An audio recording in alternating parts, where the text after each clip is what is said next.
against all the evil that hell can conjure, all the wickedness that mankind can produce, we will send unto them only you.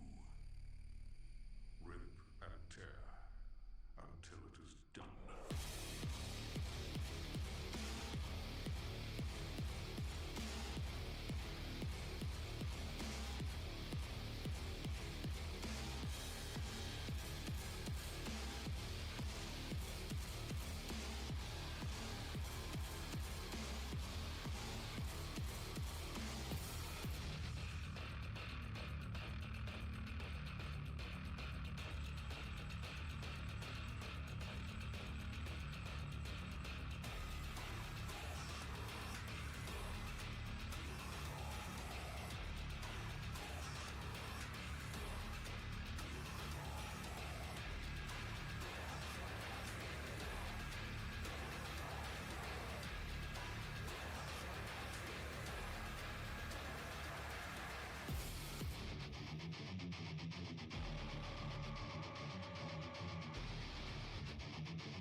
Morning all, how's it going? Hope you're doing well. Happy Monday. Rare Monday stream from me. Just making sure my audio is working, and I think it is. Good morning. Happy time zone. I'm streaming today instead of Thursday because I was supposed to have a hair appointment today, and it's not happening. Instead, it's happening on Thursday because my hairstylist only had Thursday, Friday, Saturday left, and I'm not going to be here over the weekend. Hell yeah, glad it's working. I'm also extremely tired because I only slept for 5 hours last night because my brain hates me. I think it's because of the weather changing. It's been really hot lately, and I think it's affecting my POTS and making my heart rate go really fast, which makes it really hard to sleep. Hard to sleep when it feels like you're having a heart attack. So, like, it doesn't go that fast when I'm laying down, but it's definitely significantly faster when I'm warm than when I'm cold, even laying down. So, yeah, haven't been sleeping well. Extremely busy this weekend. Did a bunch of stuff. Work was insane all weekend, honestly. So I was doing that, and trying to get some stuff done. I have a shoot tomorrow, so just getting ready for that, which kind of sucks. My hair won't be done for it, and I'll have roots, but it's what it is. I'm going out tonight, so I won't have time. I'm not going to sleep well tonight either. I don't foresee much sleeping in my immediate future. I'll probably sleep next week, if at all, because I don't know, maybe I can have a nap on Tuesday, but I have a bunch of editing and stuff to do, so I don't know. But yeah, so I've been oh god, also stream started late because I realized about 10 minutes before I started that I was supposed to change the scary game channel redeem alert, and I did remember to do it. I did it just now.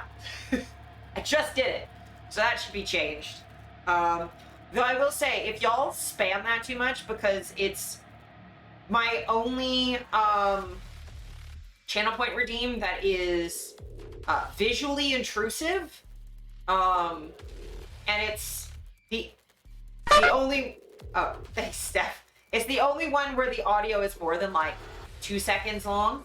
So if we're spamming that too frequently, I will either make it cost bits, or I'll reduce the cooldown on it, or increase the cooldown on it. So it's like couple times per stream. Because really what that's intended that to be like a less of a jump scare me thing and more as a like, hey, tension's getting a lot. We redeem this to like sort of calm things down. And like redeem whatever the fuck I want. But yeah, if we're like spamming that just because like I find long audio alerts to be like a little overwhelming. I think I have the cooldown set similarly to the Korok, so it can't be like spammed constantly. But yeah, I just added the visual alert to the channel point redeem. And it's about 25 seconds long. But yeah, if people start spamming it, I'll just increase the cooldown or make it a bit alert. Because if you're gonna annoy me, it's gonna cost you. It's gonna cost you. Not that anyone uses the bit alerts anyway, which is fine. I only have like a handful of them. Oh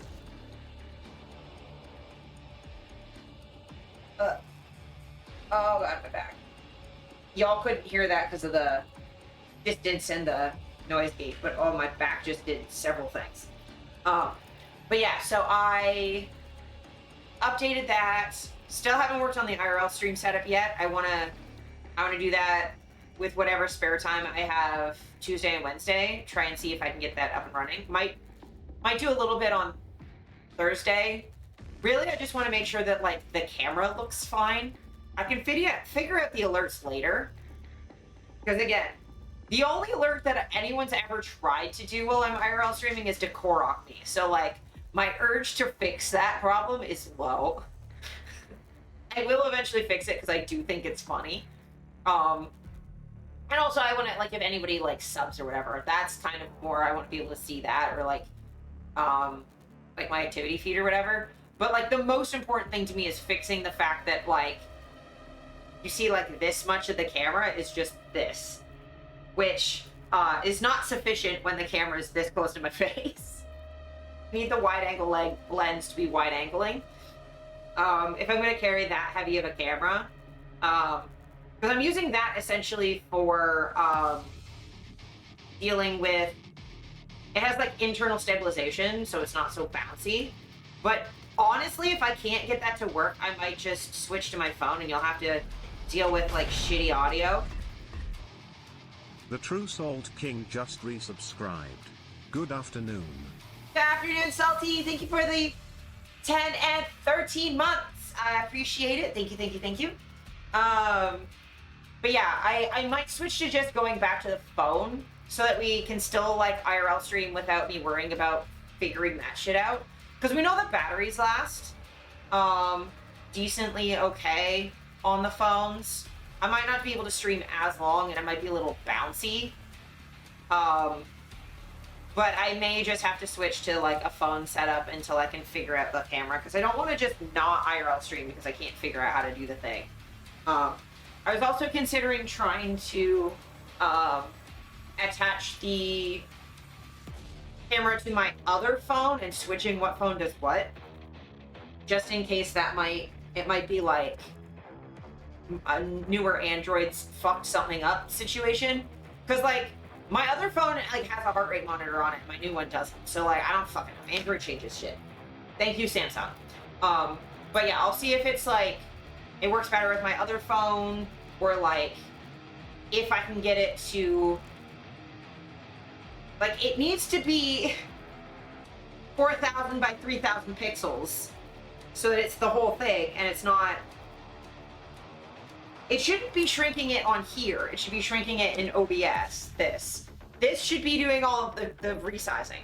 So we'll just see. I don't know if my phone can handle it, or if it's like the, I think it's the capture card, because everybody else uses the same capture card. So I don't know what the fucking problem is. I might have to consult Reddit, which is the last thing I want to do, but we'll figure it out. So yeah, I want to get the IRL setup working. I was thinking about streaming Pride, and then I realized, A, there's going to be a lot of nudity, because Toronto Pride has a lot of nudity. Secondly, it's on the weekend, so I'm going to be doing other stuff, and I don't want to multitask. I could conceivably, like, the week before, like, go down and, like, look at, like, all the stalls and stuff.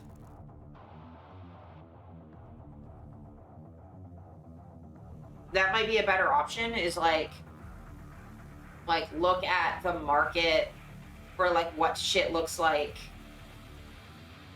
the week before the actual, like, parades. Because I don't know if they, like, closed the street down or not early, or if it's just closed for the parades, but I'm pretty sure it's, like, closed all week. For the wandering and such. So we'll see about maybe doing, like, a pride stream. Be iffy for sure. Yeah, like, I definitely can't do the parade. Also, like, it would be overwhelming. But I don't think people do, like, toplessness and nudity for,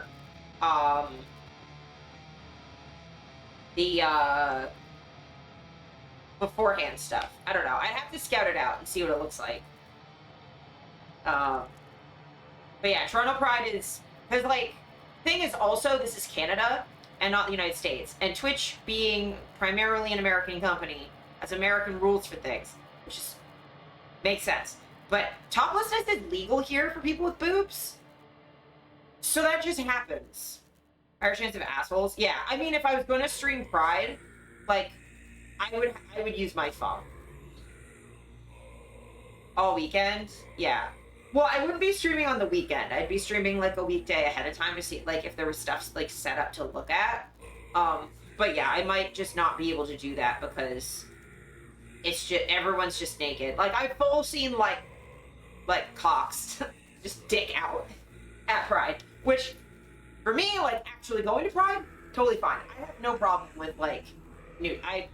I'm naked for work all the time. I'm around naked people all the time. I don't consider nudity inherently sexual because it's literally not. It's not unless people make it sexual. I don't really care.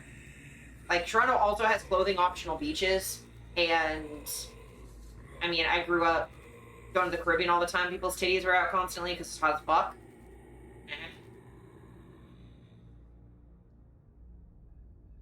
But Twitch TOS, I'd probably have to put, like, sexual content or whatever on it.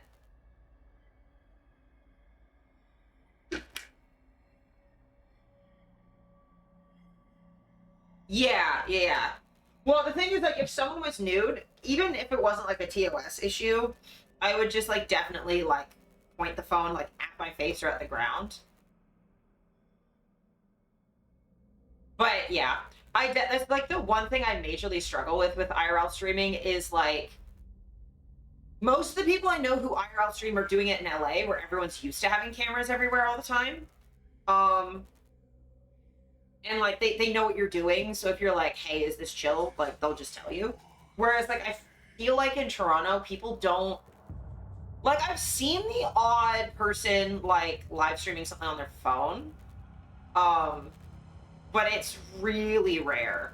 I've seen it, like, a small handful of times. And even then, like, it's hard to tell if they're, like, live stream or just recording something for TikTok.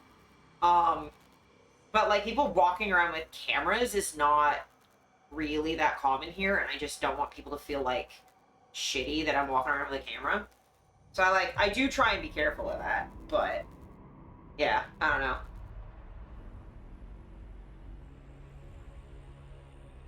Might be worth just going up and down Church Street pre all of the Pride stuff being out.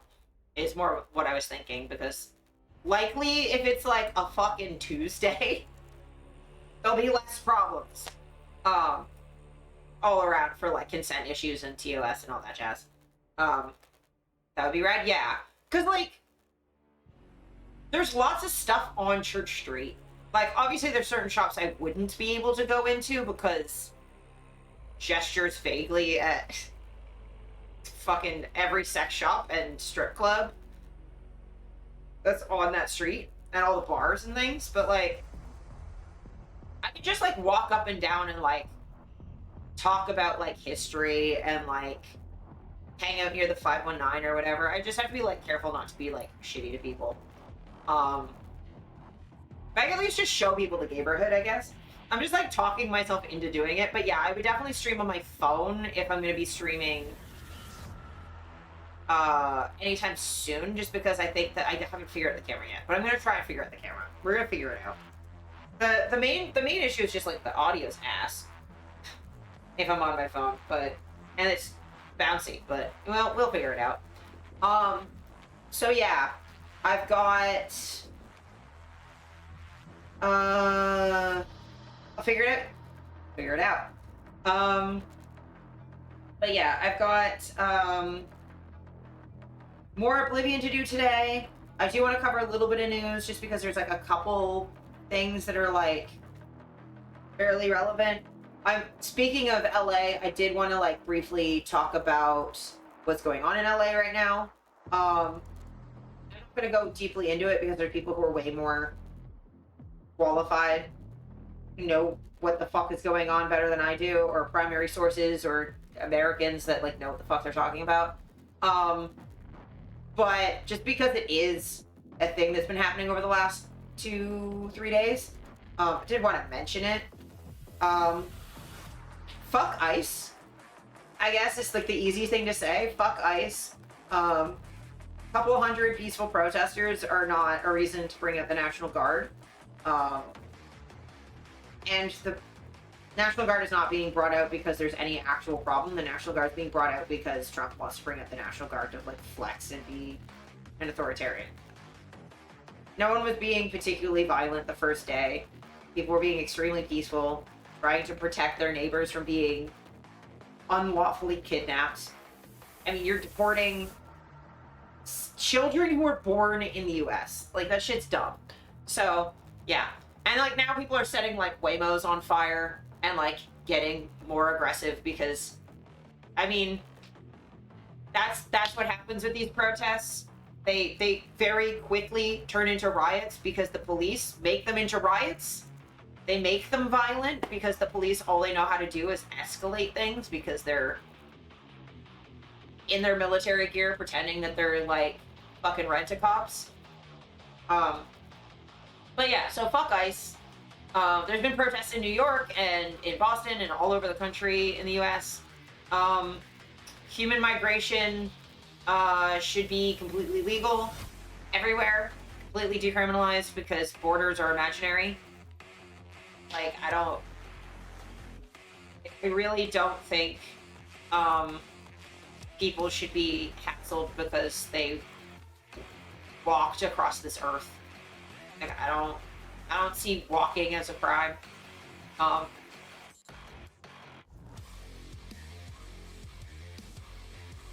don't know. I'm radical like that. I believe that people should be put in cages for pretty much any reason. I said pretty much any reason because consensual reasons are fun. Caging for fun and pleasure, good. Caging because you're a white supremacist piece of shit, bad. Okay, thank you for the lurk, Steph. Enjoy your shower. I gotta shower now because I'm gonna have to shower before we leave tonight. But yeah, I just wanted to touch on that. And also, for those who are like, my feelings on the set and fire of the Waymos is twofold. Like, one, fuck AI self-driving car taxis. Those things are A, scary shit, B, run people over, take away like taxi driver jobs, and also like Waymo turns over all of their like camera recording data to the police completely voluntarily, so like fuck off. But secondly, like, I will say, maybe careful with using fire in LA right now. Maybe. Just fuck Waymos, but also I do get nervy when people set things on fire in California, especially an electric car that might burn for a very long time. You know what I mean? Just careful with the fire. I mean, most of the fires that have been set have been from, like, police rounds and shit, but careful with the fire, alright?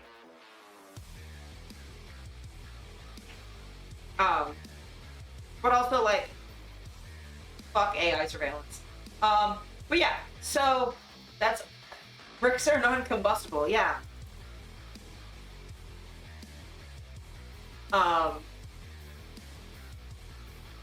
But yeah, I just be careful. Be careful when you're protesting. I don't advocate for violence, especially not against people, but like also fuck Waymo.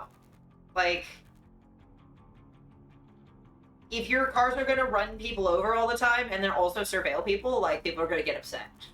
It's just how that's gonna work. What else do I want to talk about? Oh, also briefly touch on, just because I've been thinking about it and I was talking about it with my dad yesterday. Ukraine did some really cool shit. Bunch of new ghosts. Oh, if there's any like Cradle of Filth, Zealand Ardor, Amigo the Devil, I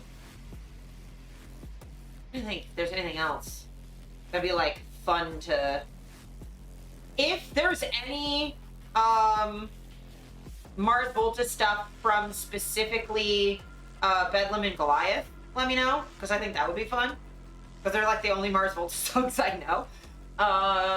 What else?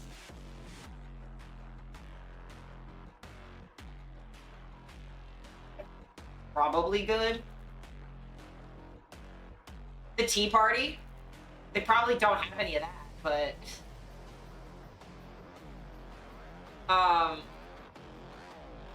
yeah, for the rest of chat, Salt runs a sort of a karaoke event that we're going to tonight.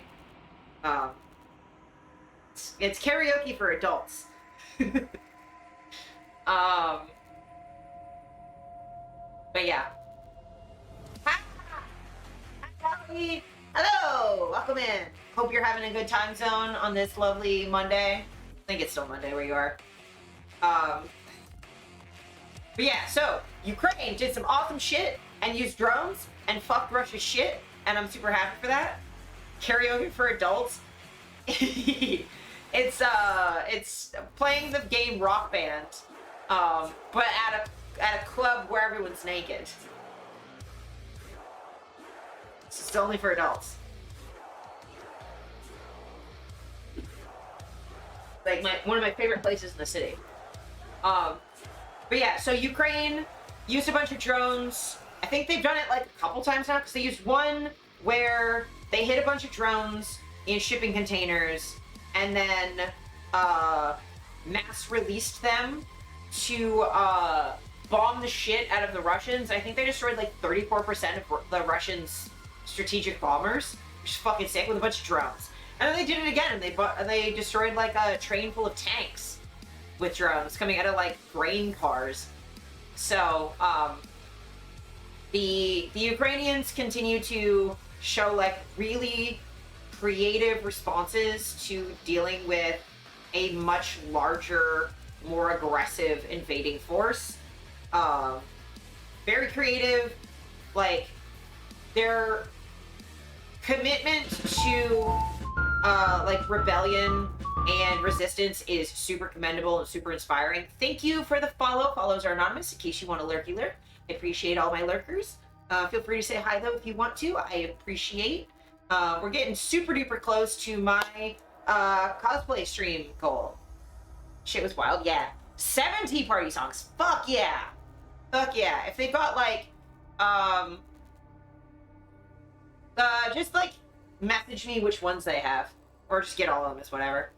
Hi Ariana. Hope you're doing good. I'm doing well. I'm very tired. I have not slept. Slept 5 hours last night, so I'm sleepy. But otherwise I'm doing well. I've been trying to stay busy, doing stuff.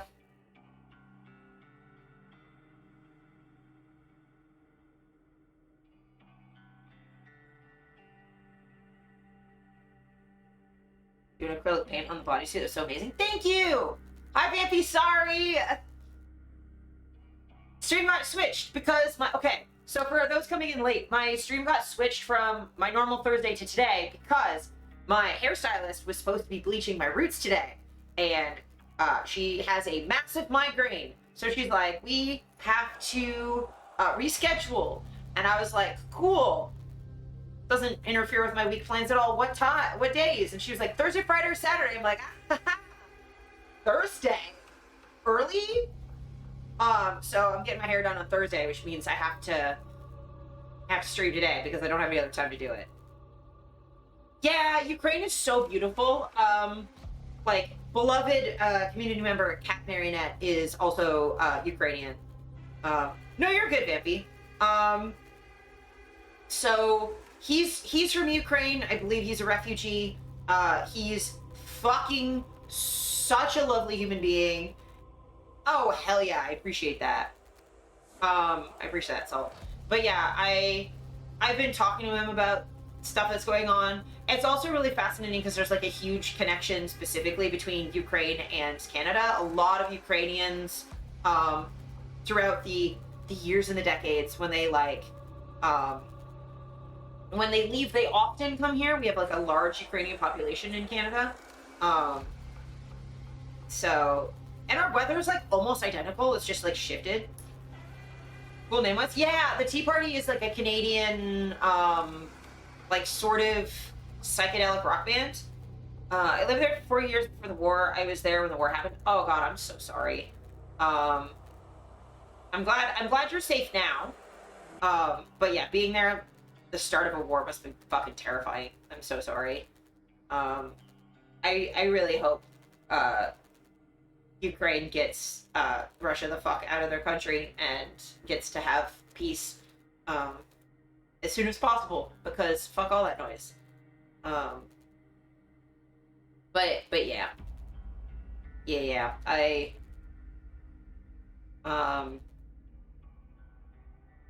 well, I remember when the war started, or at least this section of the war, because obviously the annexation of Crimea was before that. But the war started the day I got top surgery. So I have like a constant time frame in my head for how long the war's been, because I went in for top surgery. There was no war. I came out of anesthetic and back to my hotel room, and a war had started. And I was like, oh.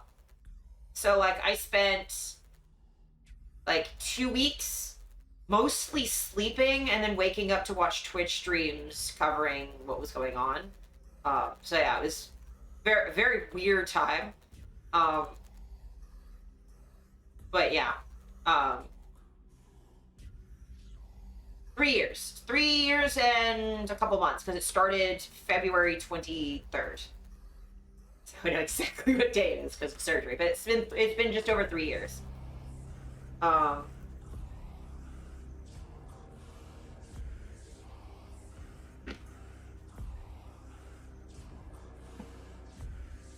Damn, yeah. Sorry for the ads. I have these so that we don't have pre-rolls. So you have this little, so no one's just missing out on stuff on their own. That like there's ads, we all have them. But yeah. Zelensky also is like just, it's hard to believe that he was a comedian, because man is he's doing a good fucking job in a, like an impossible situation. And I really hope Canadian leaders are taking notes. I hope Mark Carney is looking at Ukraine and being like, paying attention, you know?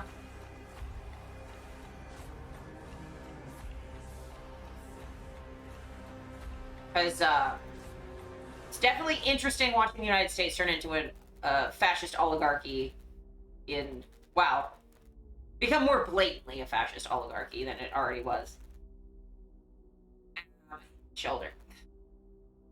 But yeah, so I'm just happy for the Ukrainians doing so well. Upset that it's still happening, and taking notes. You know, taking notes. Your super shotgun is nearby, a relic from your past. The priests have kept it hidden from you in this remote location. But yeah, definitely weird. She kept saying we gotta run away, but I told her no, calm down, we have to get to safety first. Under our dorm was a shelter, so I gathered my essentials in a bag and quickly went there. God, that's terrifying. Oh, that's nice. I'm glad they're not being as terrible as they usually are, Dolly. But yeah, definitely been taking notes as someone living next to a quickly disintegrating superpower. Yeah, I'm doing good. Doing good. Busy. Busy. Been paying attention to too many things. Definitely been like slowing down how much news I'm trying to process at once, because like there's only so many things my brain can handle at the same time. Oh god, yeah. It's wild to me how expensive being a refugee is. Like, and then also like places just won't take people, and it's like fuck off. Like I really don't think that there should be many, or if any, barriers to immigration and human travel.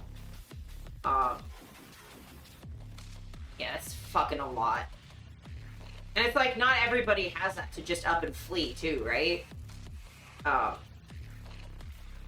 And like, and then even if you do have that money, like, okay, great, you have enough to get out, but now what are you gonna do? Like, you don't have anything to, like, survive on once you get somewhere.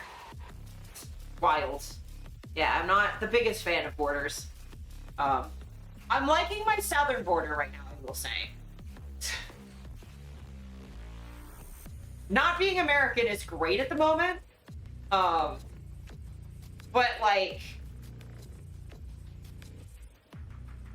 you know what I mean. But yeah, I've been super overwhelmed lately. So for like yappin news coverage today, there's really it's a couple things of vaguely the same topic that I wanted to talk about. Oh god, that sucks. That must have been absolutely terrifying. And like, the trauma of that like doesn't go away too, right? Like, once that's happened one time, it's like that kind of sticks with you.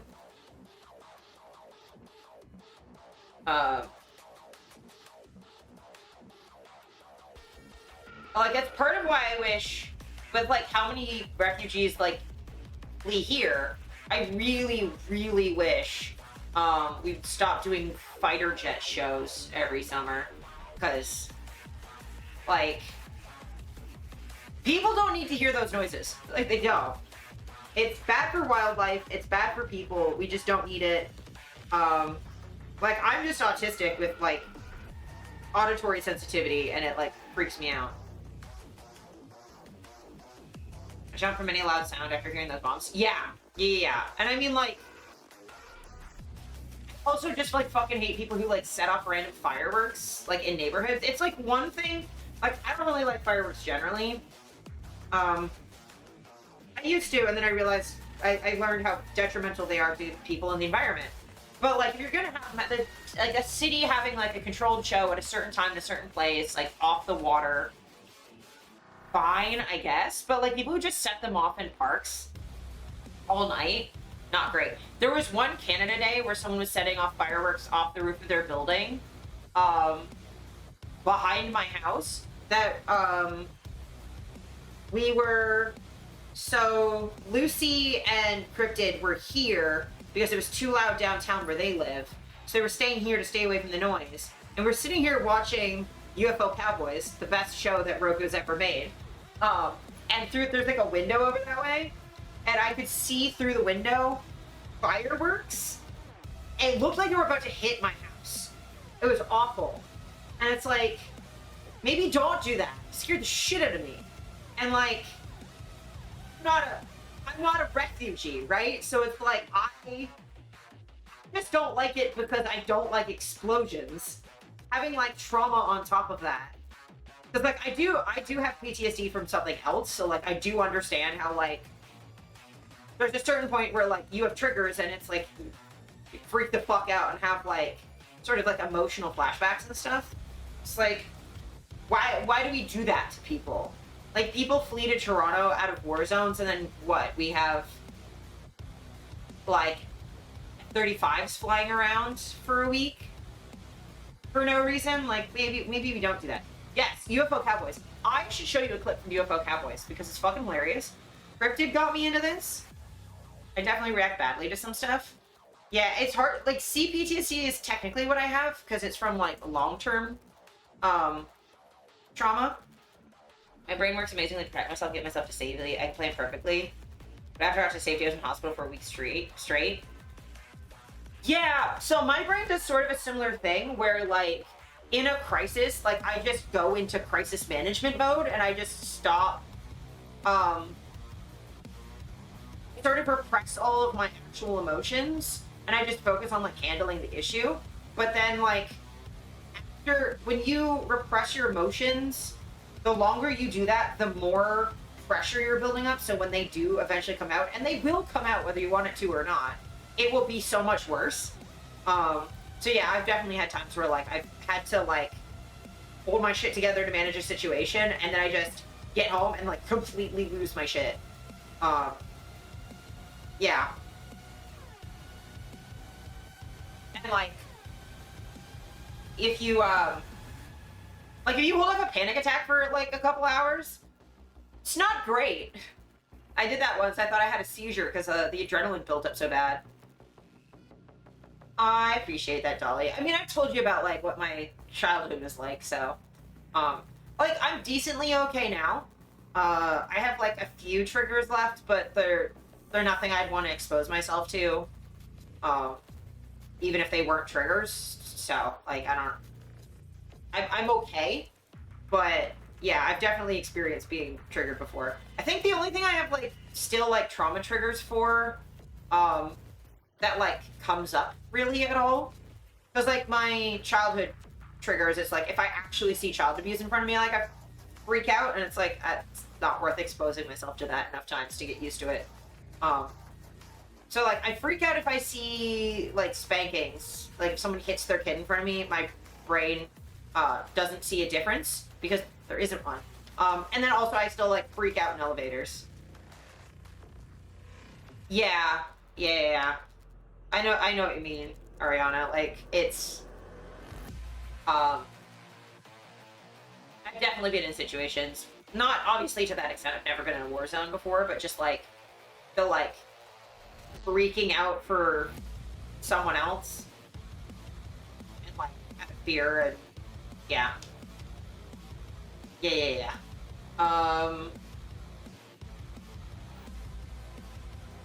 See if I can find the intro to UFO Cowboys, because it's so stupid.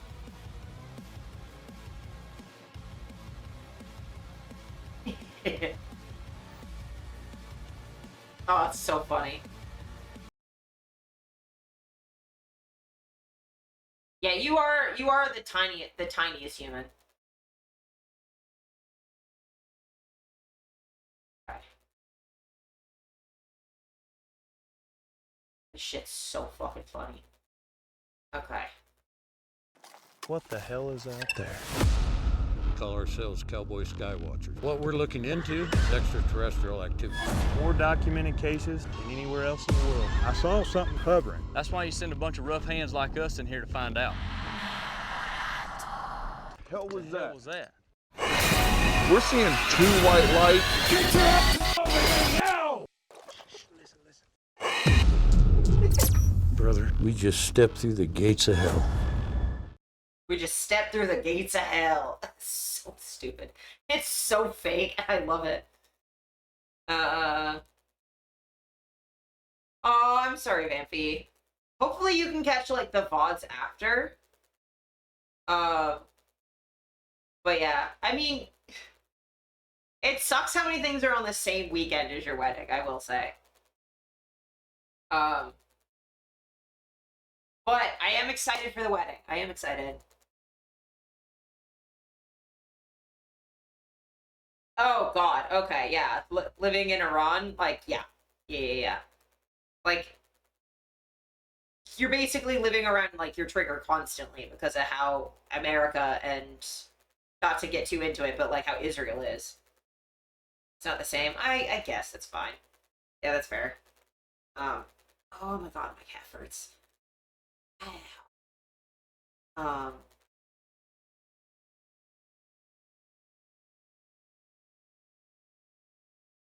But yeah, that's damn my fucking ankle. Oh god. And my bones hurt.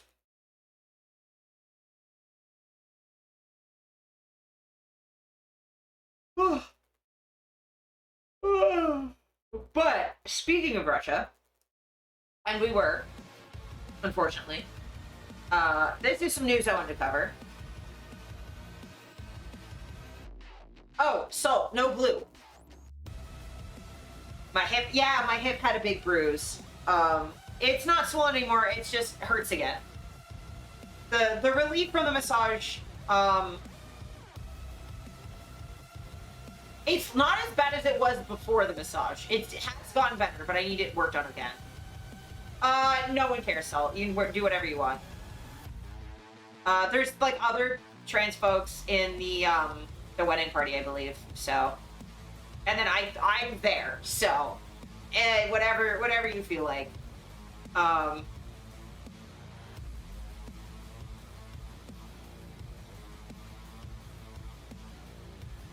Yeah. Because Vampy's wedding dress is blue. Oh, that sounds awesome. Yeah, I was a psychology undergrad too, but I dropped out because I'm not good at school. But continuing and like getting a PhD, like hell yeah, that's like so impressive. And also like imagine like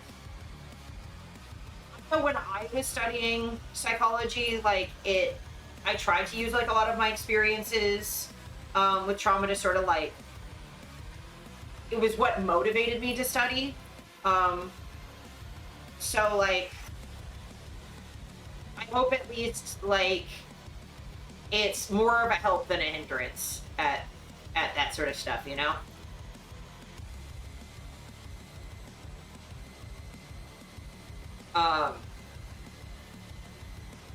Because like I know also doing psychology, like trauma triggers do come up.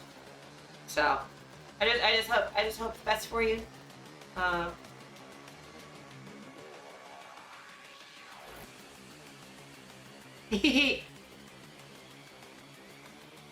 mean, Salt, you might be able to wear the Majora's Mask dress for the wedding rehearsal. Like, ask Vampy, but or wear it on the Sunday afterwards. Because I don't think there's like a massive dress code for the rehearsal dinner.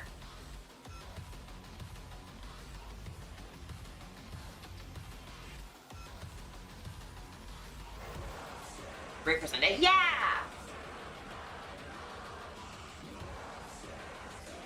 Input.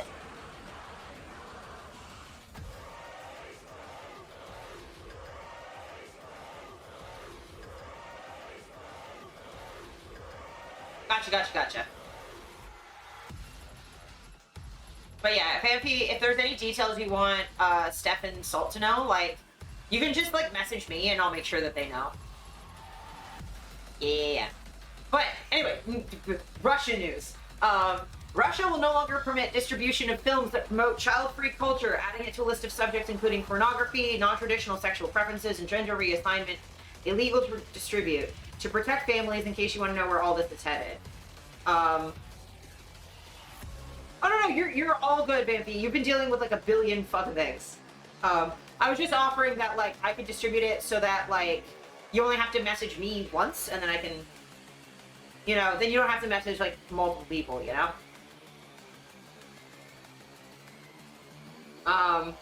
But yeah, I wanted to share that specifically because I think it's important to point out that a lot of places start with attacking, you know, trans people and pointing that out as harmful to children. And then they expand it to non-traditional sexual preferences, which means all gay people. And also kink and polyamory and all that stuff. And then they expand it to pornography, where they associate these things with pornography. And now just not wanting to have children is now considered like anti-family. Like, so when this happens in other countries, you can see that these things are linked together. The pronatalist fetishization of the family means the legal exclusion of any representation outside the prescribed order, gender roles, reproductive rights, sexuality, and eventually state enforcement. Because forced labor is unpopular, you gotta eventually get out censorship. Mike Stabile also, by the way, is, he works for the Free Speech Coalition. He's awesome. The U.S. pronatalist movement, championed by Vance, Musk, and others, has been, at least on the surface, at least if you don't count Dobbs, been mostly carrot. Let's not kid ourselves if we want to know where they intend to go, skipping ahead to Russia's Christmas future, the stick. So yeah. Yes, this is the pipeline laid bare. And the reason I want to bring this up is, so this is now happening in the U.S., new Mississippi law will allow anyone in the state to sue someone who posts hardcore pornography on the internet up to $500,000 in damages. Focus on the Family, the right-wing evangelical group behind the censorship bill, say it's the next step in attacking porn after age verification. So, age verification leads to straight-up porn bans. That's the goal.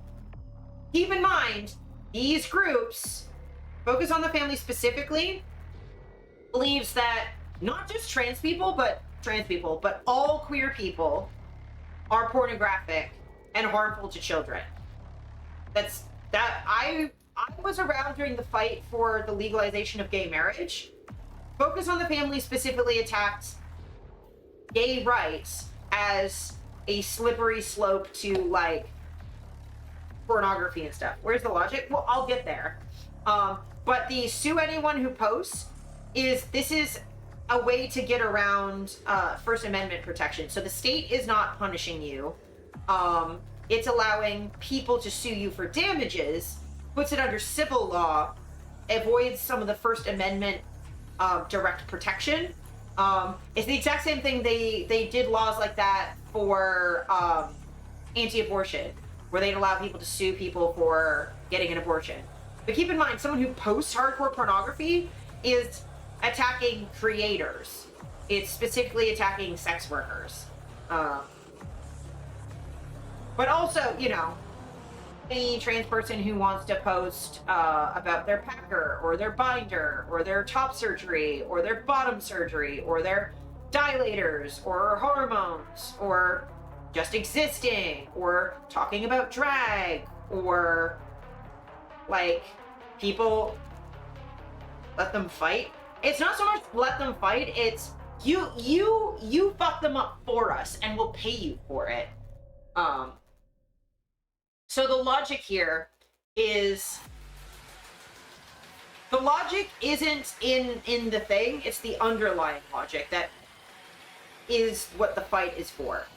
They, being right-wing, white nationalists, evangelical Christians, want white nationalism and Christian nationalism. Yes, exactly, Saul. So what they want is a series of isolated nuclear families. Yes, exactly, Vampy. The hardcore is, and what even counts as porn, let alone hardcore porn, is, yeah. So they want isolated nuclear families with men as the head of the household, women as men's property, and children as familial property. Because that way family units are easier to control, because all you have to do is appeal to the head of household. They want to take voting rights away from women, for example. And the goal is to have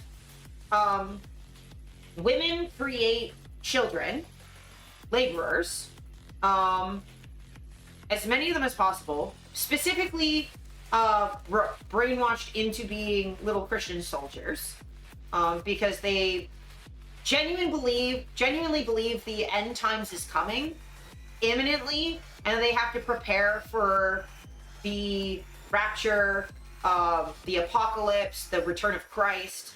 That's part of why evangelical Christians are extremely pro-Israel, and extremely pro-Israeli war crimes. Even when they're extremely anti-Semitic, they're very pro-Israel because A, it's a place that they can threaten all the Jews into self-deporting to. It's an example of an ethno-state, and also because of their apocalyptic thinking, they need all of the Jews back in Israel and the temple brought back to existence in Israel so that Jesus will come back and the apocalypse can start and all the Jews will get wiped out. This is actually what they believe. So they need nuclear families because that way, if they only have the male partner working, then they're, or even if they have the females working but only in very limited underpaid jobs, they want to control these family units. So, and it's easier to control people who are isolated. And they want to make as many white babies as possible because they believe that there's a demographics war that simply by people existing brown, that's genocide against white people. They genuinely think that you can be like wiped out like that because they're eugenicists and awful. What's wrong with people? Eugenics, racism, apocalyptic thinking. I mean, I don't know. So the reason they're fighting porn and sex work is it gives queer people and women and disabled people, who they also hate, a decently paying, accessible job that is not gate kept, that they can do to survive, which gives them an out from control. Also because it gives people sexual release, and they don't want that. They want people's only option for sex to be within a monogamous heterosexual relationship for the purposes of procreation. Because if you can't have an outlet, like if you can't have masturbation, you can't have porn, you can't have casual relationships, you can't have gay relationships, your only way to deal with a biological need is through hooking up as quickly as possible. And people are going to do that very young.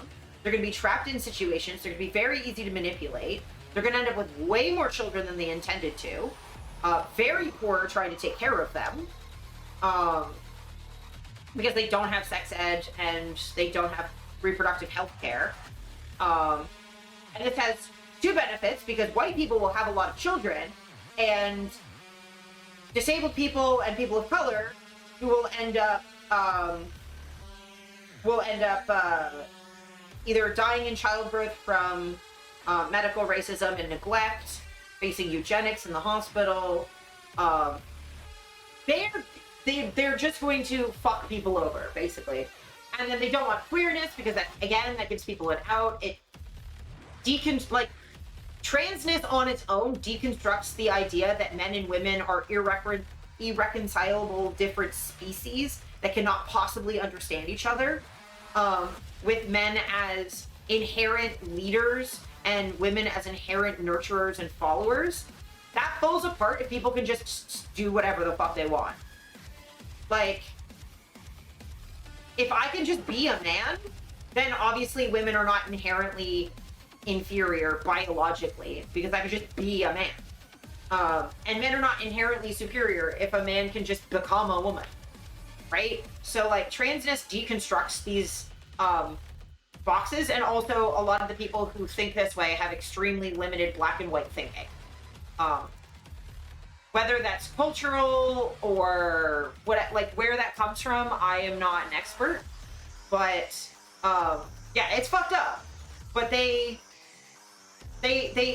heavily isolate people for control. And the thing is, people who are alone and isolated are more vulnerable to love bombing from cults, which I'm not going to call anything a cult, but I'm going to say when it speaks like a high control environment and walks like a high control environment, then it's probably a high control environment, is all I'm going to say. So yeah, love bombing. So love bombing is a thing that happens in high control environments where they find vulnerable people who are isolated or vulnerable in some way, and they just shower you with praise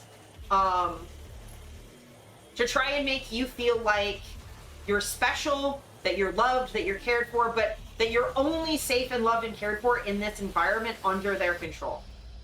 So you know, in evangelical street preachers, so these people are victims. They also suck, but they are also victims of the control environment they're in. So they are sent out to proselytize like that because the people sending them know it's not going to work, and it pisses people off. So they're being sent out to have a bad experience, to be rejected by wider society. So these people go out, they proselytize, act morally and spiritually superior to everyone around them, which pisses people off because it's insulting to being told that, like, oh, well, you don't believe the way that I believe, so you're dumb and wrong. People don't respond well to that. So they're sent out and told that it's their mission to recruit people for God. And that goes poorly because they're using really awful tactics that pisses people off, so people yell at them or say no or otherwise rude to them. So when they go back to church and get love bombed and get told you're incredible, no, we'll protect you, the outside world is dangerous and scary, here is welcoming and loving, it makes it really, really, really difficult to resist that control. So love bombing is a tactic used by abusers to kind of put a layer of delicious icing over a cake made of abusive bullshit so that you don't realize what's happening to you. It's the sweet over the sour. So yeah, like, if people are just like overshowering you with praise and then like setting you up to have like bad experiences when you're not with them, and then are like, I will take care of you, you're only safe with me, or only I could love you like that, like, that's dangerous and spooky. Don't trust people who act like that. But anyway, so this is happening in Russia. This is happening in the US. Where else could this be happening that's perhaps dangerous?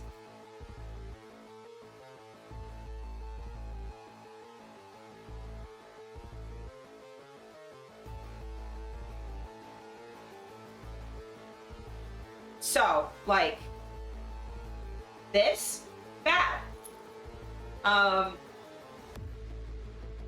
Alberta changed rules to ensure books in schools are age appropriate. Minister says move spurred by novels depicting sexual content in libraries. Exaggerated. Oh, I'll wait the 90 seconds for the ads, but yeah. See, that's the thing, is like, people who do this sort of stuff, Dolly, look for people like you who are love hungry, who have been starved of love and affection, and are vulnerable to that, and then they just dump it on them in ways that are like deeply a problem. They use it as a manipulation tactic rather than it being genuine. And like, a good way to tell when that's happening versus like actual like love and affection is like, do they praise you and then treat you like shit, and then praise you, and then treat you like shit, and then praise you? Bad. Do they constantly praise you in ways that are conditional? So they'll praise you when you do things that they want you to do. Do they listen to you? Do they or do they just like not, like, they respond to like a criticism by just dumping praise on you to get you to shut up? If I didn't read the books that I read until now, I would not have been the person I am today. That's the thing is, though, Dolly, that's the point. That's the point. They don't want you to read those books so that you don't become the person that you are. They don't want you to be the lovely, creative, open, expressive person that you are. They want you to be controllable. They don't want you to be queer. Like, that's what this is. Alberta is bringing in new rules this fall to ensure only age-appropriate books are available in school libraries. Education Minister Dimitrios Nicolaides said Monday the move was spurred by 4 coming-of-age graphic novels, most of which depict sexual 2S LGBTQ plus content found in circulation in Edmonton and Calgary public schools. Nicolaides, speaking in Calgary, said a group of parents had approached him with concerns about the novels, and government employees were sent to school to confirm the books were available. These materials contain nudity and graphic, explicit depictions of sexual acts and images, including oral sex, Nicolaides said. Adding there was also concern about depictions of molestation, self-harm, drug and alcohol use, and derogatory language. The novels are all by American authors: Genderqueer by Maya Kobabe, Fun Home by Alison Bechdel, Blankets by Craig Thompson, and Flamer by Mark Corrado. Excerpts of the books published by the government to highlight concerns include quotes taken from each and pages of explicit illustrations. Yeah, I feel you, Dolly. Nicolaides said the government is developing new standards for school officials to determine the appropriateness of library materials. He said the province plans to have the new rules in place in time for the next school year. Important to note, every book that's apparently problematic is queer. All of them are queer. Keep in mind, the concern is them depicting sexual acts. Okay, they're in public schools. What grades? Right? So, a 6-year-old in grade 1 seeing oral sex, probably not age appropriate. A 15-year-old in high school, I mean, you'd hope they'd know what that is by now, that they've had sex ed since they were like 12. But being shown oral sex in order to demonstrate how to do it safely, like, if you don't know what you're doing, you could really damage someone's throat doing that. I know someone who's gotten whiplash and neck damage from oral sex that was a little too aggressive. And I've had injuries from doing it incorrectly before. I've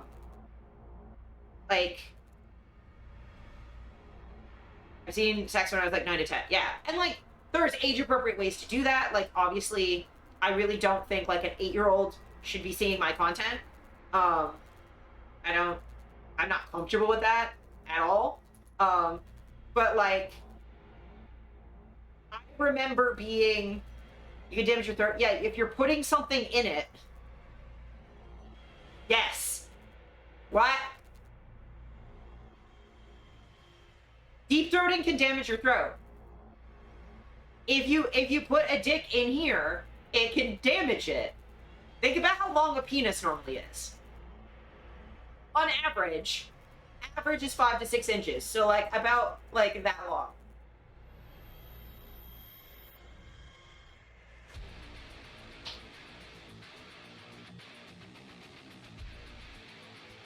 Yeah. I mean, a gag reflex is good and bad because that can also cause damage if you're because that can damage your stomach. So knowing how to do these things safely, cannot say fair, but it's just important to know if you, instead of putting it in your esophagus, put it in your airway, that's really bad. Because I don't have control of shit in here, so I don't do that. Because I accidentally did once put a dick in my airway. Don't do that. It's really bad. It hurts and you can't breathe. Or there's also the normal risk of if I'm drinking this water, right? And I swallow it wrong and it gets in my airway, I could drown.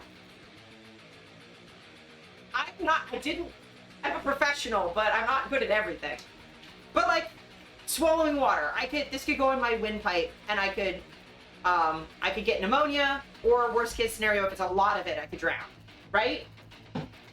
There's other liquids that could go in my airway and be bad if you breathe wrong when things happen. I'm just saying.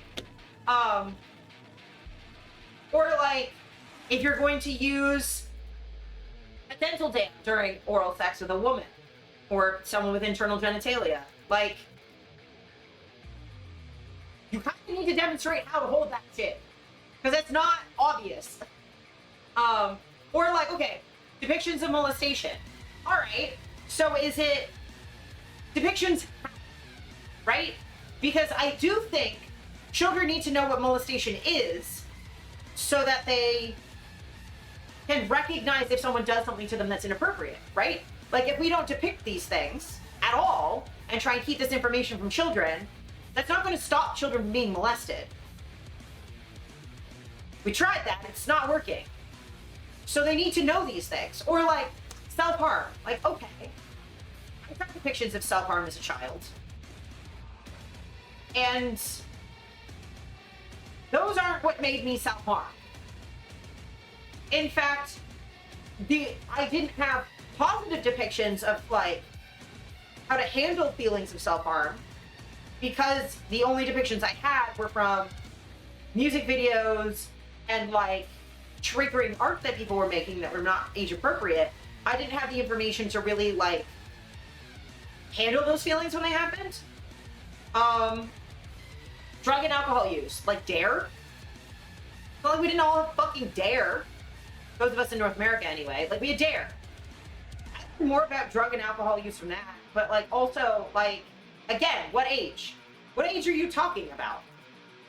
Are you saying that like depictions of drug and alcohol use isn't appropriate for a 16, 17-year-old?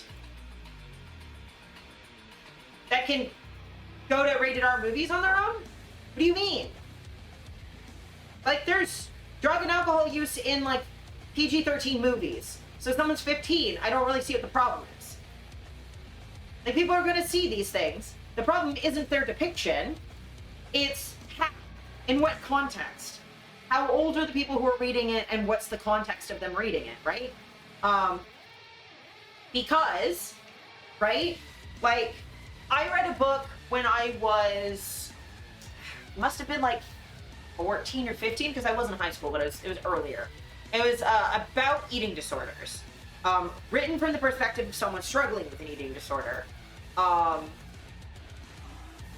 And did it give me an eating disorder because I read about eating disorders?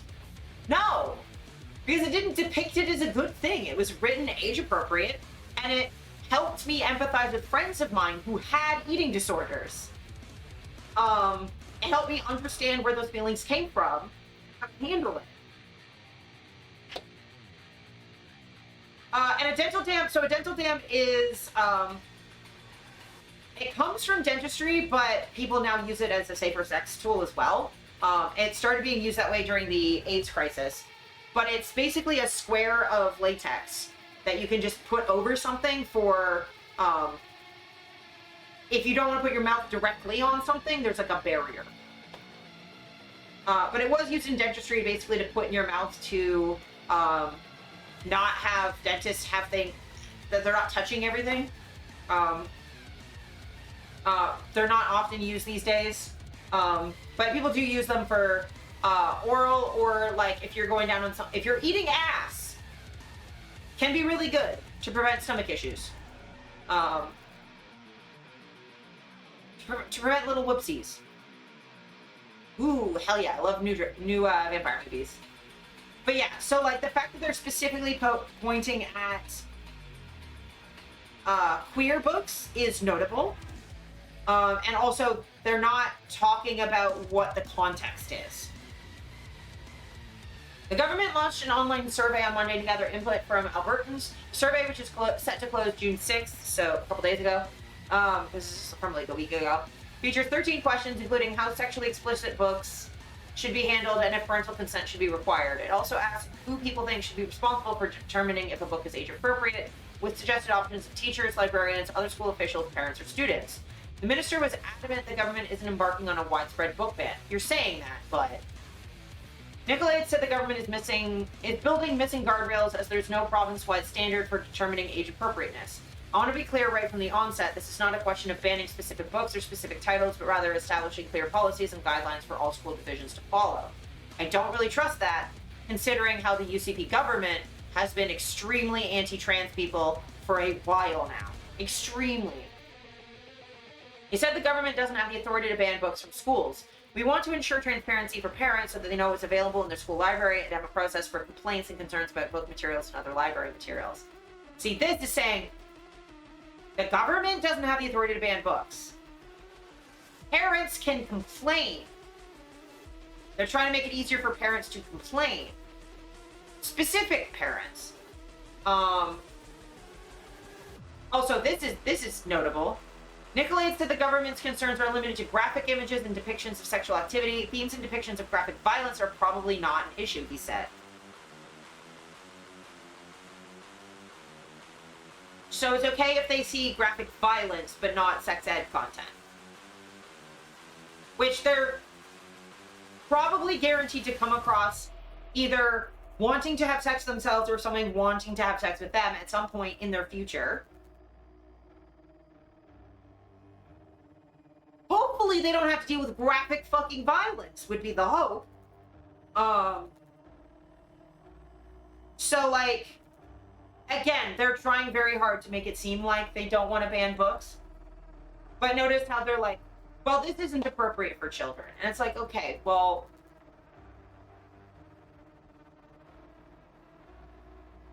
like, this gets absurd. When asked if he thinks the new standards would see 2S LGBTQ plus specific content prohibited, Nicolaides said he didn't think so. This is not related to any kind of particular subject area, he said. If there was a book on astrophysics that had graphic sexual content, I would have the exact same concerns. Because, yeah, obviously sex comes up in astrophysics. The fuck are you talking? And also, children don't learn astrophysics. That's a university level topic. What do you mean? So, like, it's not about any particular subject. It's just about sex as a subject. What do you mean? Okay, like, this is the tell that he's not coming to this on good faith. Damn, yeah. That moon is out. Gonna bark at that moon. Yeah. Speaking of, full moon coming up in a couple days. So this is showing that this is not a good faith conversation. Them saying that it's not about a particular subject. We're not talking about queer content. We're just only specifically talking about these 4 queer books. But it's not just about that, because if queer content comes up in astrophysics, sexual content comes up in astrophysics, come on, man. Be fucking for real. What are we even talking about? Nicolaides also said he planned to investigate the processes and procedures that led to the novels being on the shelves in the first place. See, we're not trying to ban books. We just want to figure out why these books ended up on their shelves. We don't want to ban the books from being on the shelves. We just want them to not end up on the shelves. We want to make sure that we know how the process of books ending up on shelves. We know why these books in particular. He also stressed the government isn't embarking on a widespread book ban and saying it doesn't have the authority to do so. Currently, sure. Premier says parents have the right to be upset. Premier Daniel Smith, again, the traitor who wants to have Alberta secede from Canada, who wants to join the United States, licks fucking Trump's boots, hates trans people, has something to fuck to say about this. In a social media post that begins with a content warning, said her government plans to try a boundary line. Albertans deserve to know what's really being shown to children in some of our K-9 schools. So, K-9. So you're saying 4 years old to 14.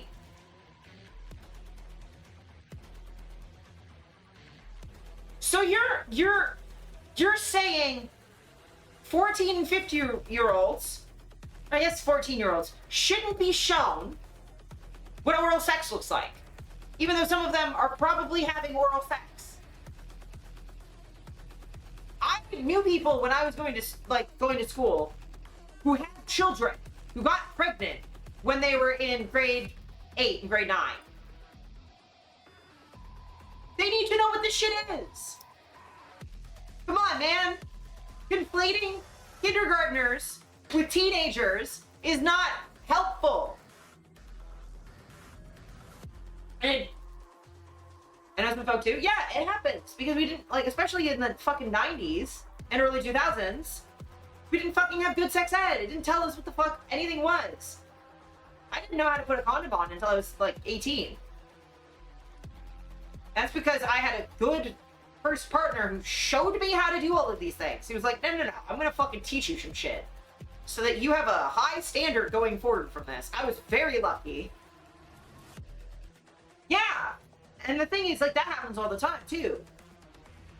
I teach, like, clients of mine in their, like, 30s, 40s, 50s, 60s, 70s how to do safer sex practices.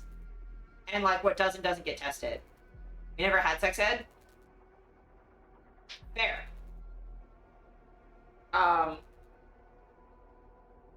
Like, here we did, but it wasn't good. I was taught what STIs are, and then don't have sex. And if you do, use a condom and birth control. I wasn't taught what birth control was. I think they mentioned, like, the birth control pill, but none of the other options. And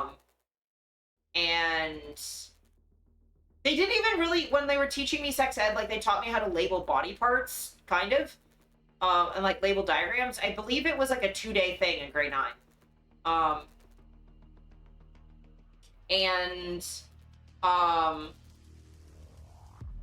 But, like, they didn't, so, like, a thing, they briefly touch on, like, what a menstrual cycle is. They don't talk about how it can be irregular. They don't talk about how much it should hurt, if at all. Because, like, cramps happen, but if it's an excruciating pain and you feel like throwing up, something's wrong.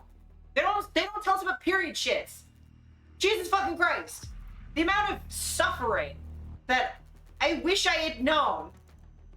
Also, speaking of, you know about condoms, meds, and lube, do you know that you shouldn't use oil-based lube with condoms?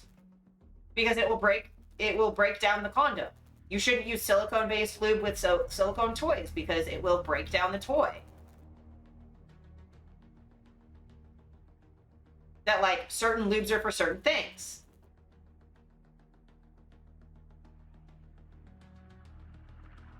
Yeah, because, like, some people don't fucking know that, and they end up ruining stuff. Or breaking their condoms. Also, condoms, you know, they talk about how condoms stretch, but one size does not fit all. Genuinely, yeah, they stretch, but, like, I promise you, as someone who works with condoms every day for a living, water-based is the best option, for some people. For some, silicone is good. You just need to not be using toys when you do that. Because sometimes people need, especially if you're doing anal, stuff that doesn't dry out as fast. Water-based is often better for people with vulvas. I don't even know my size. Some of that comes with trial and error and figuring that out. I am not going to ask that information over Twitch. I believe that's a little too far. But yeah, like, there are different sizes, there are different shapes. Even if you're going with, like, magnum-sized or large-sized condoms, they're not all shaped the same. For example, Trojan condoms, the extra larges, the magnums, are shaped like this. It's either like this or like this, but they like, no, it's this way. So they're wider at the end and they taper at the base, which is not helpful because it means there's extra tension in the narrow part and less at the top, so you can rip the ends off. Ask me how I fucking know that. The amount of fucking times that I've just ripped the end off of a fucking Trojan. They're bad. For those of you out there who need bigger, Motos are good, skins are good. Like, don't skimp. Try different things. Yeah, there's a limit. But it's like, that's definitely something, like, you have to trial and error to figure out what size works and which brand works for you, because some will fit different than others. Because they're all shaped slightly differently. So, like, when you're new to stuff, try them out when you're with yourself to figure out what works best for you. But, like, God, people don't know things. And trying to pretend like 14-year-olds and 4-year-olds have the same brains is wild. It's wild to me. They're shaped differently? Yeah. Some will taper at the tip, some will taper at the base. It's not just like a perfect cylinders. They're shaped differently. And that's good because penises are not all shaped the same. There's not enough information on female condoms or insertable condoms. Or how to use those. I wasn't told those were even a fucking thing. I've still never used one. I want to because that seems like a good option for people with shapes that are difficult to accommodate with traditional condoms. That's what I'm gonna say about that. But like, no one's taught this shit. Like, it's why I'm like so open on Twitch about like my job because there's condoms for women. Yeah. Think of it. This is not the sexiest way to talk about it, but it's kind of like a bin liner. So I think there's like a ring, and you put that inside that goes up against your cervix, and it like kind of comes out. But yeah, there's internal condoms for women. Don't put those in your butt because they'll disappear. Your butt will eat them because they do not have a flared base. Don't put those in your butt. But they work for vulvas.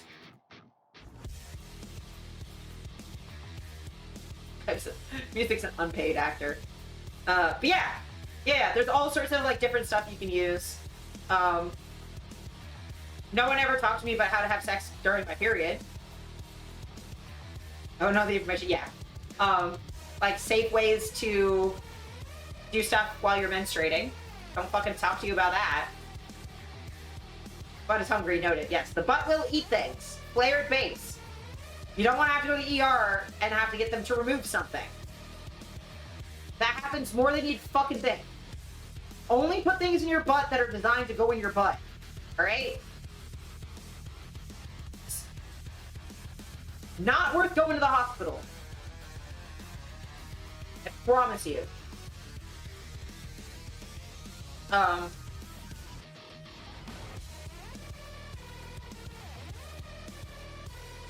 In a joint statement, trustees from the Edmonton and Calgary Public School Divisions said the government's announcement came as a complete surprise as no concerns had been raised before.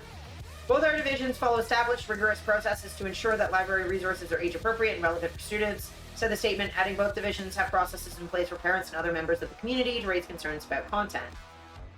Both divisions said they had pulled the 4 graphic novels in question from shelves while the content is reviewed, but a lack of communication from the government undermines the working relationship each has with the Education Ministry, said the statement. Spokesperson for the Calgary Catholic School District said they are in support of the government's plan to gather feedback regarding age-appropriate books for school libraries. That is concerning. I'm Comrade Big Brother. Except for when I give off little brother energy. Or is that just a Big Brother thing? That like Big Brothers are more fun to tease? I think older siblings get picked on more, to be honest. Because we never had the, oh, they're just the baby, like, fucking protection. We just get ragged on constantly. Alberta Teachers Association issued a statement saying that while it agrees it's critically important to make sure materials stocked in school libraries are developmentally and age-appropriate, it has concerns that the government's approach could prioritize the views of special interest groups with predetermined agendas. It seems like there is no coincidence that the government's announcement on library materials specifically singled out 2F LGBTQIA+ materials. The association welcomes being included in policy decisions concerning school libraries and learning commons spaces, said Association President Jason Schilling.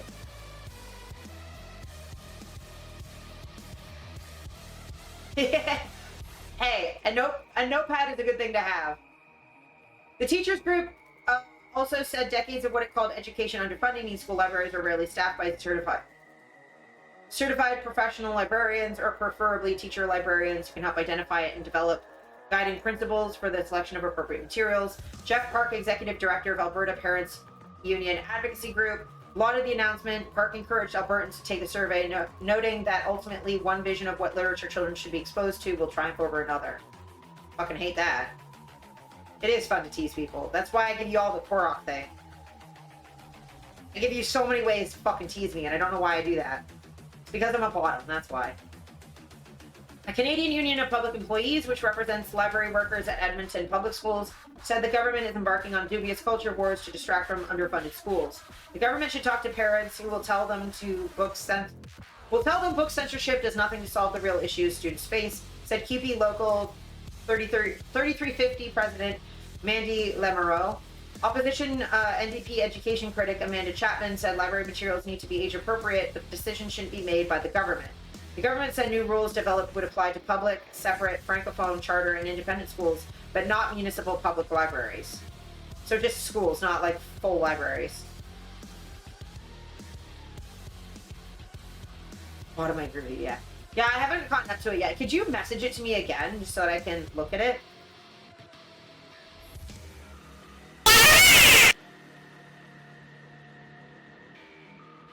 Thank you for the Korok. Dolly.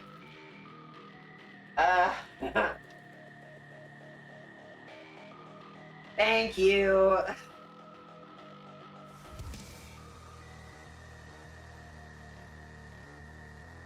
Fucking God.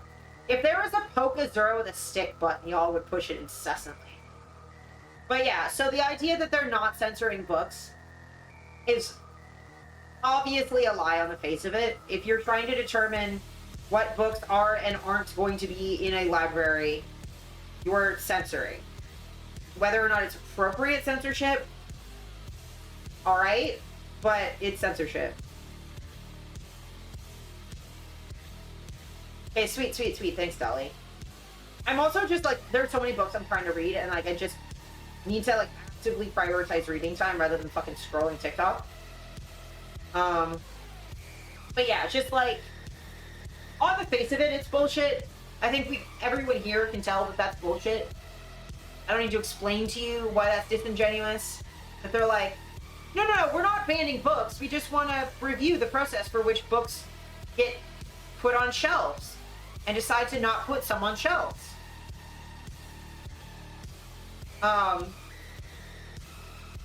Yeah, it's tough as all hell. And then the last thing I'm going to cover, and like you'll notice there's a theme to all of these. They're all based around the same basic concept. The last thing I want to cover is this fucking bill is back again. We're back in the fucking building. Shit. This bill is like the bane of my fucking existence because the same fucking senator keeps bringing it back up again and again. And it drives me insane. And I will be fucking fighting this. And anytime there's news about it, I'll be bringing it up because fuck this fucking bill. So earlier we were looking at the thing that was saying like, hey, banning hardcore pornography came after the age verification thing, and that was like the active goal was to ban porn, and they were going to start with age verification and work to greater, more stricter controls after that. Age verification bills are censorship.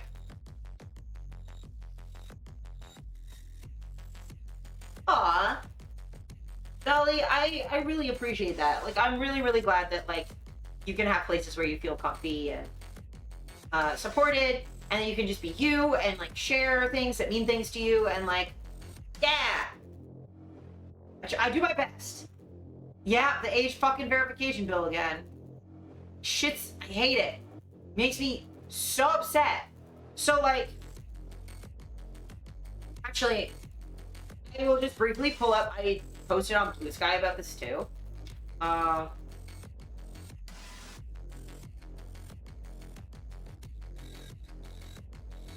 Just gotta be careful to not,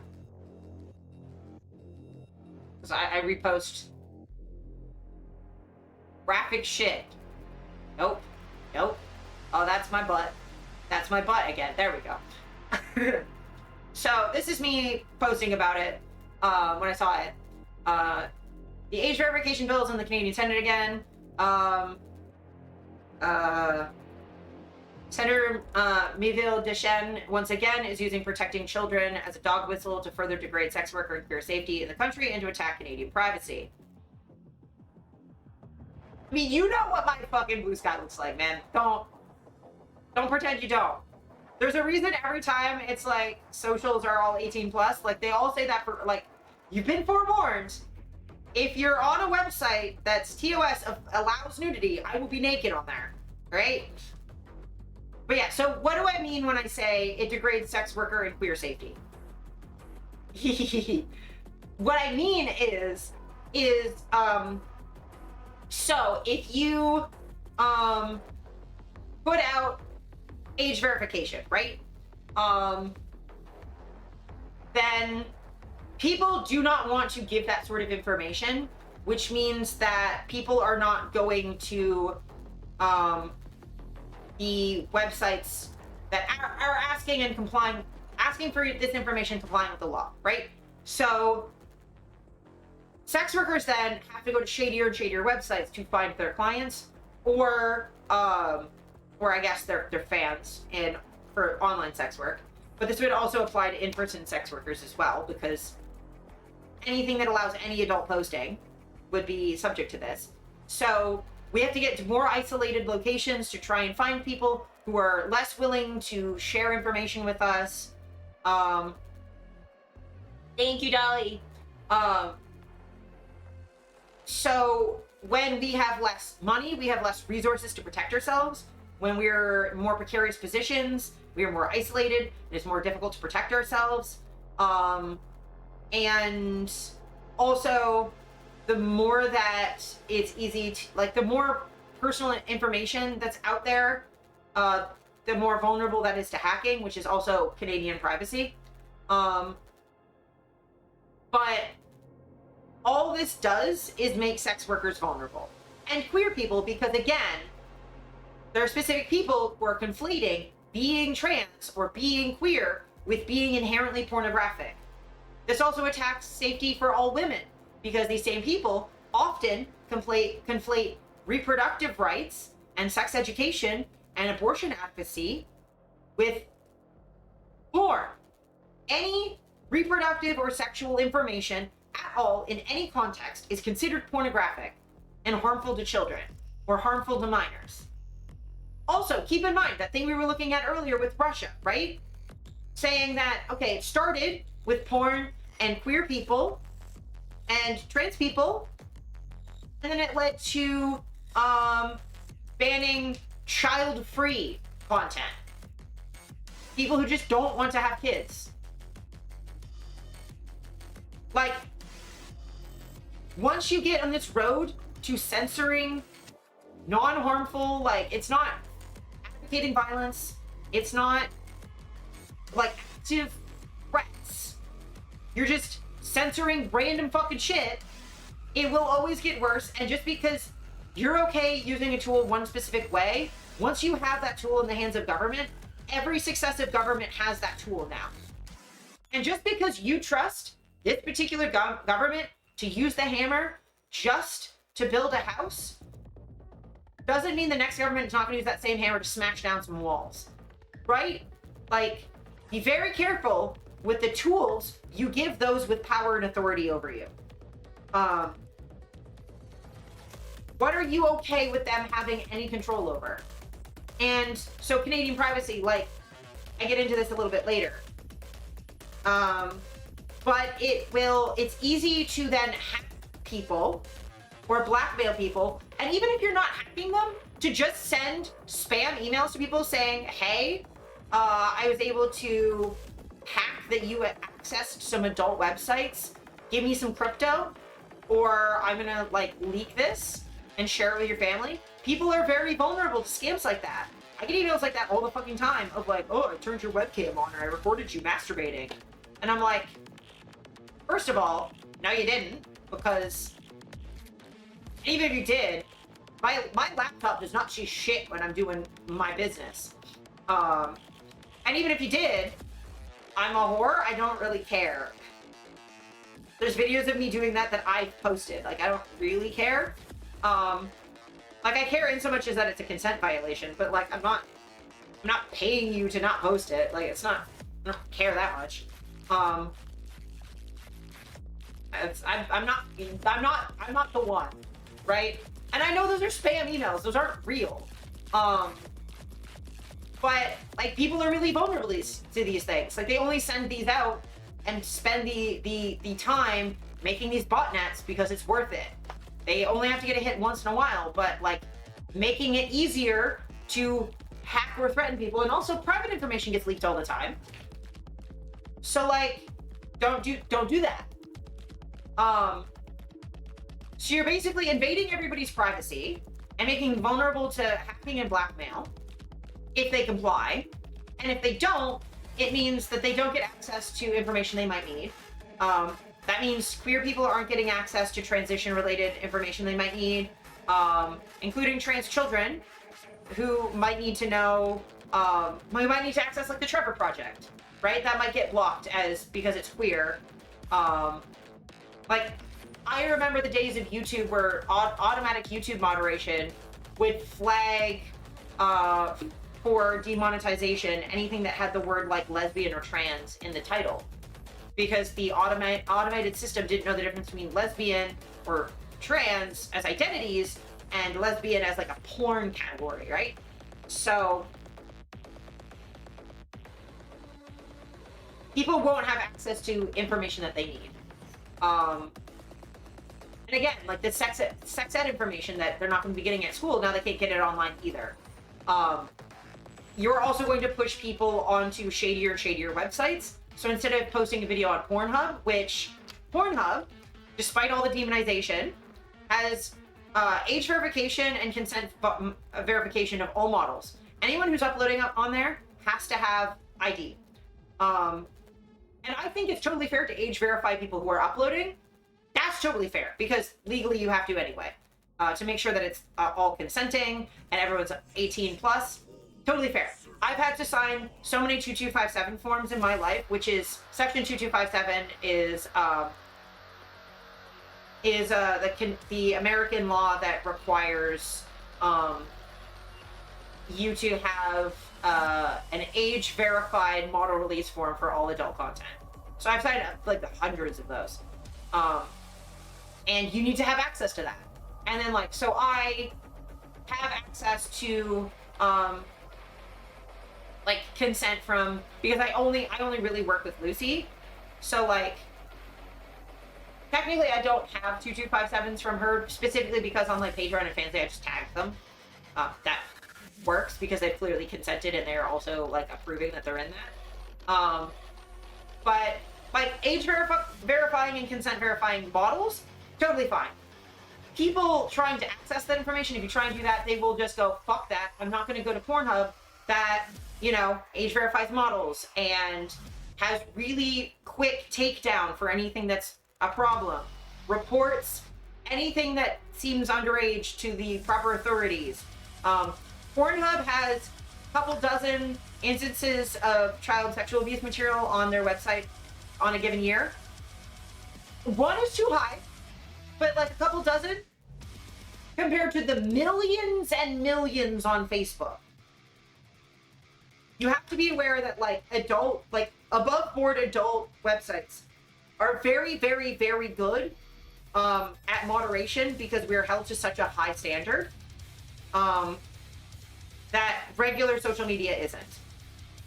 But also because everything is pay-gated, that it's a little easier to do that. Whereas like I don't think on Blue Sky, if you decided that you needed photo ID to access adult information, I do not know that Blue Sky would not. They'd either have to age verify everyone coming on their website for anything, age verification to like change your moderation so you can look at adult content, but even then you can't guarantee that someone just didn't tag correctly, or they would just stop allowing adult content entirely. So then you have us going to shadier and shadier places, right? We get kicked off of like Backpage. We ended up vulnerable to traffickers and pimps and exploitation. You push us off of like OnlyFans and Fansly and Patreon, we end up in sketchier and sketchier websites that allow sketchier and sketchier things. Or that might not pay us, or might exploit us, or might leak our information, might have crypto or AI scams. we end up in much more vulnerable positions, right? So requiring this invasive privacy violating thing is not the best way to prevent young children from seeing adult content. Again, I don't necessarily advocate for 14 to 18-year-olds seeing hardcore porn, but also I was 14 watching porn. I think I started watching porn when I was like 12 or 13. That did much less damage to me than the autopsy photos I also saw at the same age. The graphic violence I saw at the same age. Or the fucking seeing 9/11 on TV when I was 10 years old. That did way more damage to me mentally. Seeing people fall, like jumping out of a burning building and dying on TV for a month straight every day was infinitely worse than me seeing a couple cartoon characters go into Pound Town. Or when I saw actual adult content. And it's also not like my parents didn't have like porn DVDs in the house. If I really, really wanted to see porn, I would have figured it out. But what happened is when I started watching porn and had discovered clearing browser history, so my dad figured out I was watching porn real fucking quick. He was like, hey, this is how you clear browser history so that you can have some privacy. Just know that, like all media that you see, it's not representative, it's not necessarily true. Most pornography is like a movie, it's fake, it's fantasy. You didn't really have to go into that too much because I was mostly watching hentai, which is very obviously fiction because it's drawn. Yeah, horror movies. Like, I saw horror movies really young. I remember watching, The Haunting with, what's his face from Taken? I watched that in 1999, man. I was 9 years old, or 8 years old when that came out. I'm watching horror movies fucking young, man. Like, graphic horror movies. I watched Child's Play with Chucky when I was, like, 7 or 8. Like, I was into horror movies. And, like, I could tell the difference because my parents sat me down and explained it to me. I could tell the difference between fiction and reality. They were like, this is fake. This is fake blood. Yeah. He, like, made sure that I knew that I could talk to him about it, that, like, but he also taught me that, like, sometimes watching, like, the news, like, it's based on reality, but there's biases. He tried really hard to instill in me a sense of media literacy, of, like, you know, even things that are true may have a bias to them that's misleading, right? Or, like, when we would watch Stargate together as a family, starting from when I was fairly young. I think it was, like, 8 or 9 or whatever. He'd be like, you know, this is using science to explain things, but this is science fiction. Like, my dad was very, very, very good at explaining media literacy to me. And I think that is better for teenagers to have than pure censorship. I really think media literacy training for kids would go a long way in helping them process and deal with reality. Stargate is a science fiction TV show. Well, it started as a movie, and then it was a TV show from, like, the 90s and 2000s. It ran for, like, 10 years, and there was a couple movies to finish it out. Fucking love Stargate. Stargate SG-1 is, like, one of my favorite shows of all time. Like, I'm such a dork. It's, like, I think one of the only things I love that much that I've never cosplayed from. Just because I'm not super... There's a lot of guns. There's definitely some military propaganda going on there, but I would love to cosplay from Stargate.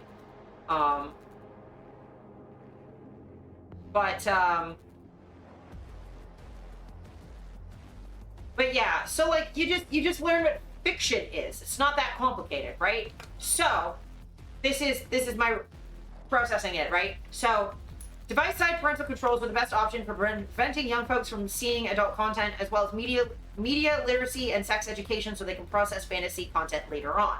Because they will eventually see sexual content. Whether they see it by accident when they are 14, 15, 16, whether they're actively seeking it out, whether they see it as adults, doesn't really matter. Media literacy would also have helpful effects with handling stuff they see on social media, of knowing when something's clickbait, knowing when something's AI, knowing when something is staged or fake, being able to process, because like, honestly, there's like, at this point, like, we're not just having a media literacy problem, we're having like an actual literacy problem because of how many kids like just don't, and by kids I include young adults, like just cannot understand the things you're saying sometimes. That they like cannot they don't understand what you're communicating when you use words. And like, I don't think it's their fault. I think the education system has failed people. And COVID certainly didn't fucking help, between education being way underfunded and people not getting the resources they needed during online schooling, and also the damage that COVID infections, especially repeated COVID infections, can have in the brain, you know, that sort of thing. Censorship gets people to be uneducated and ignorant in my life, infantilization. Yes, it is. I'm an adult in my early 20s, I can't drink. Yeah. Yeah, because like, but again, a lot of the people that are against this media literacy and sex ed and are pro-censorship, it is a form of control. Even so, like, this senator isn't even right-wing. She's ostensibly fairly progressive. A lot of these bills come from, there are, you know, obviously the right-wing anti-freedom assholes, but there's also like a radical feminist bent of people that are also trying to censor adult content, framing it as exploitation, which it isn't. Being on porn sets was not more or less exploitative than working on a Hollywood set. It was the fucking same. It's literally the same. Honestly, I had more control on porn sets than I did on like film and studios sets. That's why now, post Me Too, there's intimacy consultants and stuff on Hollywood sets now, and like film and TV sets. That happened because of exploitation and assaults that were happening to actors. Whereas every time I did hardcore BDSM porn, we had advanced pre-negotiations of what kinks were and weren't okay to explore during that scene well ahead of time. I knew I was going to be having sex on camera. I knew what we were doing, what was and wasn't okay from my partner, for me. Full page negotiations of what we were doing beforehand. Straight up, I was also on a TV show once that included, it was about adult content. It was on Showtime. Hosted by someone who's like a acquaintance of mine now, Sunny Megatron, who is lovely. That was talking about sex ed and sexual content, porn and stuff. And they had a mix of regular actors from like the film TV world and adult performers and sex workers. And guess who was more mature on set? The adult performers, way more professional.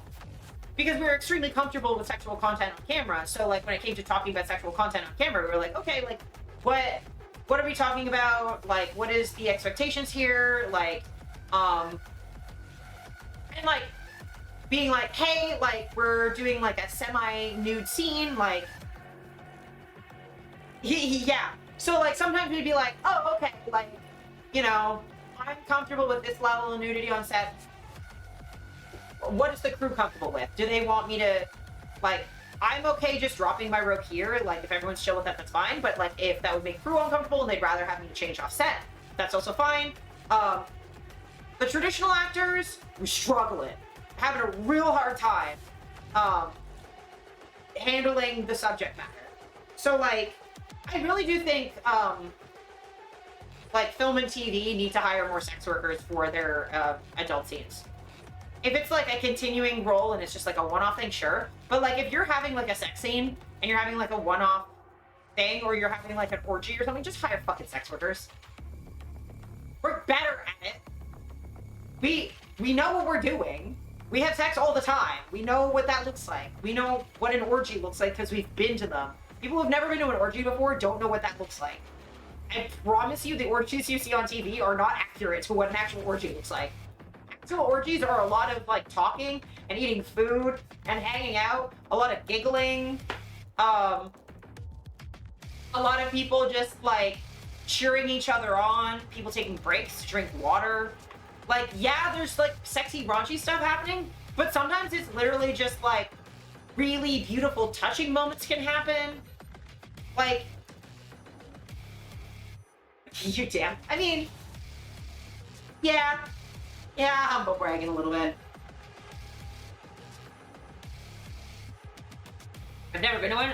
To be fair, most people haven't. I'm Orgy's George. I'm an outlier and I should not have been counted. But it is much better to just have parental controls here. So then it's like, okay, you don't want your like 6-year-old seeing porn. Totally makes sense. The parental control settings for your like 6-year-old scrolling through Baby Shark videos and what you need on your 14, 15-year-old and your 17-year-old, not the fucking same, right?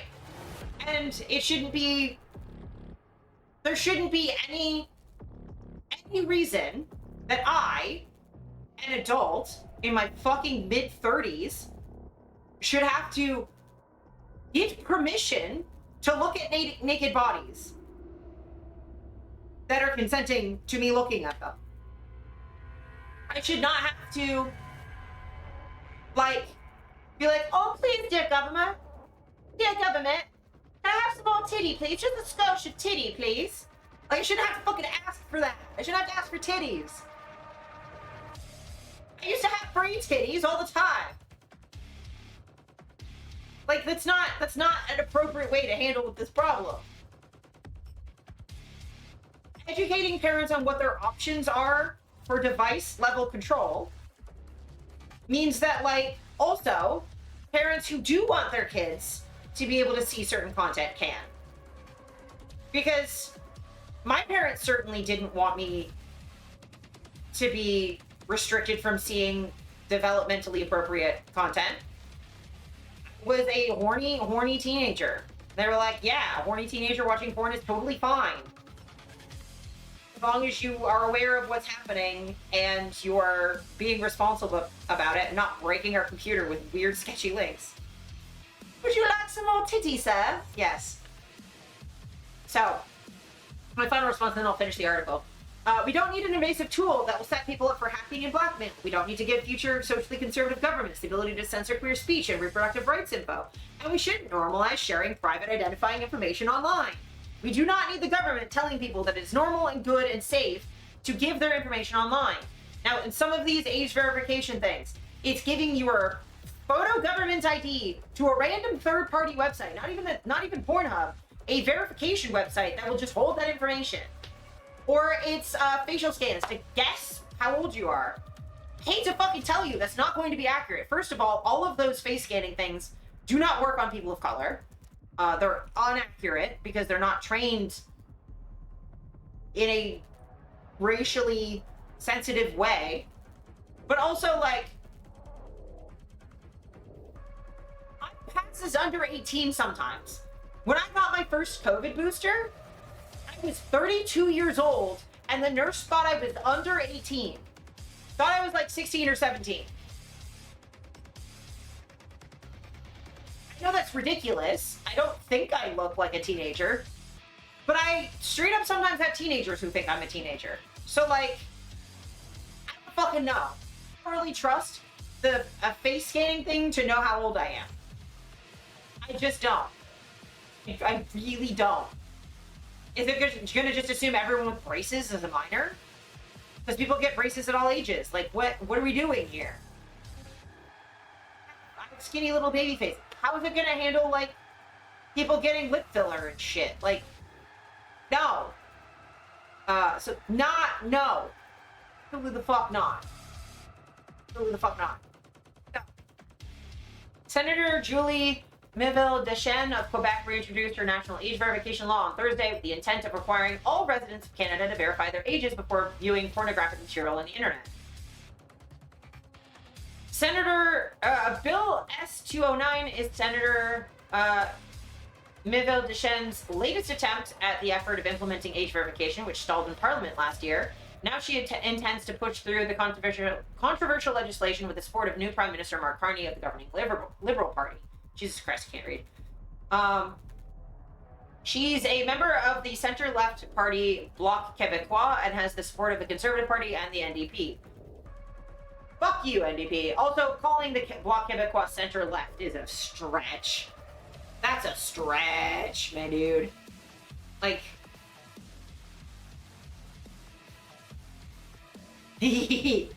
Shh, it's a secret. It's a secret. But like... Fuck you, NDP. 209 is titled the Protecting Young Persons from Exposure to Pornography Act and outlines a framework for requiring the deployment of reasonable, and that's doing some heavy lifting, age verification and assurance measures to prevent minors from viewing age-restricted materials while in Canada's national digital space. So I will say, as a disabled person, reasonable does a lot of heavy lifting in legal stuff, because I, as a disabled person, am entitled to reasonable accommodations in order to still be able to be employed as a disabled person. And let me tell you, what a business thinks is a reasonable accommodation, what I think is a reasonable accommodation, do not even remotely live in the same universe. I think a reasonable accommodation of being able to fucking sit down is easy peasy, but damn do I have to fight for that shit in normal ass jobs. Now my current job, I can sit down wherever the fuck I want. Whatever sunscreen I'm using. Well, I am using sunscreen, but also Ehlers-Danlos syndrome. I don't think I have the structural integrity to hold a wrinkle in my face. The only real sign of aging that I've noticed is I do have like a little bit of texture that's starting to happen, and my eyebrows are starting to droop a little. You're good. Companies that would be directly impacted including ALO, the Quebec-based parent company of Pornhub. According to the introduced text of the bill, adult platforms that do not comply with the age verification provisions of S-209 would be subject to costly fines. So important to note, that would include my website, by the way. Sum the fuck how I would be vulnerable to like tens of thousands of dollars in fines if I don't verify the age of people who go to my website because I have information about my job and like photos. Not like I don't put like graphic photos because you gotta pay for those. Those are paywalled. But like I do have art nudes. So what? I have to put age verification on my website as someone who's like self-developing. I'm not like a tech expert. I just made a fucking Wix site.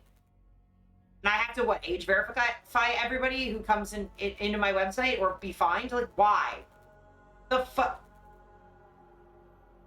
A landing page that says, like, there is adult content here. My dude, it's very clear what stuff is going to be on my website. So, like, a lot of these laws do not differentiate between extremely small companies and big things like Pornhub. A lot of laws treat all adult content like they're mega giants like Pornhub. And it's like, I hate to tell you. Like, my friend that used to have a website uploading their own nudes and that's it, like, having, like, there's like a proposed law where we'd have to have within 24-hour takedown and have, like rapid response, like takedown request forms. And it's like, but it's my website and the only person uploaded is me. What do I need a takedown request form? I'm the only person here, but you've mandated it by law. Why? Like, it's nonsense and doesn't make any fucking sense. And also, how am I supposed to have 24-hour response time for anything? I'm one person. I can take a vacation, my dude. I'm one person.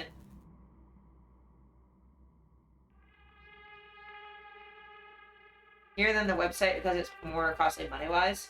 Canadian currency and Romanian currency is miles apart. Yeah, well, and also most of those websites are actually not in Canadian, it's in USD, which is even worse.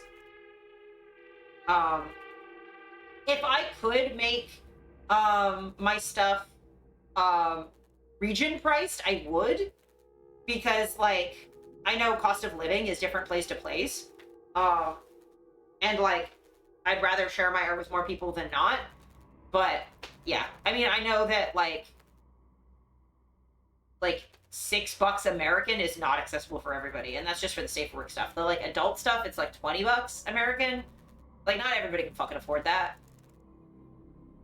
So, speaking to the Globe and Mail newspaper, a spokesperson for ALO sticking to form advocated for device-based age verification instead of site-level verification measures. Spokesperson Alex Kakesi, ALO's head of community and brand, told the newspaper that ALO is fully committed to ensuring the safety of minors online and that its platforms, including Pornhub, are strictly reserved for those of legal age only. The Globe and Mail report additionally notes an investigation into ALO's compliance with age verification laws recently announced by the European Union. With regards to the new Canadian bill, a first violation would be subject to a fine of up to $250,000 and at least $500,000 for violations that follow.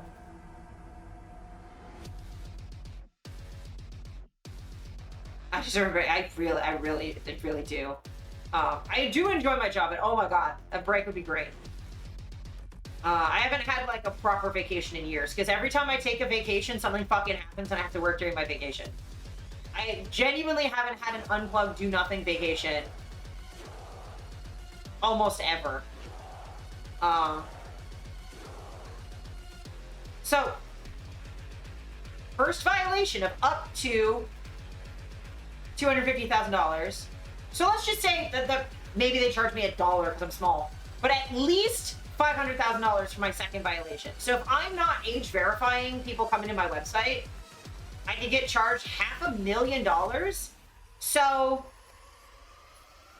doing some rough calculations, that's my income for the next 500 years. Well, not quite. 50 years? 50 years. It's every dollar I make for the next 50 years, not probably more than that, because, I mean, what, am I not going to pay rent? Do I just fucking die? But that's 50 years of my income. You're going to charge me that? Good fucking luck. To what, age verify people? To look at, I mean, honestly, what I would have to do is I would have to remove images of, like, nude images of myself, make things as safe for work as conceivably possible, and then 50 years, yeah, I make like $10,000 a year of taxable income. A little bit more than that, but like, taxable income for all my expenses and like the little bit of rent that I claim. Like, I'm poor. Like, y'all, I don't think realize I am poor. I have always been working poor. I will always be working poor. I'm never expecting that to change. I am poor. Very poor. Being completely candid. And I'm currently making some of the most I've ever made in my life. And I'm making taxable income, to be completely candid. It's like taxable income, I think, is around $12,000 to $15,000, somewhere in that range, depending on the year. That's obviously not how much I make before taxes, but my taxable income's about that. I make fucking nothing. Like, nothing.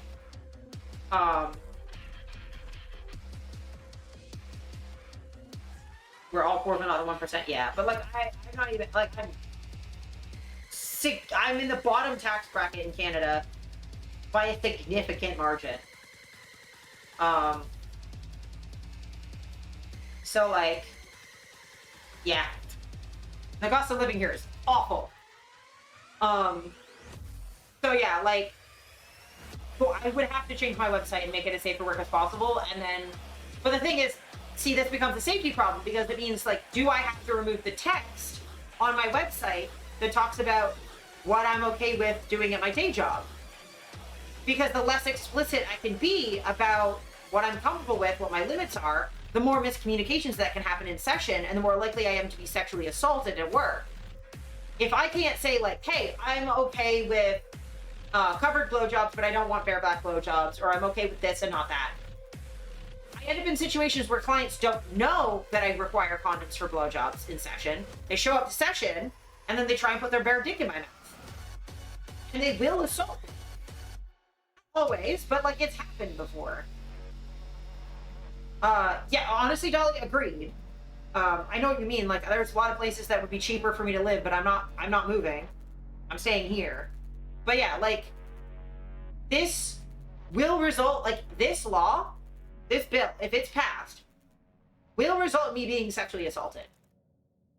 Straight up. If I have to comply with it, if this law means someone like me, who's just making a website for myself, has to comply to this, and nothing about this implies that it won't. Yeah, with no conduct. Yeah. So if I have to follow this law, and that includes text and not just images, this will result in me being sexually assaulted. End of story. So either I have to break the law and risk potentially being fined more money than I'll make in my entire fucking life, because Lord knows I don't think I'm living until 84, 85 years old. I have chronic health issues. I'm not going to be able to work that long. I'm sorry. I don't think I'm going to be living longer than my grandparents did with way more health issues. I'm not planning on that. So more money than I'll get in the rest of my life. Risk that to break the law, or I'll be assaulted. That's what this law means. And, like, this is also not a law that's meant specifically directed at in-person sex workers, but because they've already passed laws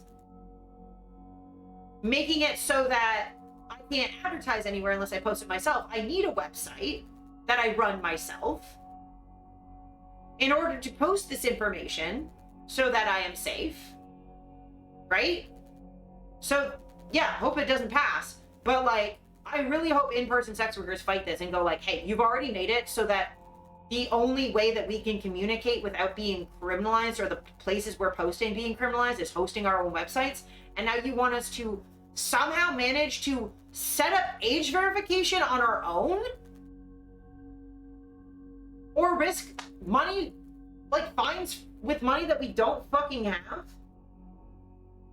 That we'd only be able to make by selling sex, which you don't want us to do. Oh yeah, I'll live some years yet. I just don't think I'm gonna live for 50 more years. We'll take it a decade at a time. How about that? The rest of the bill also reveals that it will require Canada's internet service providers, like Bell or Rogers, to block adult platforms that are in violation of the law or under enforcement action in a federal court order to block the platform. So they could just block places. That's fucking great. Federal court must order any respondent internet service providers to prevent access to the pornographic material by young persons on the internet in Canada. If the ISP or the pornography website violates the provisions of the law, the bill text notes, it's more than time for Canada to act to protect children from the serious harms of exposure to pornography online. What fucking harms? Like, legitimately explain to me what deep harms happen to people from seeing sex. What do you mean?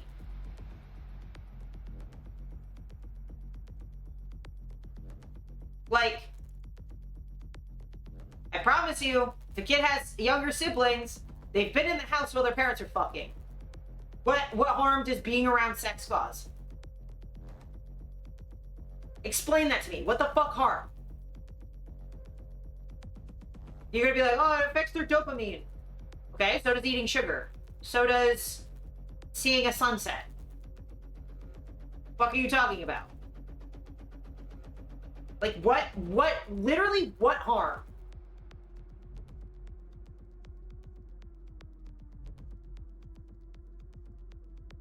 Like, I struggle to think of any psychological harm that ever came from me from seeing adults having sex.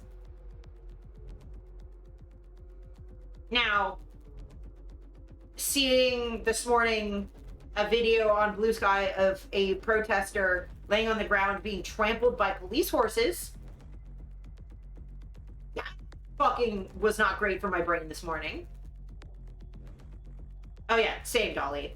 But like, or seeing bodies blown up in Ukraine and Gaza, that was psychologically scarring to me, and I'm a fucking 34-year-old.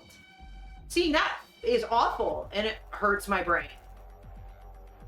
Seeing death and violence and destruction causes psychological damage. Seeing two people have consensual sex does fucking nothing. Trampled by police horses? Yes. That was happening in LA yesterday. Yes. So, like, literally what harms? What harms are you protecting children from?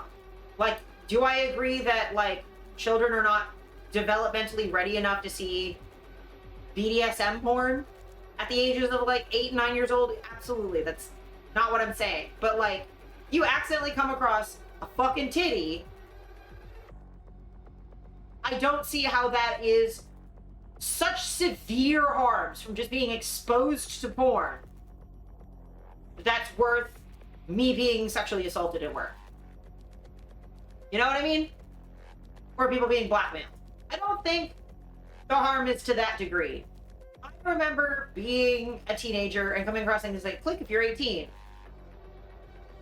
Fully had the opportunity to not hit that button. And when I didn't like what I saw, guess what I did? Hit the fucking back button on my browser and never went to that website again. Like, again, there's a difference between like a 4-year-old and a 14-year-old. And really, if someone's young enough to be harmed that severely by seeing a fucking titty on Blue Sky, they shouldn't be on the goddamn internet.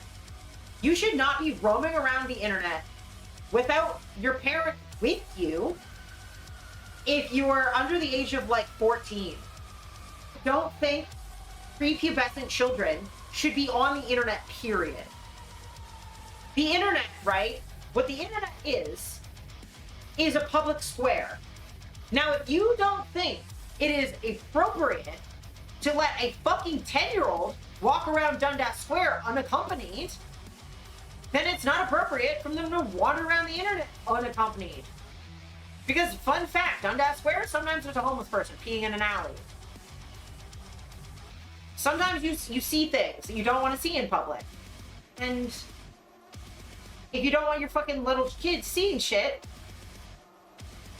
be with them. Don't just leave them to wander around. Yeah, exactly, Dolly. And seeing violent videos like that does cause trauma over time. Like, it does damage the brain to see violence over and over and over again. Like, not so much like fictional violence, because our brains can parse the difference. It does not look the same. I promise you it doesn't look the same. But like,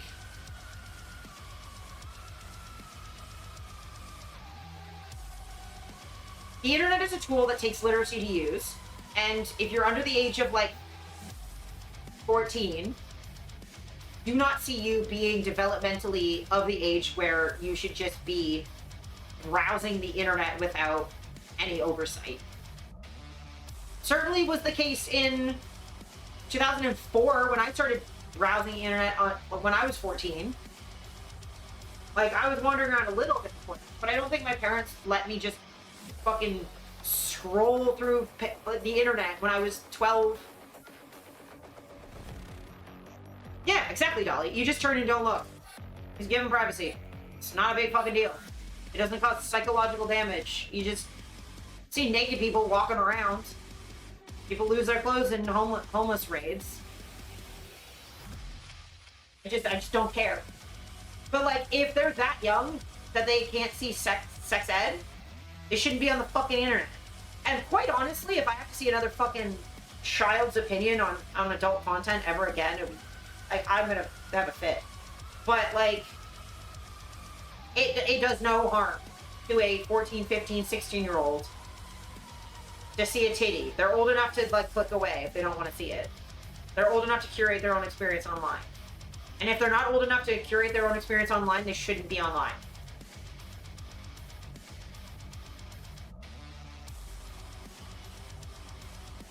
If they're not old enough for you to send them on public transit alone, they're not old enough to be on the internet alone. End of story. Fuck off. You are not going to make the internet child safe. You're not going to baby-proof the internet without severely violating the rights of every adult who exists. Just like you could not baby-proof the entire fucking world without violating the human rights of every adult who exists.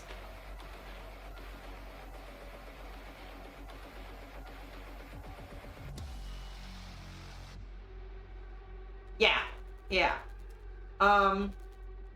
If the bill is adopted, it would enter into force 1 year after it's granted royal assent by the Governor General of Canada, blah, blah, blah. That's weird. Whatever. Commonwealth. But when I say that, like, the internet is not for children, children should not be on the internet. Like, even if you're just trying to show them, like, I don't know, Baby Shark and Baby Sensory videos, or, like, kids YouTube, that you shouldn't have them on the internet with you sitting there with them if they're that young.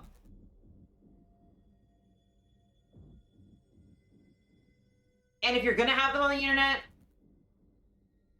on their own, wandering on their own, teach them how to do that safely. Give them the tools they're going to need to use the internet appropriately.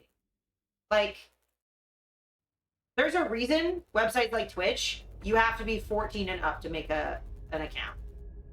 My stream is marked 18 plus. If you are under the age of 18, get the fuck out.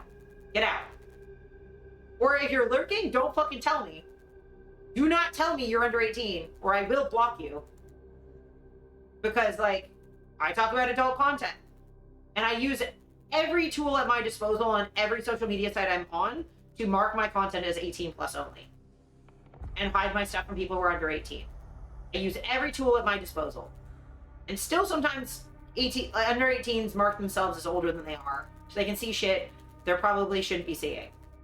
And, like, it's one thing if you're 17. Another thing if you're 13.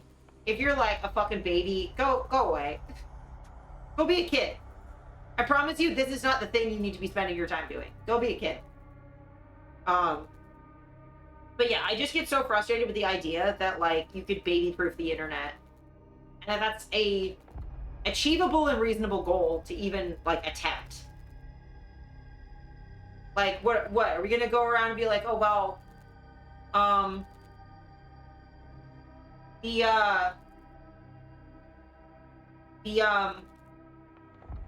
public transit isn't baby safe. Because, like, we need to protect and save children, so we're gonna put baby gates over every staircase in the entire subway system for the TTC. Every single staircase is gonna have baby gates because we need to protect children, and also every outlet is gonna have one of those little plastic things in it because it needs to be baby safe. Also, babies can't use escalators, so we're just gonna get rid of those. Also, we're going to put baby sensory videos on all the screens because the news is obviously too upsetting for them. It's not age and developmentally appropriate to be having the news cover adult topics. Also, I guess we shouldn't have any hard edges, so we're just going to take everything and just cover it in foam. And rubber and, like, soft fabric so that everything is as soft as possible because we need to baby-proof the entire fucking world. And a child might trip and fall and skin their knees, so we have to make the roads out of trampolines so that if they fall, they bounce so that everything is, like, fuck off. Yeah, violence is not good. Sometimes it's necessary, but it should be last resort. Like, So, and the thing is, I have a broad definition of violence. Like, social isolation is violence. Kicking someone out of your community is violent, but it's sometimes necessary. Yes, peace.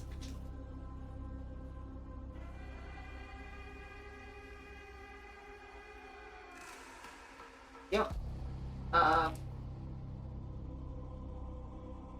Yeah, better get rid of all the food. Be great for me. I don't eat solid food anyway. Except for, I mean, I do eat spicy food. But, like, we just need everything to be as bland and boring as possible.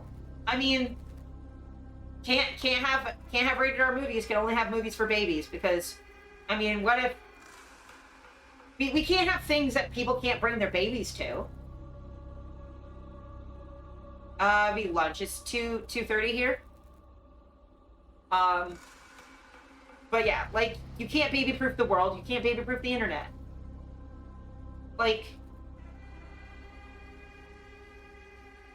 Like, you know what is developmentally inappropriate for, like, a 12-year-old to see? Protesters being trampled by horses. But that's not the stuff they're age-gating. They're age-gating my chest. Which, by the way, despite the fact that, like, I look like I have a man's chest. I had top surgery. Fully, I could whip this off on stream. It'd be fine.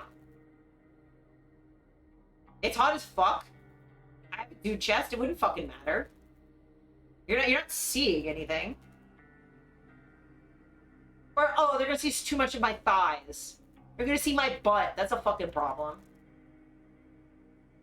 And, like, again, being Canadian, this is what? Like, the fact that you have to age verify to see nudity on the internet. But if you just go to Hanlon's Point here in Toronto, it's a family-friendly beach with nudity. I've been there butt-ass naked, because I don't like to swim in bathing suits. It feels weird. I got too used to skinny dipping, and now swimming with clothes on feels weird. I can. It just feels weird. But, I don't like carrying around wet bathing suits. It's like, I just don't like it. If I can just swim naked, I'll just swim naked. But, and like, the kids are running around naked. It doesn't mean anything. We're just all fucking naked. It's whatever. So, like, the idea that, like, in Canada, right, women can walk around with their boobs out, because that's legal.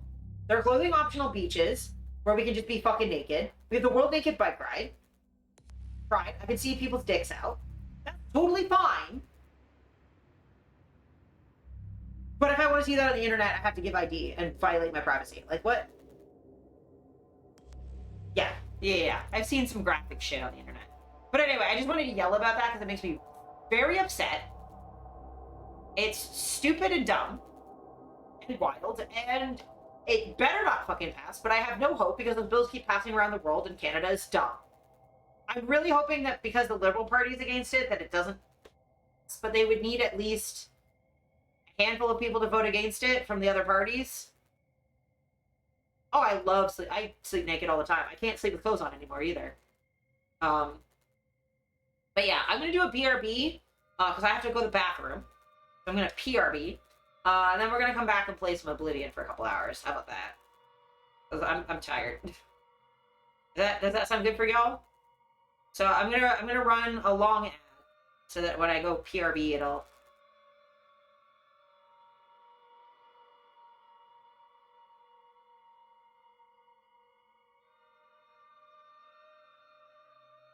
Can't swim this far.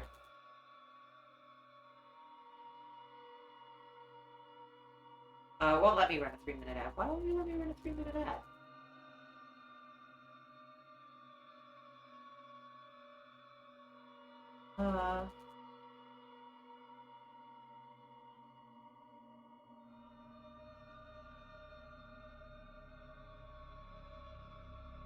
It won't let me manually run ads. Why? Wait, I love swimming. I'm so good at swimming. Why the fuck is it running its own ad, but it won't let me... Why are you like this?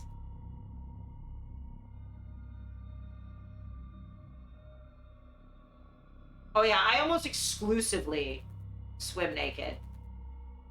and sleep naked.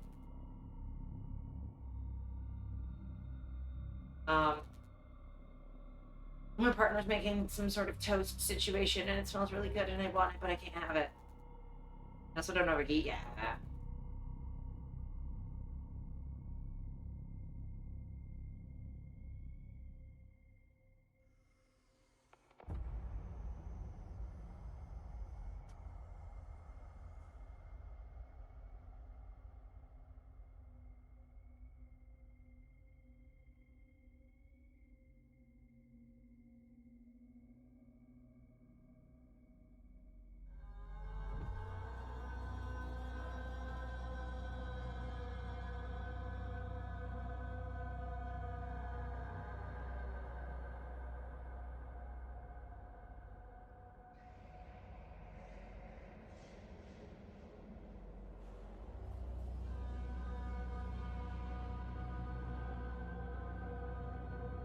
So I'm running ads. I will PRB.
And we're back.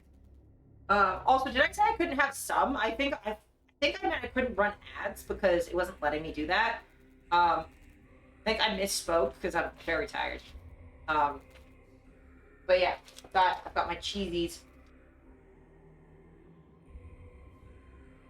My cheesy penguins. Okay.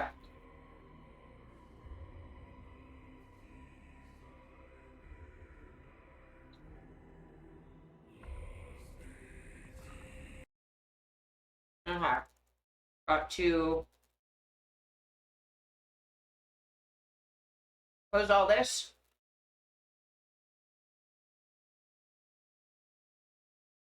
So that I can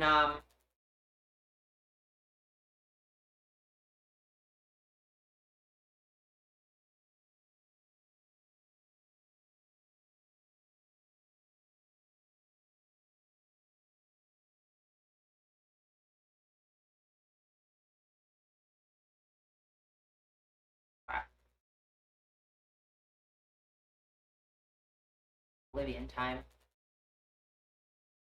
Oblivion time. Excited for more Oblivion?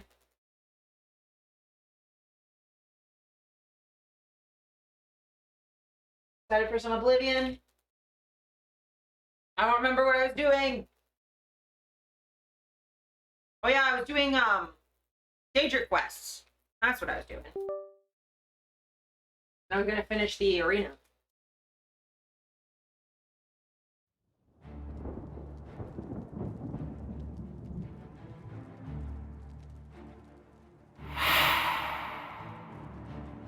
Thank you, Steffi. Jesus Christ.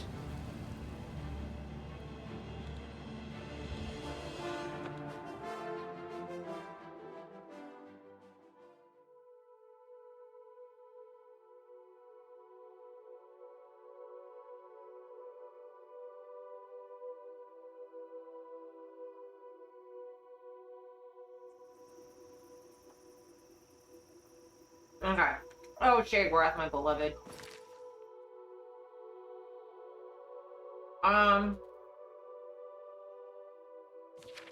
Right. Yeah, maybe we'll do this real quick. Just to clear this out of our quest log.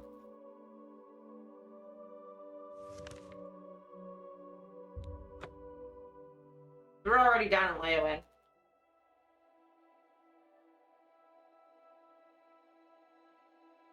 Leia Windy's nuts. Okay.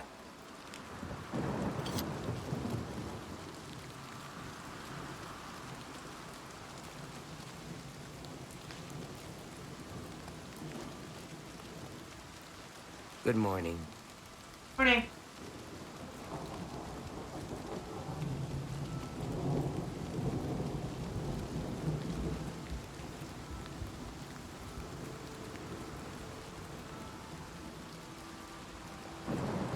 It's supposed to smell bad in here? Alright. How bad does it smell?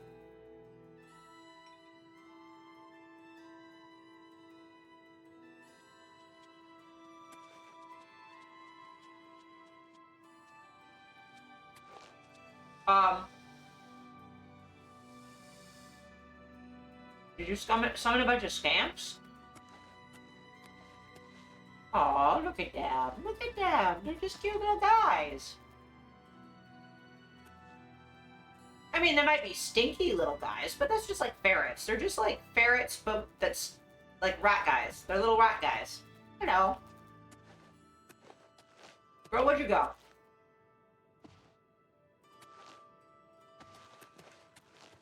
Let me talk to you about your little guys. These stupid scamps are driving me crazy. They're just little guys.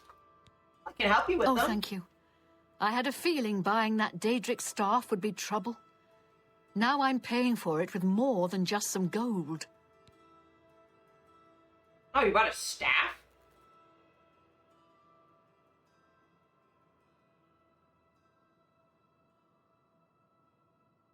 Aw, thank you, Dolly. Give me staff. She'll hide Dolly. You're just a little scamp. A few weeks ago, a spellsword was passing through Leowin and heard that I liked to buy curiosities. He wanted to sell the staff you see me carrying. I eagerly bought it, knowing the value of Daedric relics. In fact, I was a bit suspicious when he sold it so cheap. His loss, my gain, I figured. After examining it for a bit, I noticed a small word carved on it in runes. Using a book from my library, I translated it. The word was nonsense. However, when I spoke it and held the staff, 4 scamps suddenly appeared. I thought I was done for. Strangely, they all just stood there. It didn't take long before I realized they were following me. I couldn't be seen in town with scamps following, so I decided to discard the staff. They're just little I can't guys. explain it, but somehow I can't compel myself to actually let it go. Give it! This staff is obviously cursed. Now I'm stuck with it. Give it! Where do I fit in? Is it as the new father of 4 little scamps? I need you to get over to the Mages Guild and talk to a good friend of mine, Alvis Uvenum. She's the only one in town that I trust. I was able to get a message to her earlier, but I've yet to get a reply. If I go, then the scamps will follow and my secret will be revealed to all. Give me the... Why don't you like them? They're just little scamps. The beastly little creatures are nasty, smelly, noisy, and wrecking my beautiful house. Like all I pets. must be rid of them. I can't let people know I They're have literally scamps in parrots. here, or they'll think I've taken to Daedra worship. What's wrong with that? Try explaining that to the town guard. What's wrong with worshipping Daedra? I'm awesome. What do you mean? Rude? Also, even outside, like in character, our character's a dark elf. What do you mean? Oh, well, they'll think I'm taking to Daedric worship. That's awful. Bitch, I'm literally a dark elf. I'm a Dunmer. That's what we do. You're being rude about my culture, and then also being rude about these cute little guys. Yeah, they're smelly and loud, and they make a mess. Welcome to having a ferret, my dude.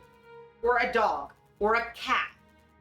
Literally, most pets. Right in front of my salad? Yeah, exactly. Can I have it? Alv should be able to help rid me of this staff. We play cards at the Three Sisters often and are old friends. Seek her advice. Alright, Mama. Alvies is a practiced researcher. She's sure to have some good information for you. Alright. Guys. I'm gonna get you away from this woman. I'm gonna adopt you, okay? Oh, you're so cute. I'm gonna take you on adventures. Okay? Just be patient.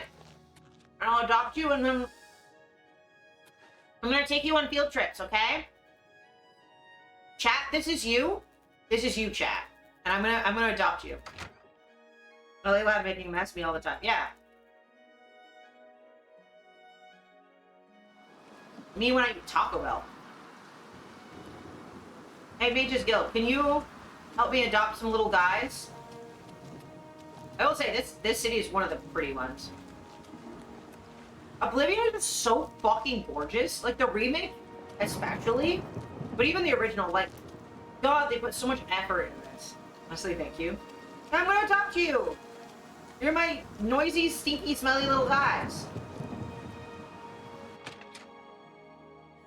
I'm gonna adopt you. I will be your father and you shall be my sons. Hello.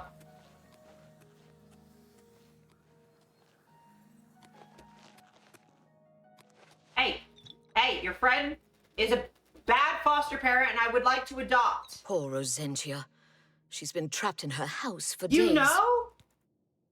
How did you know? Frankly, the smell gave you away. You must have stepped in... Well, let's just say something that isn't pleasant. Just be sure and keep this quiet. If the other mages even knew that I was involved with Rosentia's new guests, I could get kicked out of the guild. Kicked out of the guild because you're helping someone with a cursed staff. You're making me really want to not join this guild, my dude. But you can get kicked out for worshipping Daedra. Dunmer to Dunmer. That's bullshit, right? You're adorable. Daedra Shrines. You mean the shrine to Nocturnal? That's north of Leowin, east of the Lower Nibbin. Yeah, I've been there. She's my homie now. Now tell me about Rosentia. I'm glad she was finally able to get someone over here. I've been gathering all the research I could on her, little problems, shall we say. Her little stamps. Her little babies. Can I have the staff, please? Doing a bit of digging, I'm afraid Rosentia's been stuck with the staff of the Everscamp. Nasty bit of fun by Sheogorath, I'd say. I love him. He's my The homie. only way she can be rid of it is if someone willingly accepts it. It can't be discarded in any other manner. Give it to me. No one would buy that thing once it's activated like it's been. The only chance is to return it to its original resting place, Dark Fathom Cave.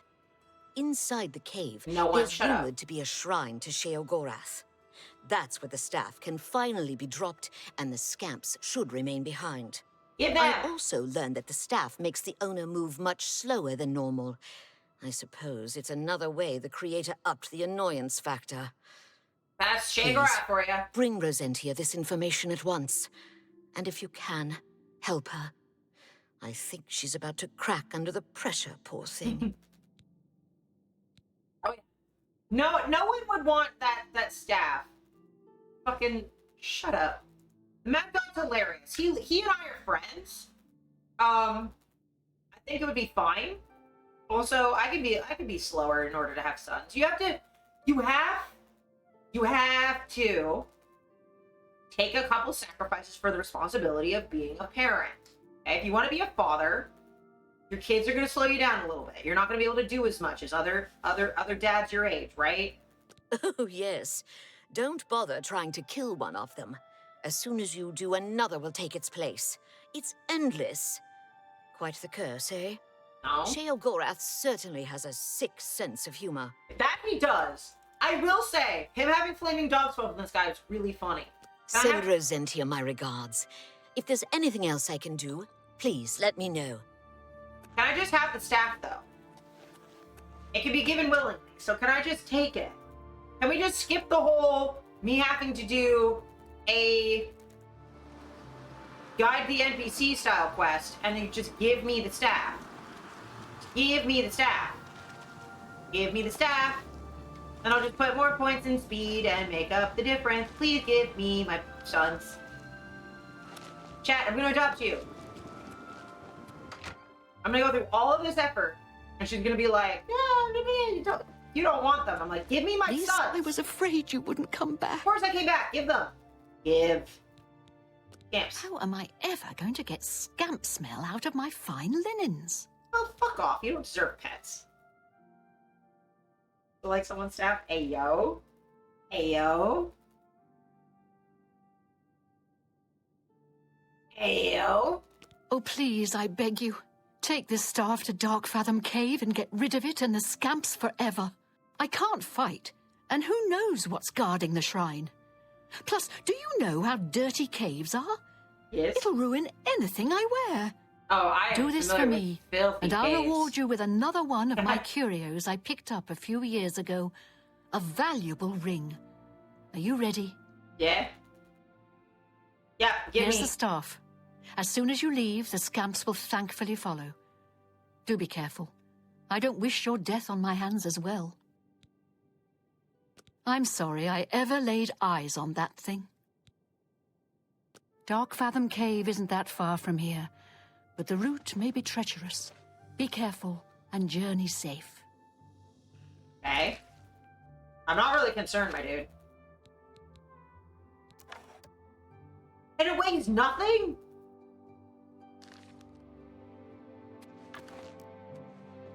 Wait, can I just bash people with it? Hey! Hey, guys! Zura. Yeah! I love having you here, too. You're awesome. Come on, children!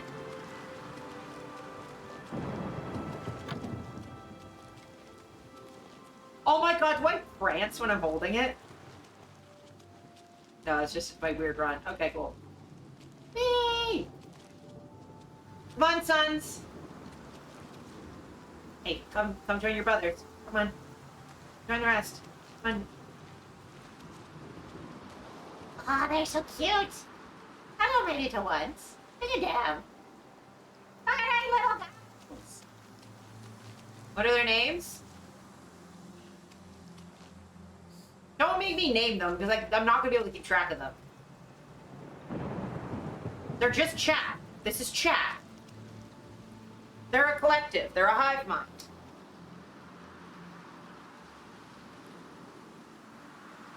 This is Korok. This is Ghost.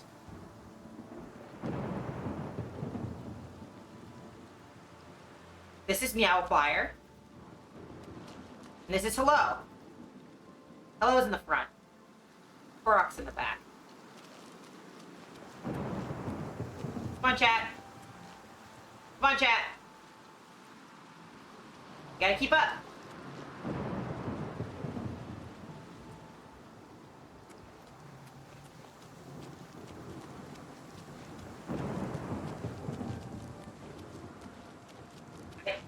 What's happening? I did see that in chat. Yes, I did say Cora. Hello? Why is the alert not going off? Why is it not going off?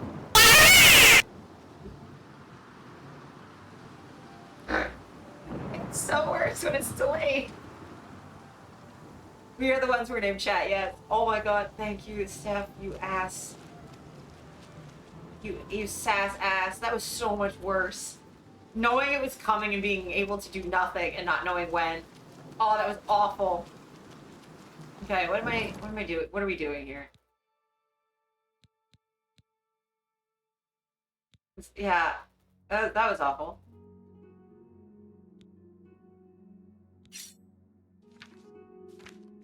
Do I have... I have 4 meat. Do I have...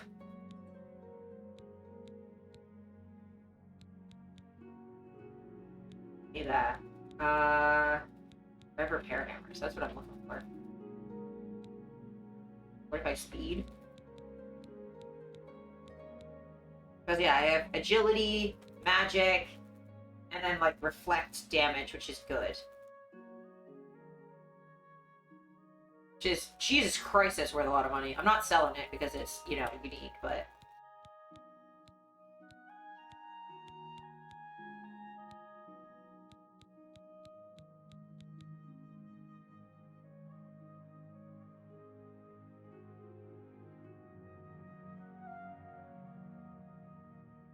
Okay, where do I need to go?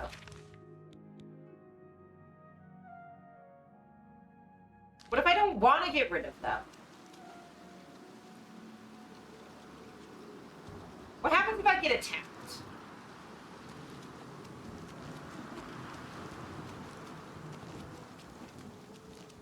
Hello? Good afternoon. What is it, sir? Goodbye. You're not gonna mention my children? Hello? Keep up. Keep up, keep up.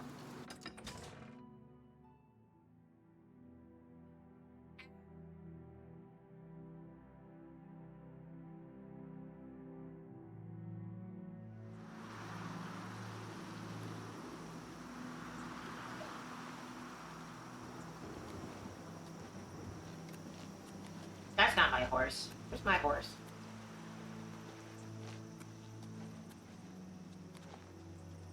Come on, guys. We're gonna go to this gate of Oblivion, and I'm not gonna go in. I just want to see if I get attacked by something, and if this game still protect me. Also, all these are fire-based, so...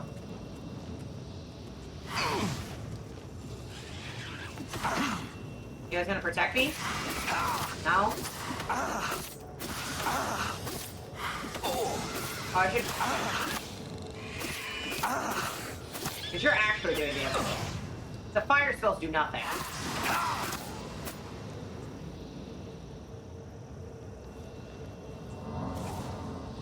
So you just are here.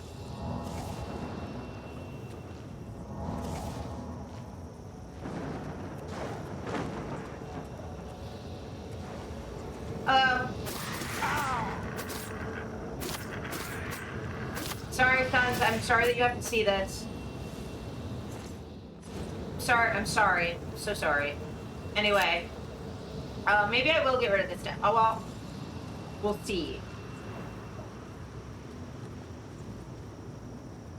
Yeah! People sending me stuff.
Yeah, you know what? I'm not completing this quest. I'm just gonna keep these little guys. Because they're gonna be useful. So I just have four sons now. Okay, let's do other quests. That's just gonna stay on my quest log then, because I just want them. Hello there, any interest in playing the new Dune game? I'm currently playing Oblivion. I am unaware of a new Dune game. I haven't played an old Dune game. I mostly kind of just play random shit, mostly puzzle games and horror games. Oblivion's just like one of my favorite games of all time, so we're doing this. But if you really like it, I'm interested to hear about it.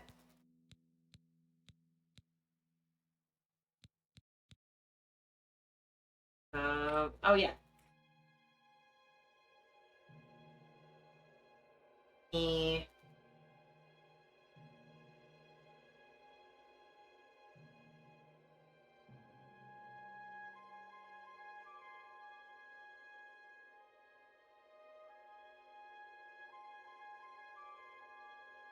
Trying to see the ones that we can still do. Okay, cool.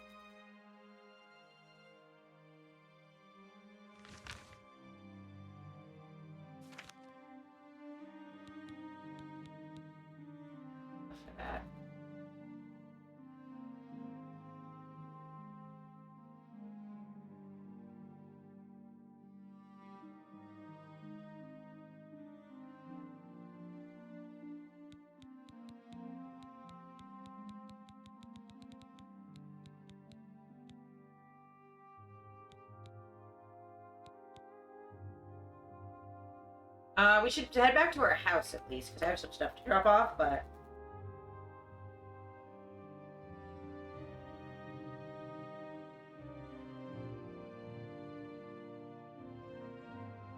And we have some more quests to do. Also, chat, question. I don't really want to do that. Question. Should I keep everything in the waterfront house, or should I move everything to the haunted house? Let me know. Let me know what y'all think.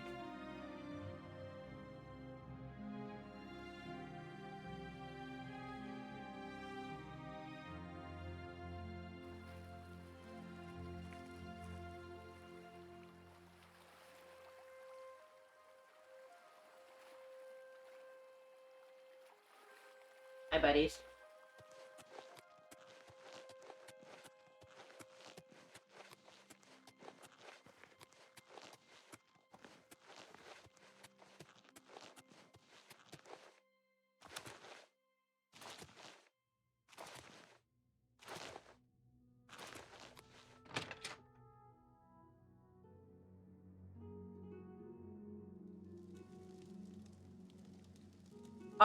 I have the haunted house in, I think, Anvil.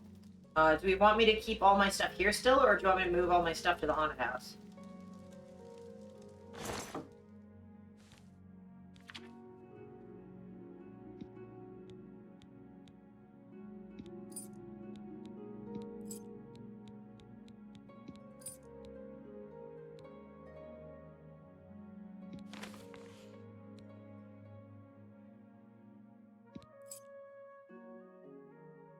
Haunted house? Okay, maybe I'll do that at the end of today, just move all my shit over.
sneak with the scamps, or does that fuck up my sneak? The reason I'm thinking of keeping the scamps, right, is that I can use them for stuff.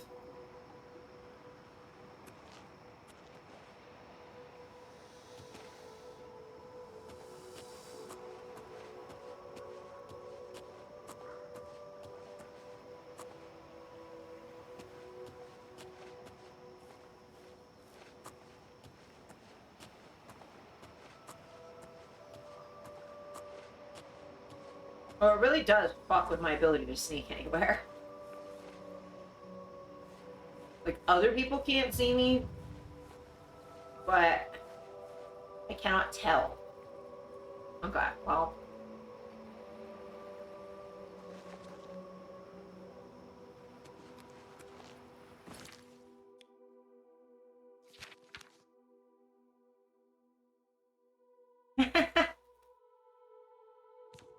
That's really funny. Can I drop? Oh, I can't get rid of it. Beam braid? Yeah.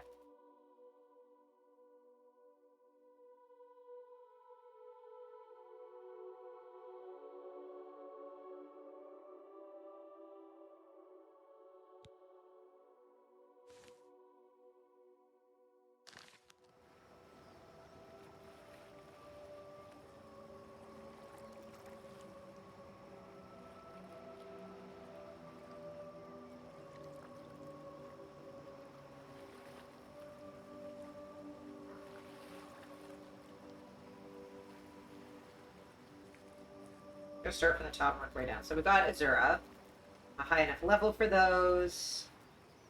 Yeah.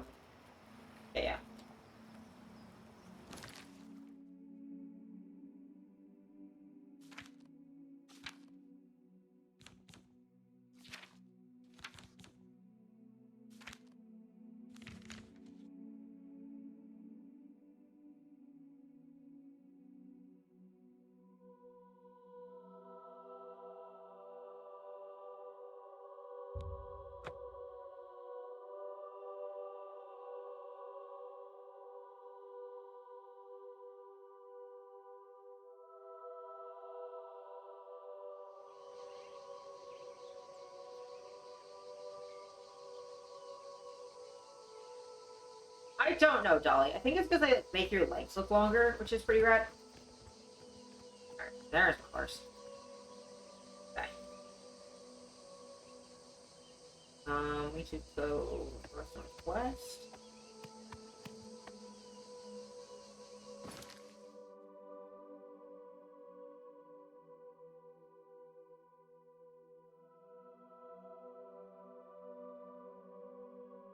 Like...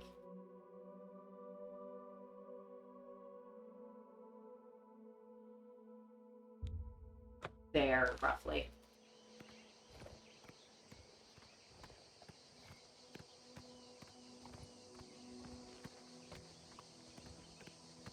You good, dude?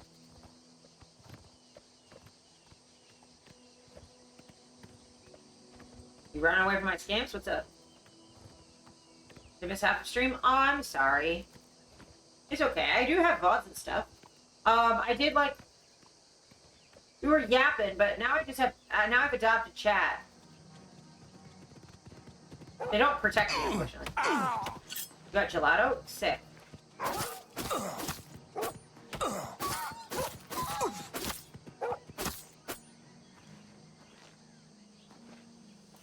Anyway. Continue onwards. Gelato sounds really fucking good, though. I will say.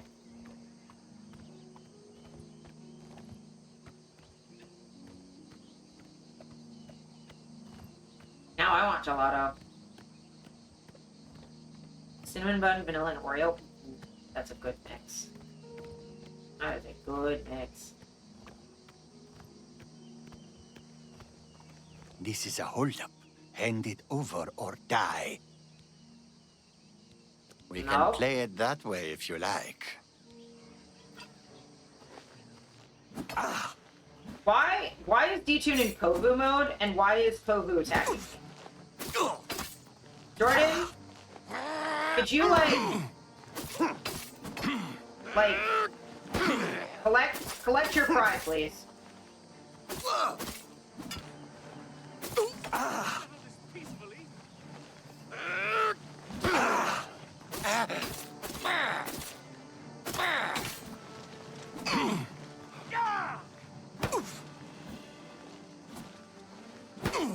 Alright, you're really not helping. Thank you. Thank you.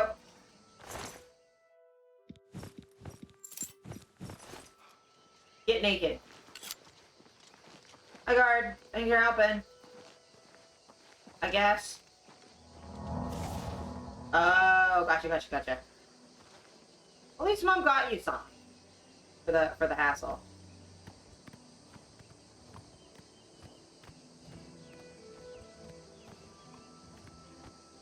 Chad, I love that you just stand there and watch while I get attacked. That's very, very fitting.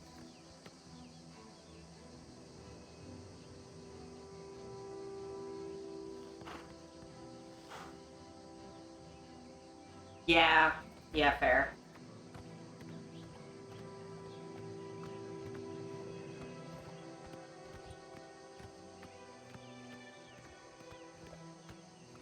Oh, gotcha. Love to watch. Oh my god, Ayo. With permission, I hope. With permission from the cup chair. Oh, there's a gate to Oblivion over here. There's a lot of those. Oh, suddenly a headache. Okay.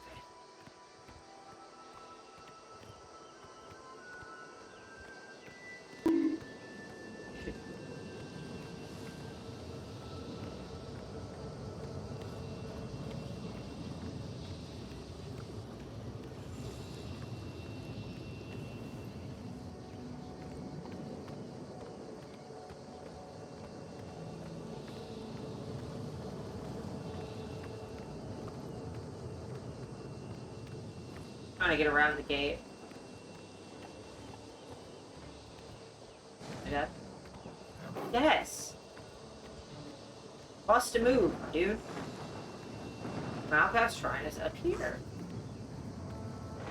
What's happening?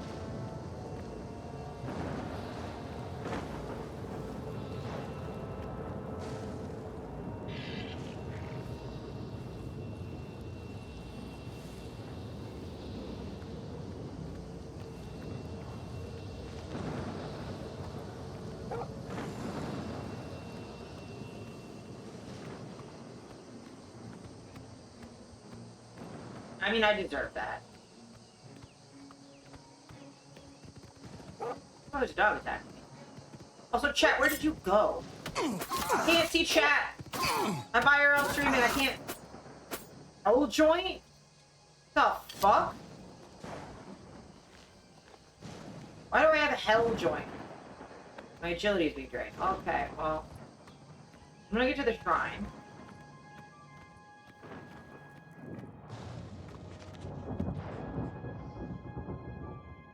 Instead of shuffling dance moves. Really funny. Were you invited? I didn't invite you. Yeah. Well, that's rude. Hey, man. You dare come here to the shrine of our Lord?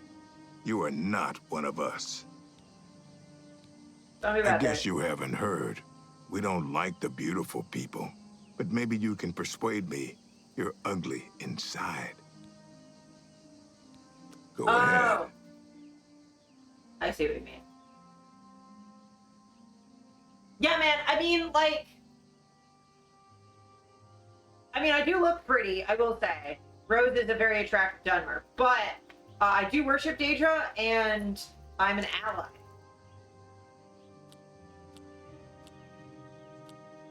That's enough. My life. You think what nonsense. That's amazing. You've got... Don't... What a dumb joke. I can't... Don't... What a... Gracious. What a hero.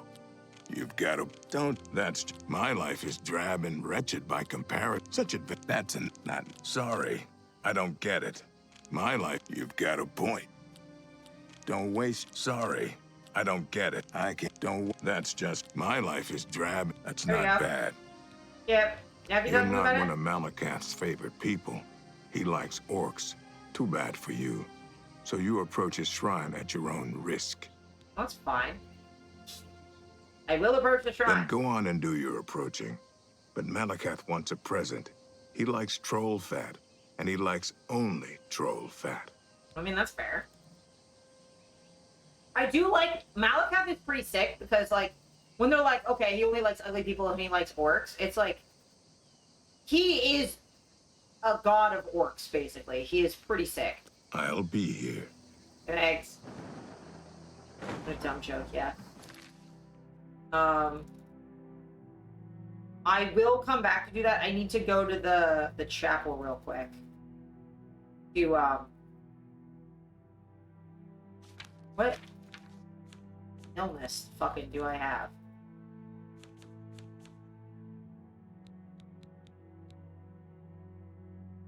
Oh, show active effects.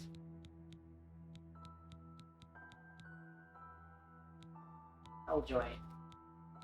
Oh, I guess that's fine. It's not like a permanent thing. I have arthritis temporarily.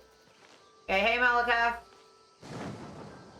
Big, handsome, buff-ass man. It's okay. Honestly, Malakath could throw me across the room. That'd be great. Yeah. You brought a present. Good. That's smart. You want something? And if you're smart, you do what I tell you. I'm a bottom. I'll do what you say. That's fine. Lord Drad took my ogres. Says he owns them. Lying maggot! They're my ogres! You can't own them. Agreed. Lord Drad put my little brothers in chains, working in the mines. Okay, yeah, I'm on your side, dude. Like that. Me neither, man. Fuck that. Get over to Lord Drad's estate. Let my ogres loose and get them out. Okay. Get going. When I left an offering, Malakath was summoned and spoke to me. He tasked me with traveling to the estate of Lord Drad and freeing his ogre slaves. Abso-fucking-lutely, my dude. It's one of them named Shrek.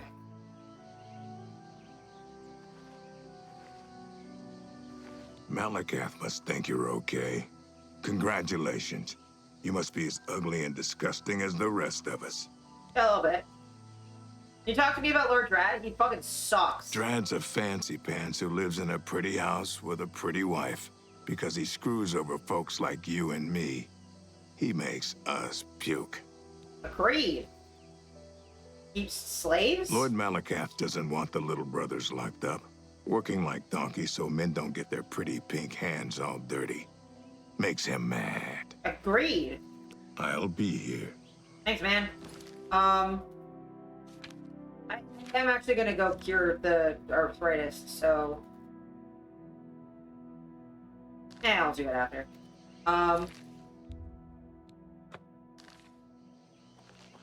Hey, little guys, we're gonna go free some slaves. A bit rough, yeah. I mean, it's Oblivion is a time. Okay. Let's go free some slaves.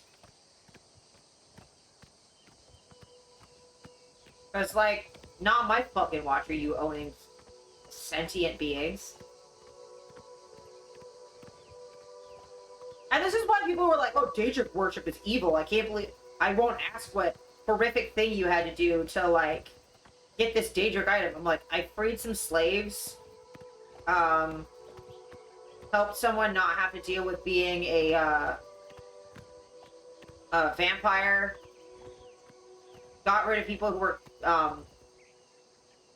shitty-ass fucking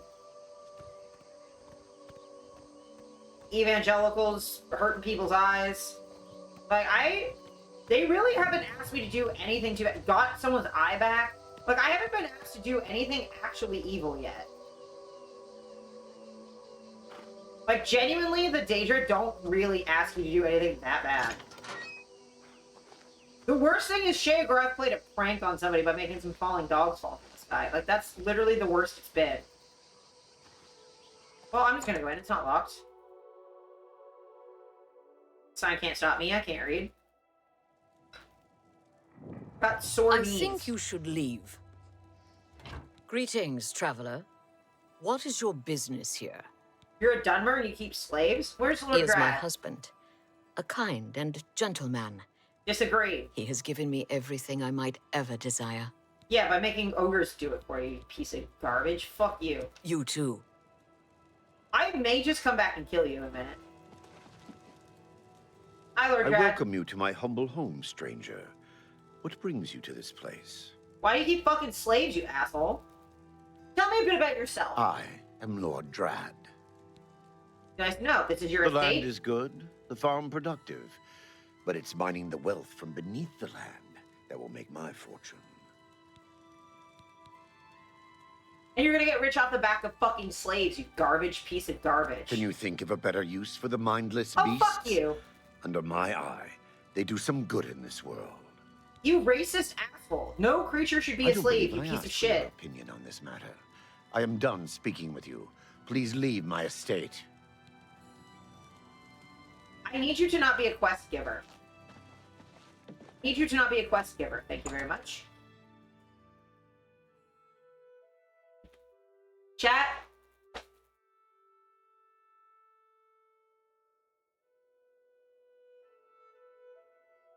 Chat, I have secondary goals other than Malacath. Malacath has sent me to free the slaves. I'm gonna die. We gonna kill him? We gonna kill him. We are absolutely gonna kill him. Okay, so I just need to find where hello chat. We need to find where he's keeping them. I'm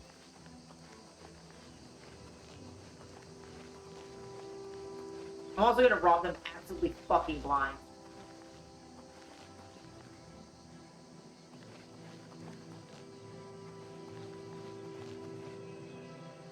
I don't need fucking potato. I'm not harvesting your potatoes for you. Oh, they have tobacco. Oh, racist slave owners that grow tobacco. That's not familiar at all. Slave quarters. I see. Oh, you have multiple slave quarters. You have so many slaves, you need multiple places to keep them. Well, so fun fact about that.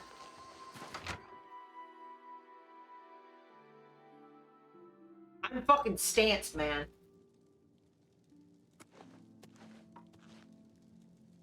A cheese wedge. Sure.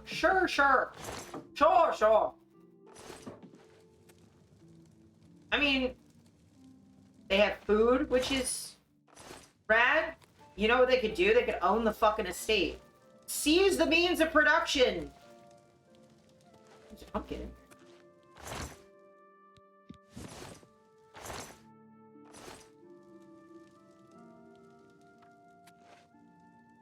So they're not in here. Sure. Oh, they're not in this one. Are they in the other one? Or are they working in the mines right now? Because I will kill a bitch. I will kill a bitch immediately. I'm just gonna get them out of the way. Because the thing is, right now, the Lord and Lady are quest givers, so they are immortal, and I cannot fucking kill them. But I absolutely, as soon as I finish this quest and they lose that marker, I'm coming back to kill them.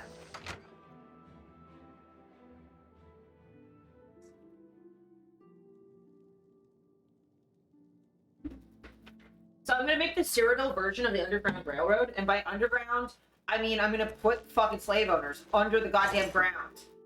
That's what I'm gonna fucking do. I do like pumpkins. I might borrow a pumpkin for my house. And by borrow, I mean steal, because fuck these assholes. You're keeping...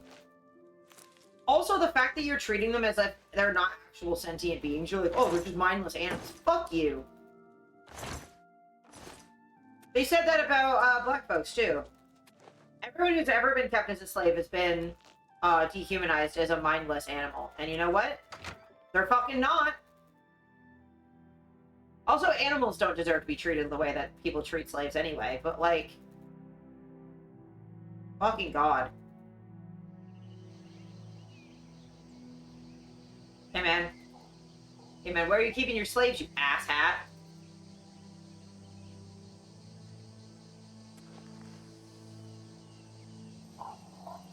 So wrong, yeah. Man, what a pretty house. What a pretty house that I'm gonna fucking start some shit in.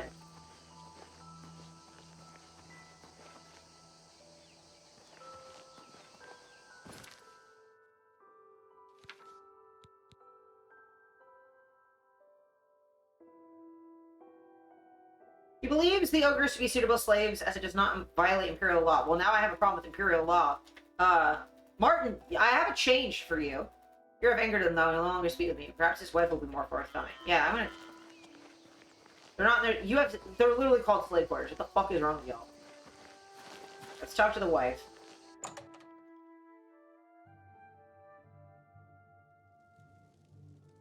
Hey, bitch. Bitch, you have anything to say about your life of luxury your husband's giving you? Oh, are you here? I'm warning you. Get out, or I'll call the guards. I'm afraid you've upset my husband. Please leave before he loses his temper. I beg you. Oh, his temper. You said he was sweet. He gives you everything you ever want. The estates? Purchased the land and title from council. It cost him a fortune, and he's determined to make it pay. So he couldn't afford it, and he's taking that out on fucking I can't tell you about that. Please, just go. We'll see.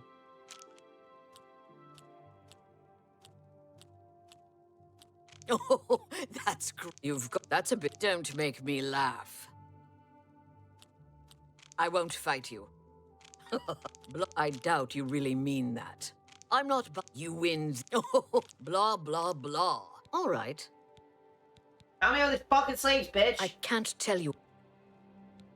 We'll see. Well, isn't that sweet of you? Yeah. He works them in Bleak Mine. It's terrible. The guards beat the creatures mercilessly. That's all I can tell you. Now, please go. So Goodbye.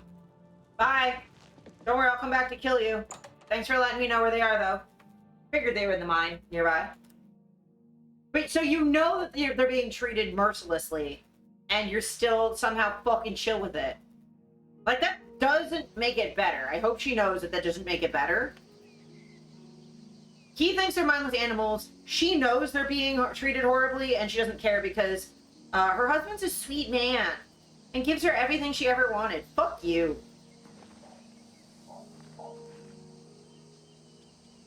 Oh god. Frames. My life for a frame.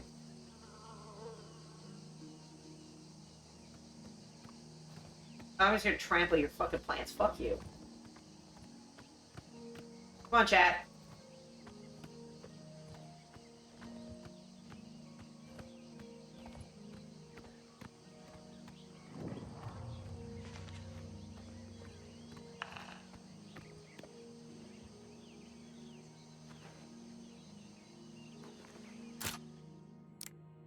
Oh. There's auto attempts. I have the infinite lockpick.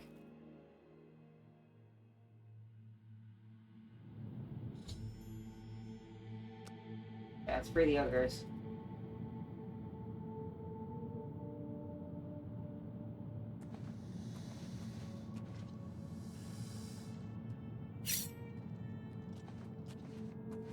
How are you?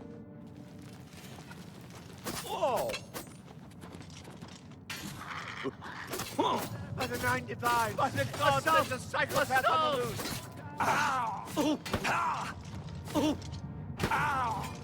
I'm using one to kill the other. This is really funny. Hey, keep trying to hit me. Keep trying to hit me. Keep trying to hit me. Yeah, keep trying to hit me. Yeah, keep trying to hit me. This is really funny. Yeah. Attack me again. Oh yeah, keep doing it. I've fought mud crabs more fearsome than you. What's going on? By the gods, there's a psychopath on the loose! Can't you settle this peacefully? I've fought mud crabs more fearsome than you. Am I supposed to be impressed? Whoa! Ow! Ow!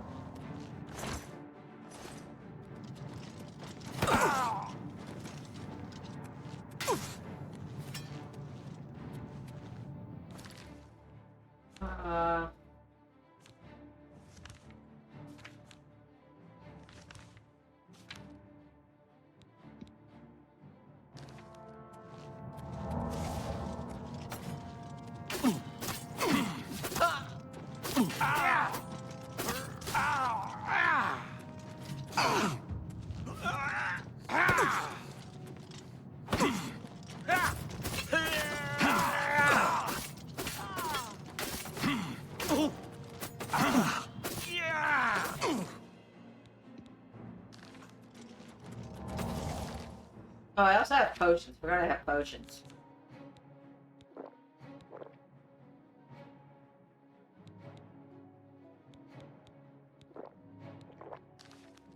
Yeah, that.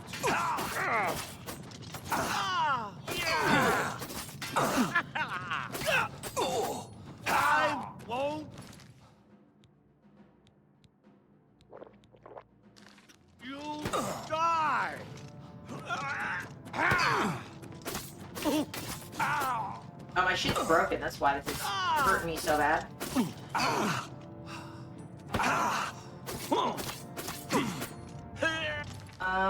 I can also...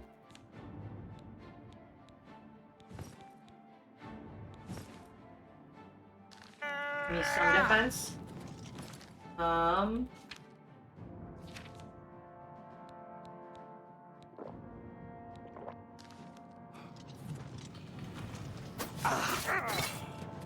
Chat, you're in the way. Chat, you're in the way. Chat, you're in the way. Chat, I'm sorry. Sorry if I stabbed you a little bit. Okay. They're dead now.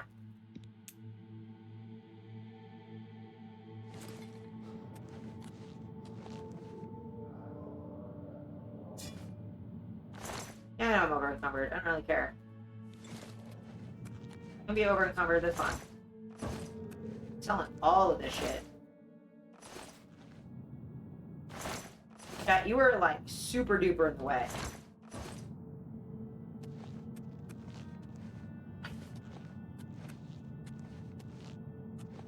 Here's this other motherfucker that I killed.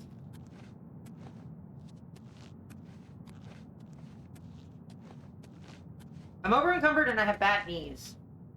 So...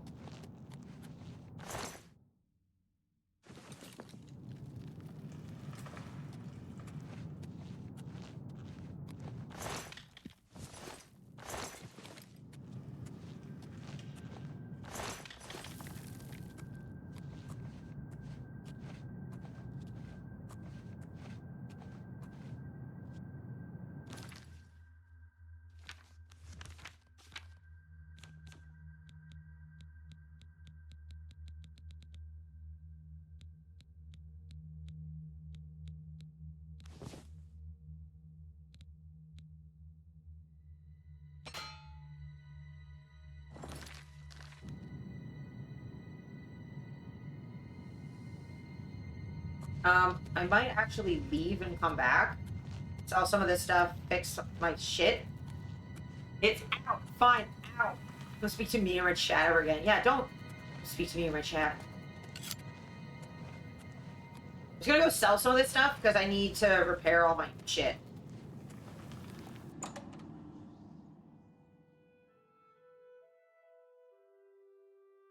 Because I'm like super over encumbered. And also, all my shit damaged. All my shit is damaged. Fucking Christ. Well, I have to do all that again.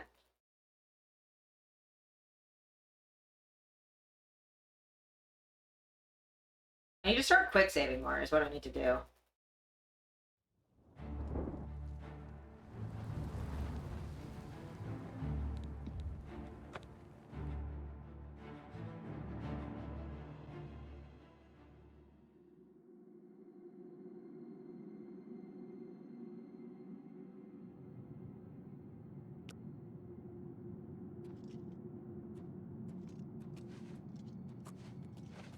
Well, hi. Well met. Whatever. I've heard that the great houses of Morrowind are in upheaval. Indoril is in ruins, and Redoran is besieged by the Nords of Skyrim. Morrowind has always been a Oh no, I troubling knew it was place. broken. I just didn't realize it was gonna cause that much more damage. so now. Be seeing you. Yeah, can you all leave so I can sneak attack one of you? What's that? I hope you know what you're doing. The 95. What did I ever do to you?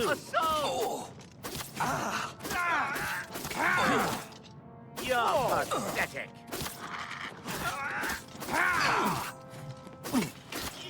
Oh, that's the best you can do?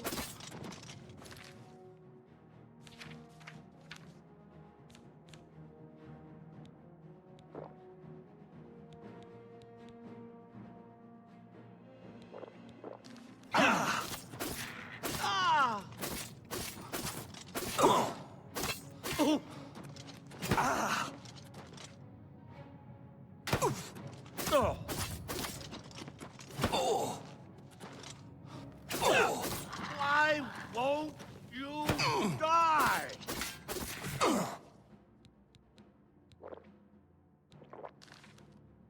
I'm just warming up, you pathetic worm.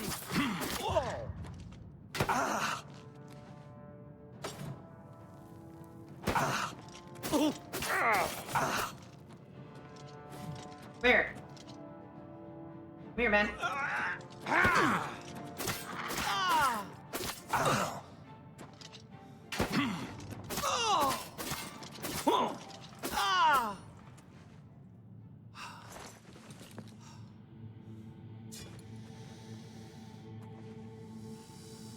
Oh, bitches.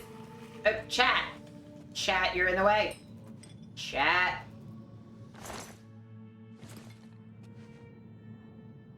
Chat. Chat. Chat, I'm stuck. Chat, you've trapped me. Chat. Come over here. Chat, come here.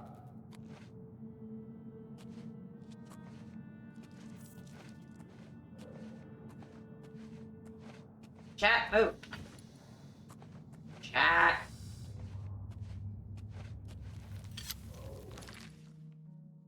Get you.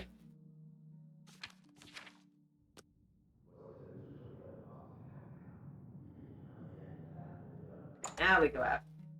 So I killed 2 of them. I'm overcumbered as shit, but I should be able to sell a lot of that stuff. And fix all my shit. I'd probably buy some repair hammers, for fuck's sake.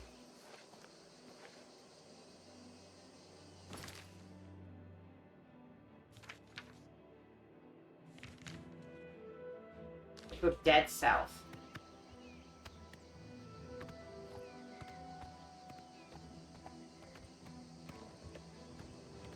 At least encumbrance doesn't affect riding a horse. The horse doesn't give a shit if I'm carrying 8 million things.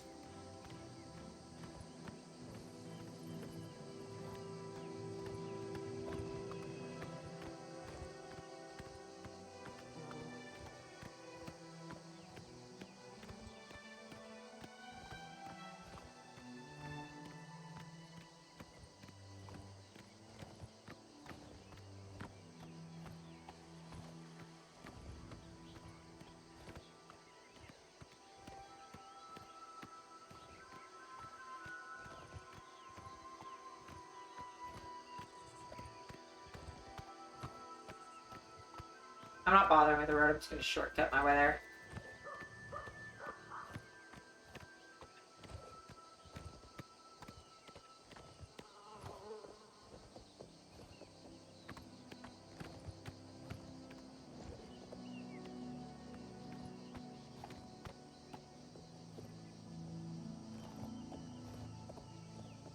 Am I riding a horse or a goat, dude? Okay.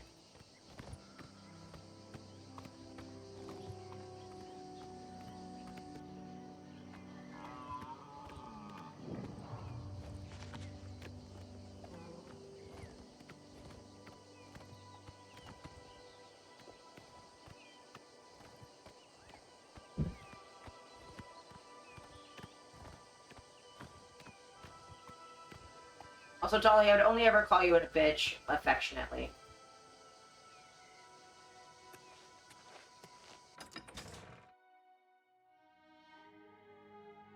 Horse, hoat, yes, correct. However, could I have not known? They were... Scamps, I love you. Chat, I love you. You're very in the way a lot of the time.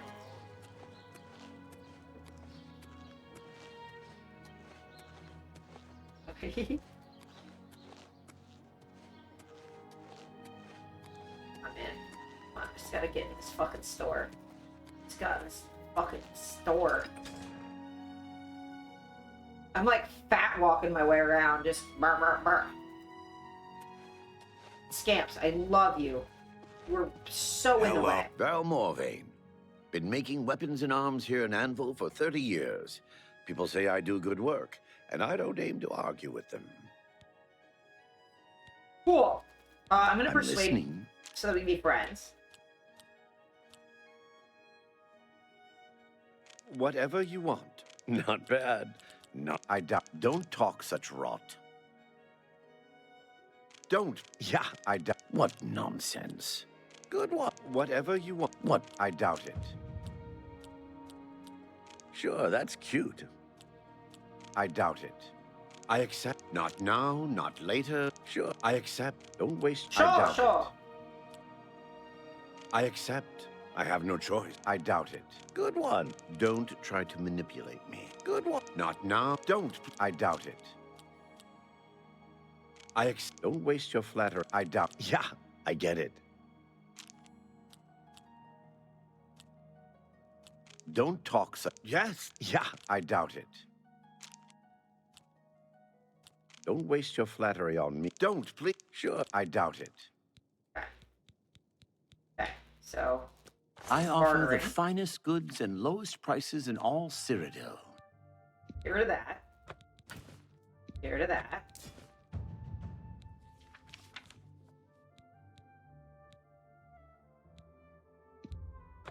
Get rid of the gauntlets. Greaves, because I have a second one of those. Boots. Because, yeah, those are all heavy armor. You drive a hard. That seems a fair price.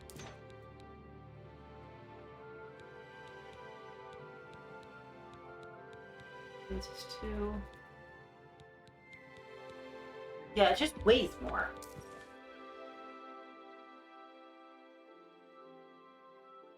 This is better than the Kvatch one, but, like, no.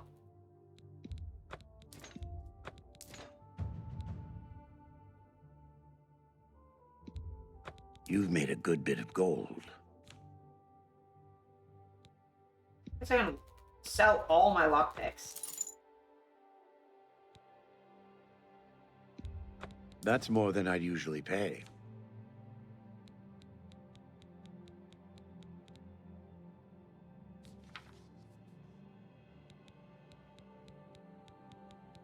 Of submission. Hey, yo. Oh, that's a thing. I'm gonna buy all of those. You drive a hard bargain.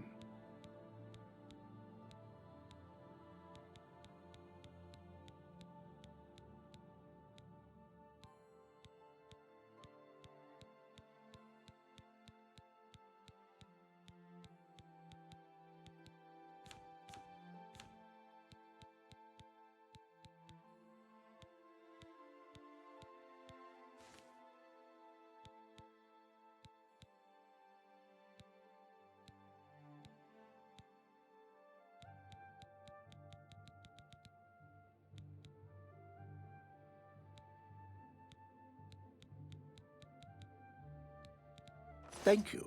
Come again. If it's broken, I can fix it.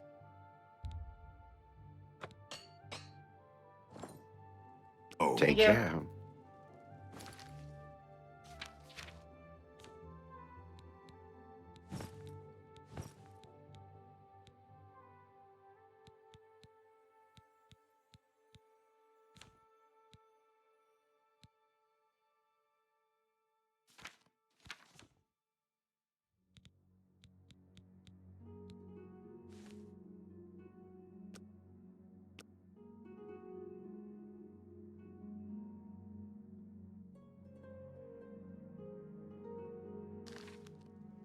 Okay.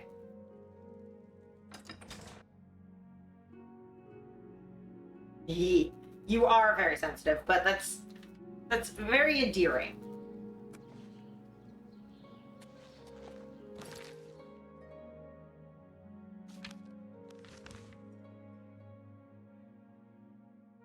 Okay, back to the mines. I yearn for the mines.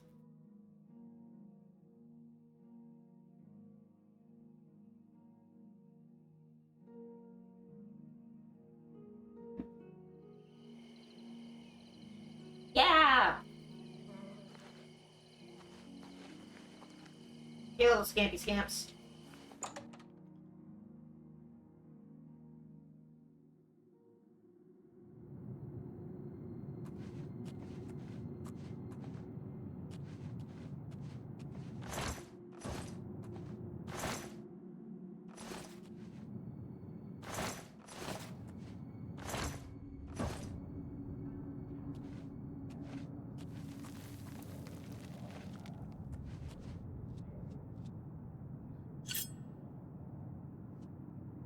Whoa! Ah! Ah! Ah! Yeah! Ah!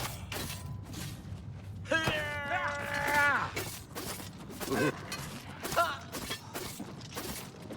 Whoa! Ah! Yeah!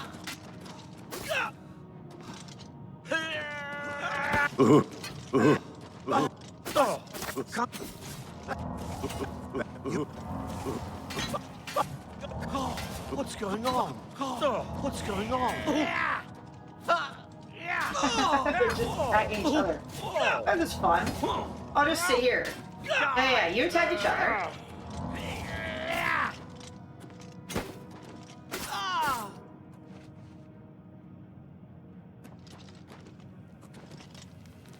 I'm just warming up, you pathetic worm. Ah! Yeah! I've fought mud crabs more fearsome than you. Show me what you've got. Do your worst. I'm just warming up, you pathetic worm. Let's get this over with. Yeah!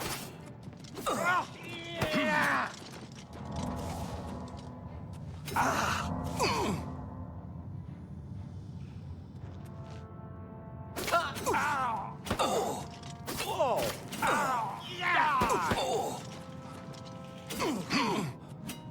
Get out of my way. Get out of my way. Get out of my way. Oh, let me go outside.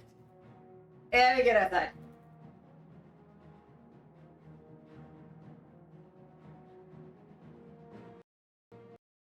And a crash. Okay. Well, I'm gonna have to do that again. That's fine.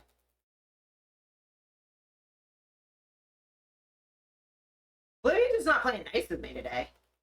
I don't fucking know why. Laptop, are you promoting slavery? Are you pro-slavery because you won't let me free the slaves? Fucked up. Fucked up.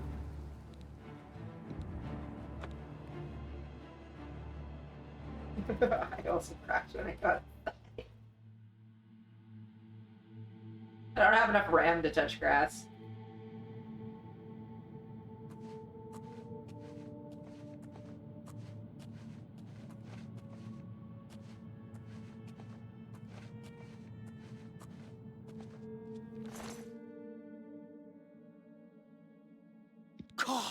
Why, you dirty little thief! How dare...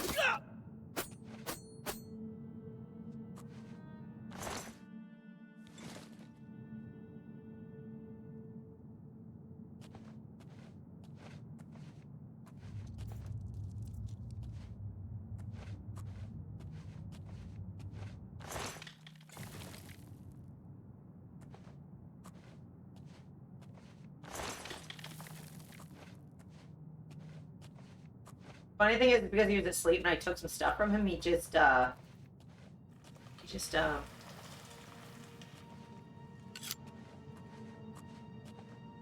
He just didn't put his armor on, so he died really fast. Well, let's go sell all your stuff, and then maybe I'll go get some healing potions because I forgot I might need those. They all have like orcish armor on, probably because they stole it from the orcs they're abusing. There's only one thing I do this stream, and it's fucking freeing these slaves. I'll be more than happy. Oh, I walk so slow. Horse, come here. Horse, come here.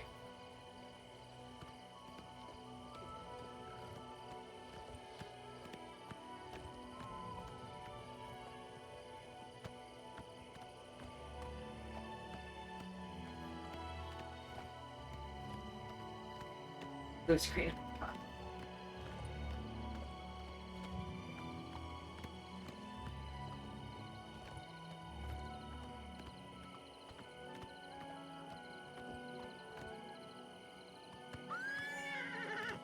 How are you stuck on this rock?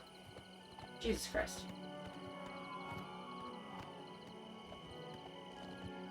Why is in out here? There is.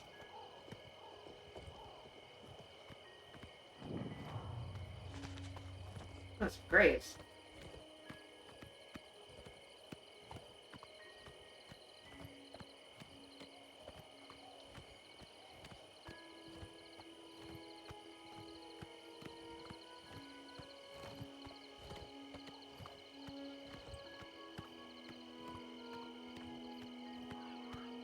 God, this game is pretty.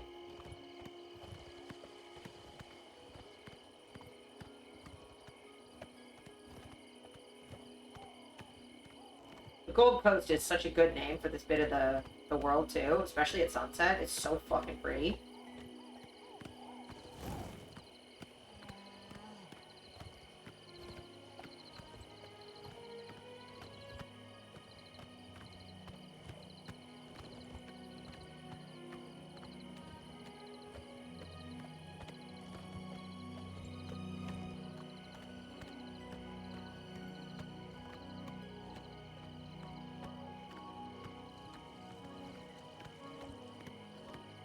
Don't ask why I just keep showing up to town with, like, way too much stuff. Be like, hey, here's a bunch more armor. Don't worry about it. Don't worry your pretty little heads about why I keep showing up with just, like, so much fucking shit.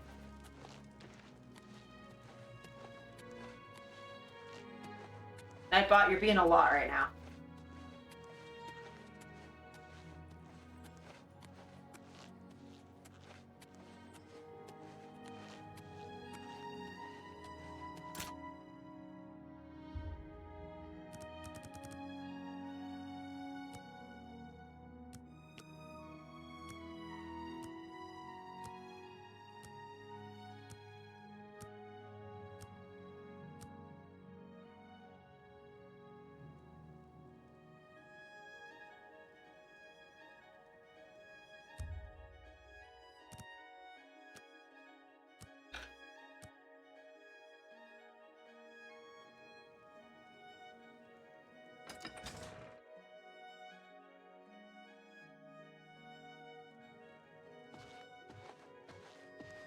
Well met.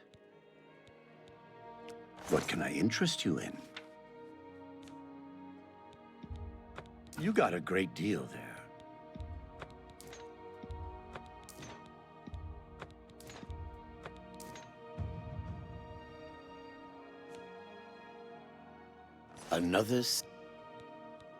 Let me take a look at what you've got. Take care. What you bought. Okay, cool.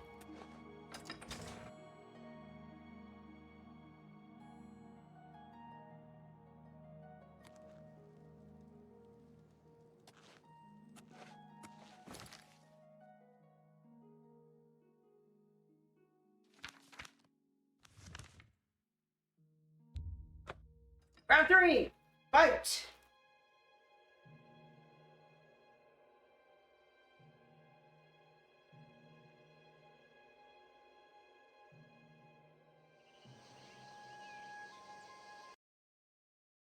Fuck!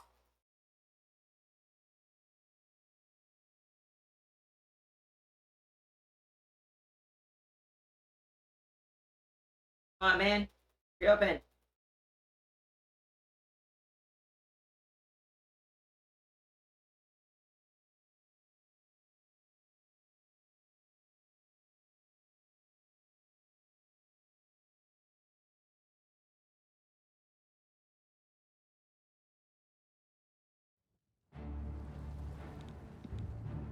You can tell how much I love this game by the fact that I keep playing it even though it crashes like every 10 minutes.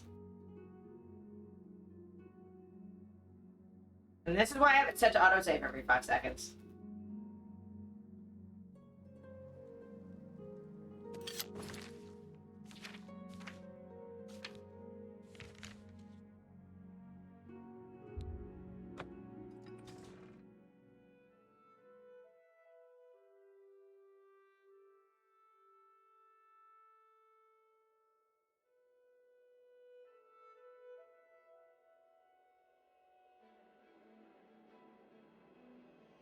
Love you too, Steffi.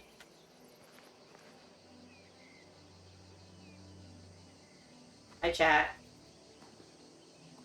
Or why are you apart from everybody else? Mowplier, hello, and Ghost are all being good, but Orc, you're always over here. You're always doing too much.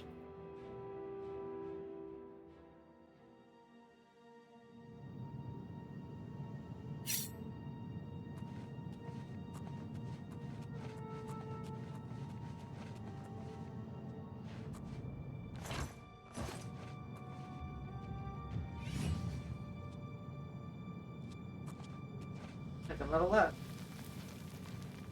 Neat.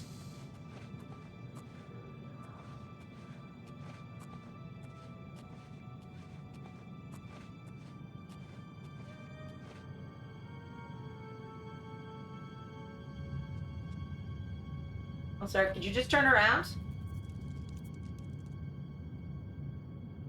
you turn around? I want to do sneak attack damage, please. Do you,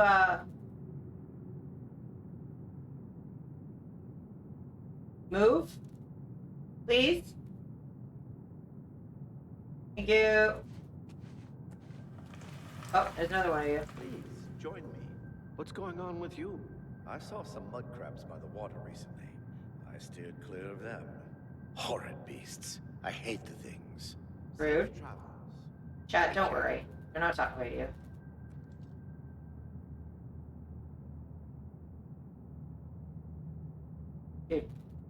Dude, can you go? Turn around. Turn around with all your bullshit. Turn. Also, I will say, the fact that they look like they're in clan hoods, I'm sure is on purpose. Turn your clan ass around so I can stab you with my little dagger. Thank you. Oh. Oh.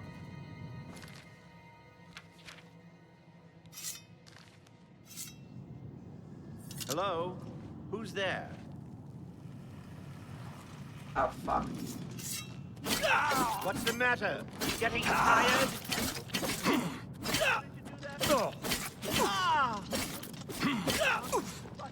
I've fought mud crabs more fearsome than you. You're pathetic.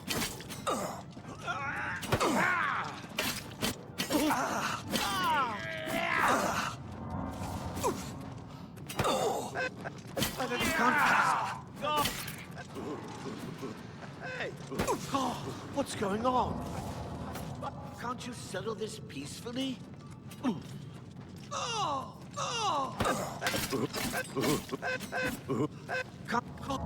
Such violence!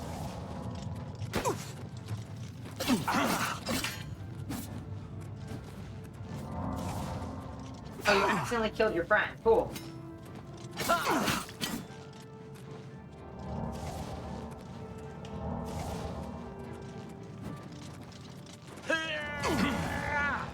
Just to get the scamps out of the way. Can I have all your stuff and your sword?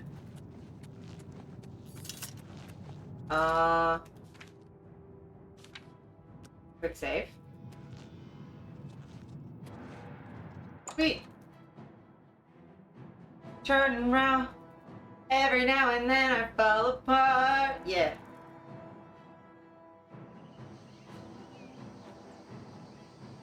I love it when they kill each other. It's really funny.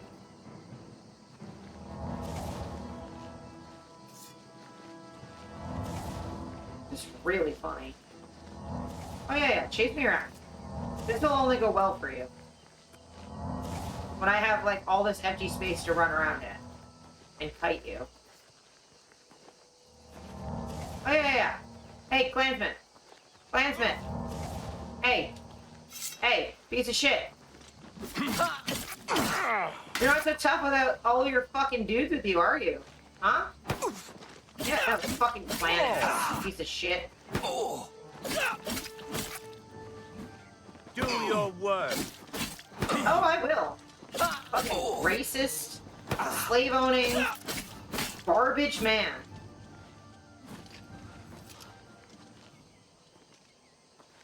Oh, you wanna give up? Oh. Yeah. Not a fucking chance, my man.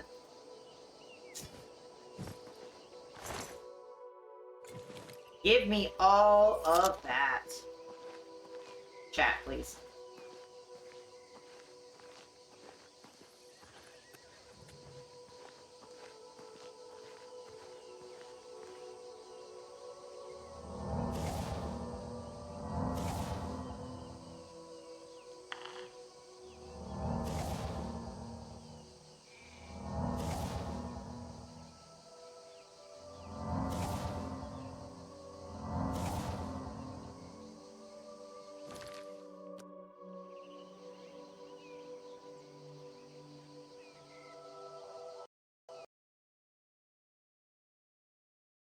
That's really funny that saving crashed the game.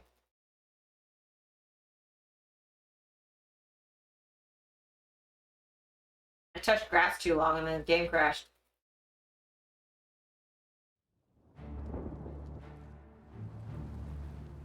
I just want to keep loading screens to a minimum.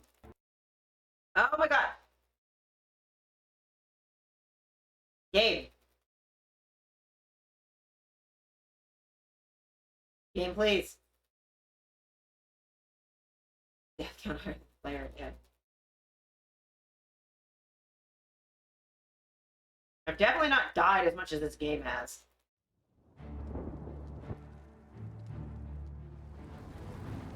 Okay, you gonna behave? You gonna load?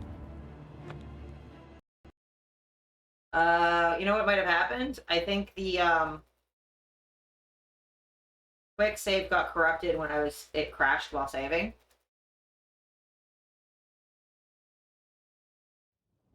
Okay, it should have an autosave just before all that.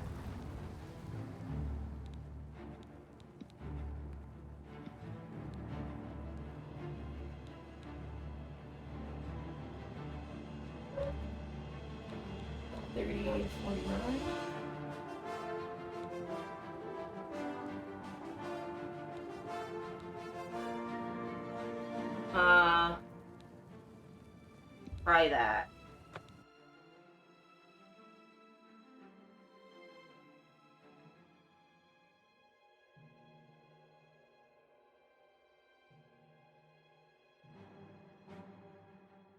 Oh god.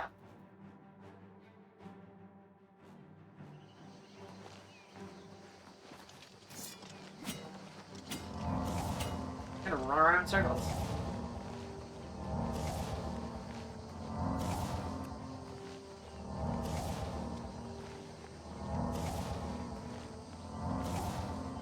What's that?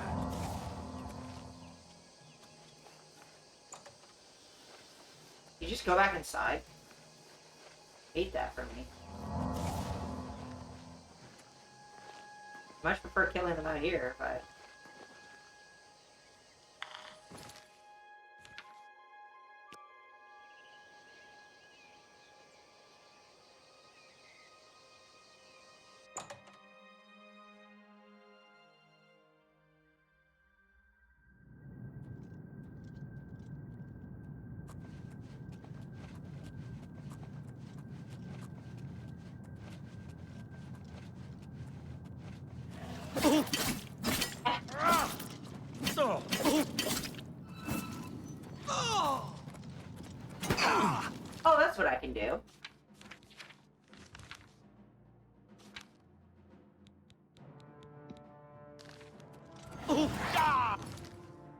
Aye.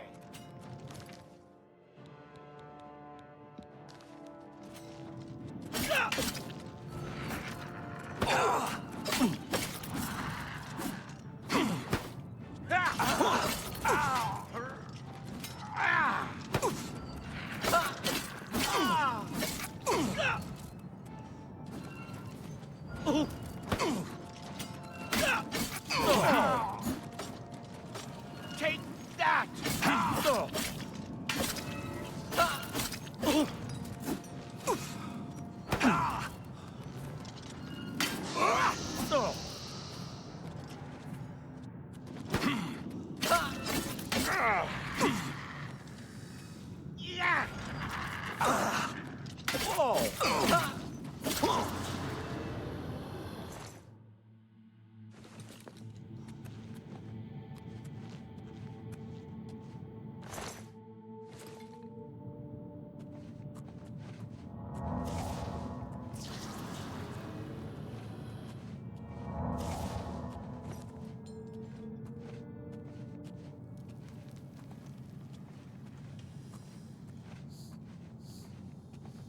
You guys kicking stuff?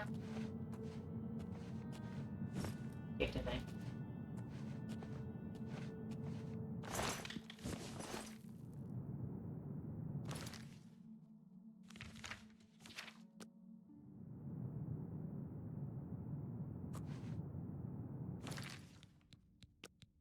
Regular save real quick.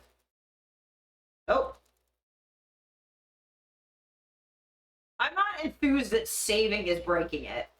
I will say, that's like, maybe not my favorite thing. Oh, my bones.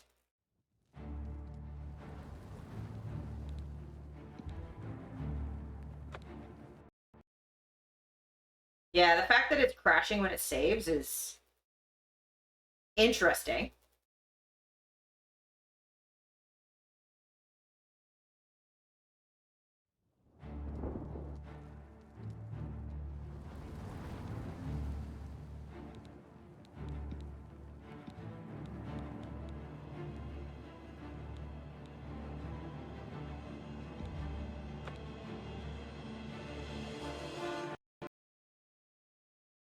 Well, that's not good.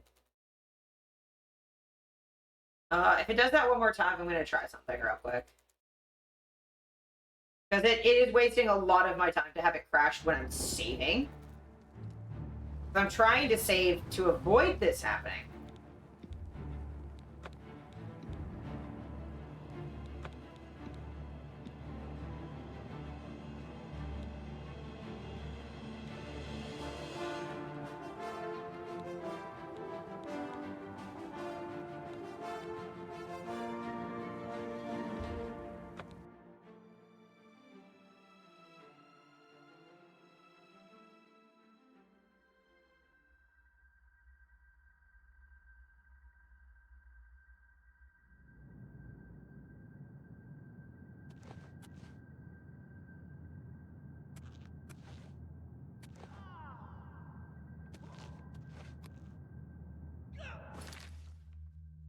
Well, the problem is I quick saved, but it didn't save that certain people are dead. Because there's corpses that aren't where they're supposed to be.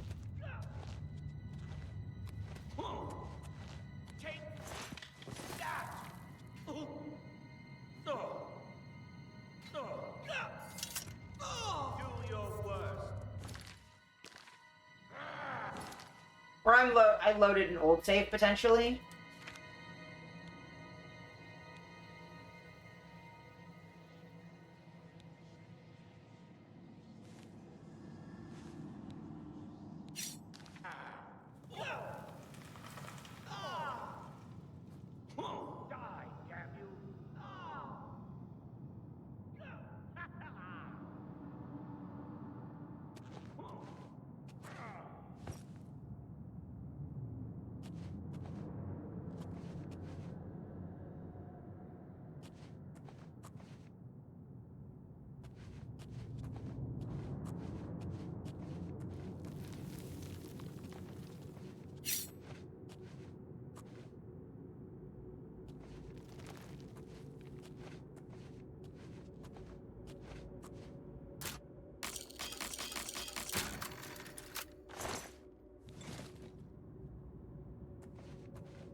My stuff had to walk by, guys.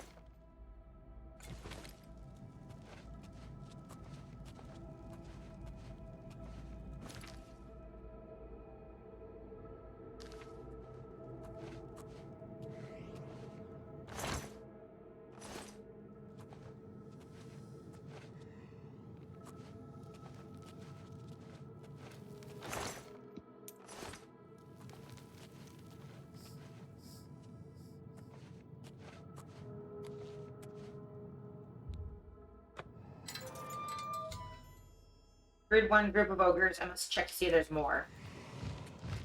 Hey guys!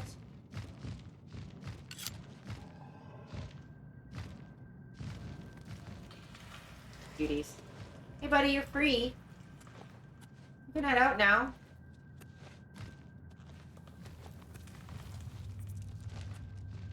You can go.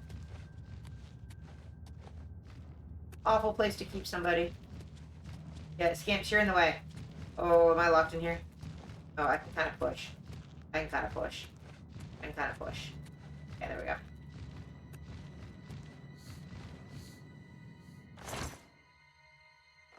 we go.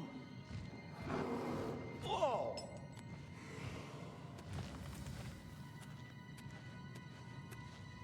You killed a man? I mean, I'm okay with that. It saves me some effort.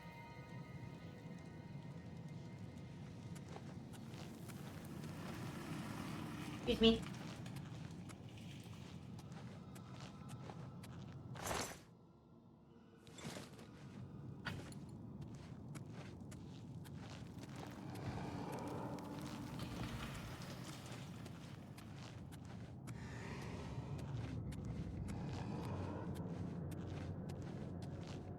Excuse me, pardon me.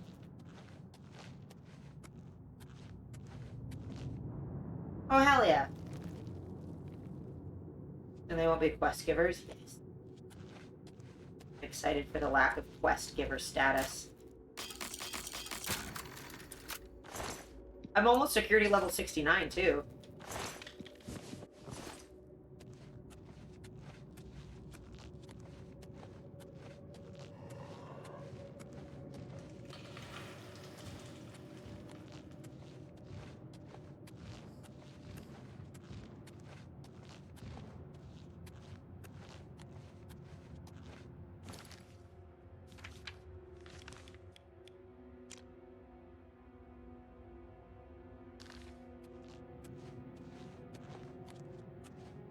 Nice, yeah.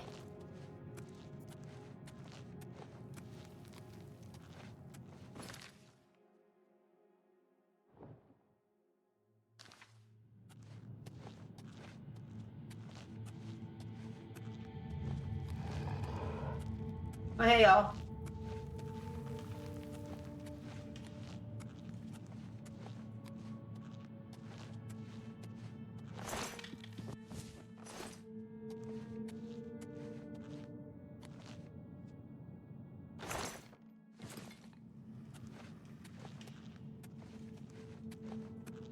Excuse me, chat. Chat.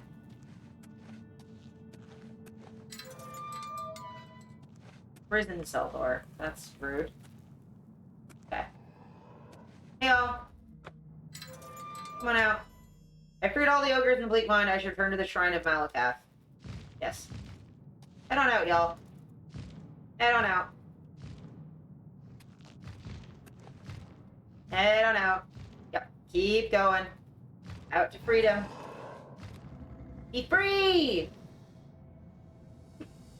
Be for free! Is there anything in here for me? Probably not. Man, to have 3 ogres in space that small is just inhumane. Guys. Ow. Thank you, darling. Yes, please. Please. Please go forward.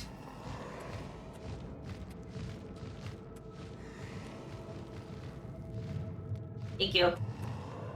Peace. Eh. Ow. I'm having some nose-related problems. Okay, I'm just gonna... Go get out of here, fun on your own. Are you sure?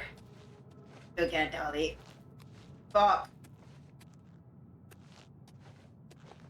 My nose. Fuck. My chest popped. That's helpful and good, actually.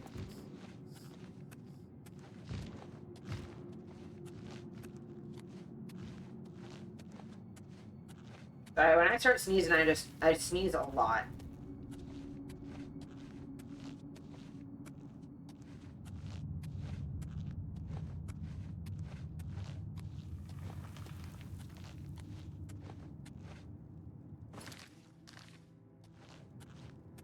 Is there stuff back here for me, or did I walk all this way funky for... Oh.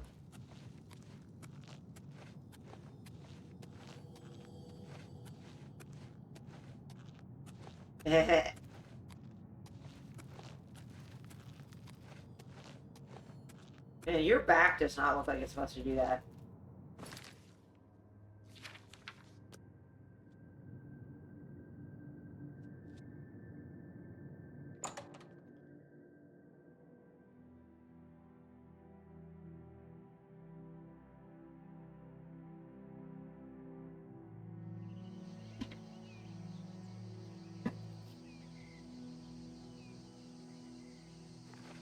Oh yeah, it's fine. My bones do bone things sometimes. Okay, one last ride into the city, and then I can end the quest. And then do my own little personal little mission. I'm sure y'all can guess what it is. Yeah, sometimes when I sneeze, my sternum cracks a little bit. There's the bones shift. I have a bone that's like right here that's like not where it's supposed to be. Will I play it out? Yeah. My bones are suggestions at best. Okay, let's go into town. Sell some more stuff.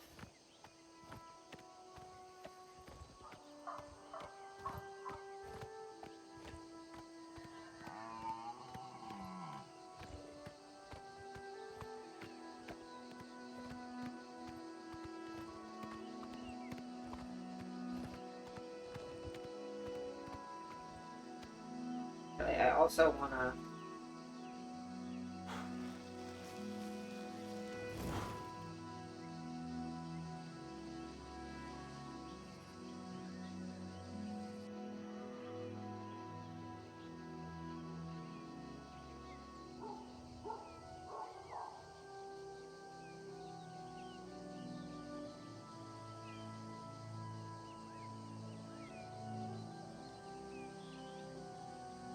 Okay. There's a spell I want to get. It's starting to become important. It's not going to be that important too soon, but it will be soon-ish.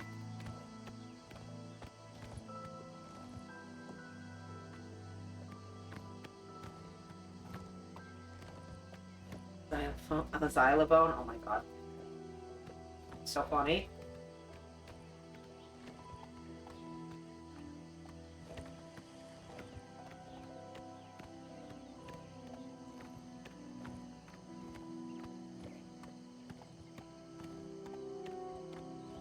Oh, game. I free some slaves, and then my next topic to talk about people... Gangs? Racist.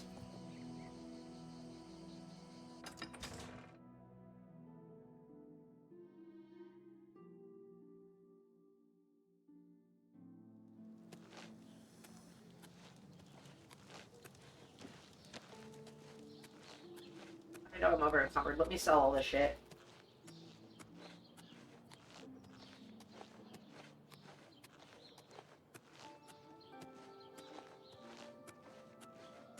Wow, I can't believe it's 4:30 already. Oh, I can't show. Oh.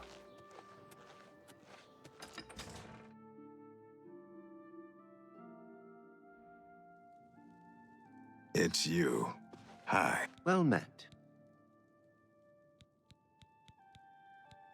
Only quality goods for sale here. What can I interest you in?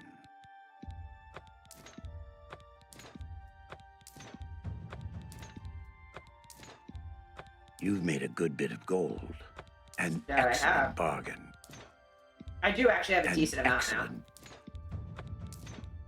You've made The a thing good with bit of money in this gold. game is it's like only kind of an issue at first, and then it That's a good quickly deal. stops being a problem. A fine transaction.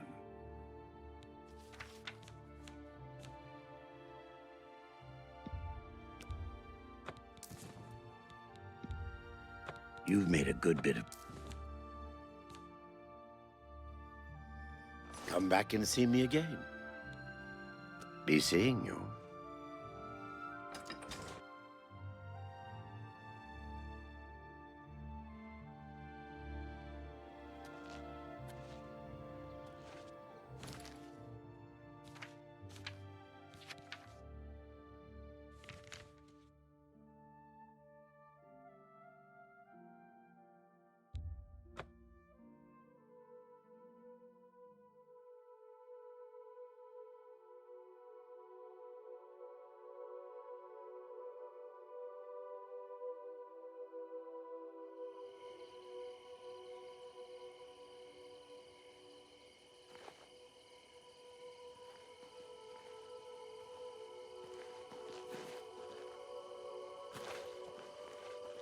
Hello.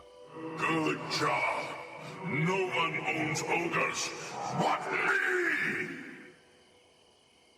And I fixed that maggot. The ogres own drag. Make drag eat dirt. Oh, good. Hey, I'm cool with that. Now you get a present. Keep up the good work and be nice to my little brothers. Yes. Of course. Bowling drum. Am I immediately over encumbered? No. Excellent. So I have got bowling drum. Very close to over encumbered, but it's a big warhammer that I cannot effectively wield, but I have it now.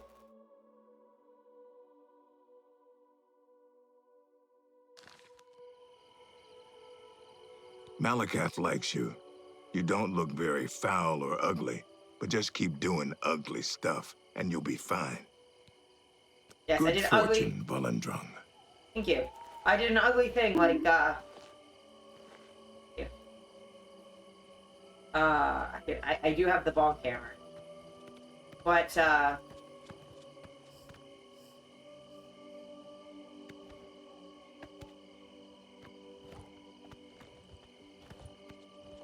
want to see this man getting his just desserts. Yes, I'm doing ugly, ugly things, like freeing slaves. And, like, him saying that he owns his little brothers is, like... That doesn't really bother me so much.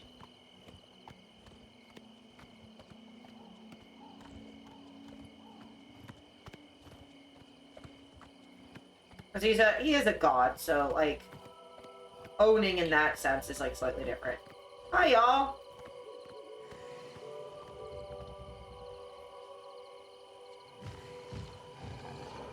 Hi, friends! Hello!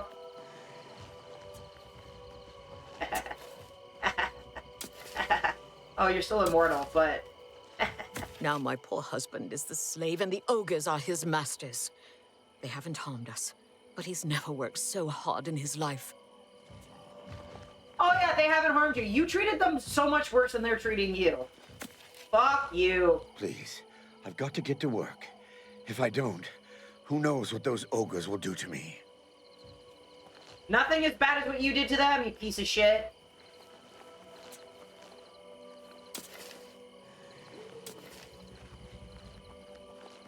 Whee! I'm gonna steal other stuff.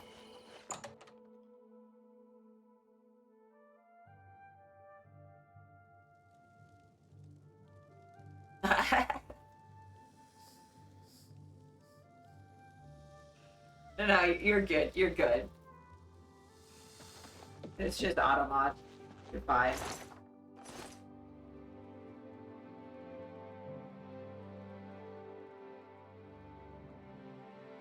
Is there anything here that's like actually worth fucking stealing?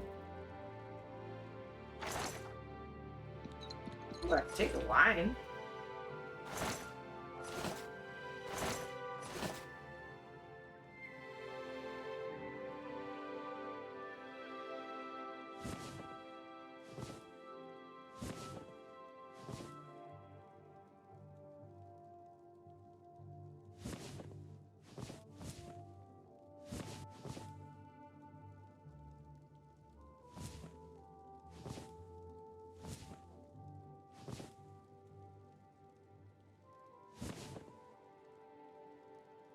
Kind of just on principle, I'm stealing all their shit.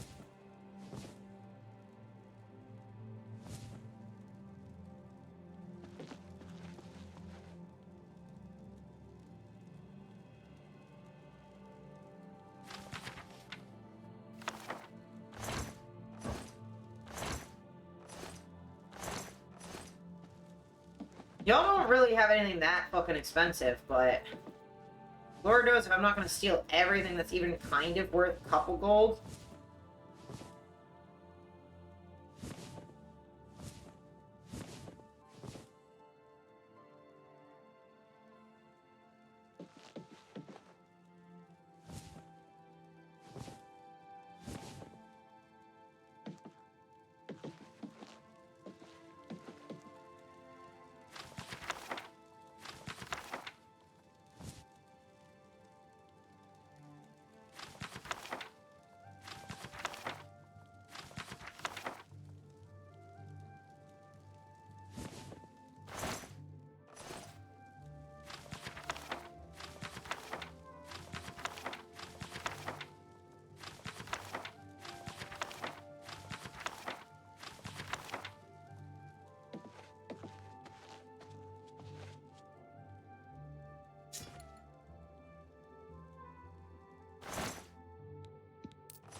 Stealing all their stuff.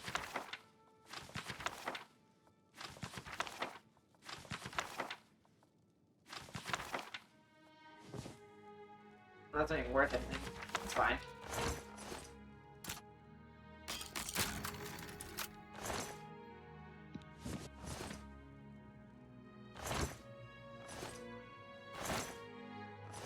I need to steal a bunch of stuff for, Thieves Guild reasons anyway.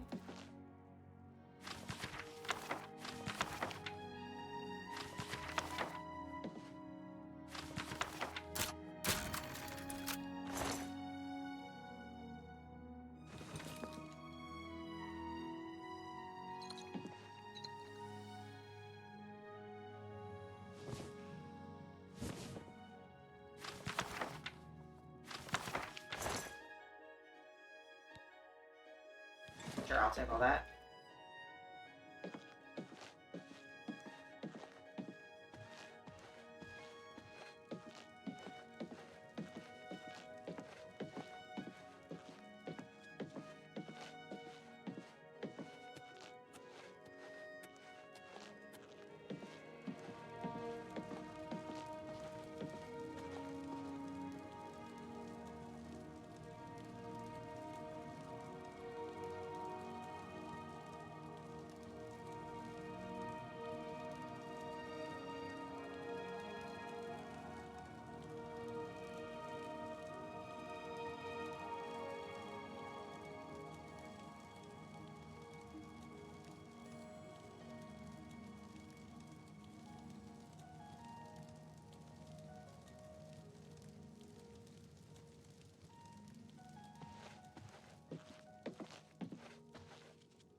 Fuck. I'm getting kind of annoyed at it doing that constantly.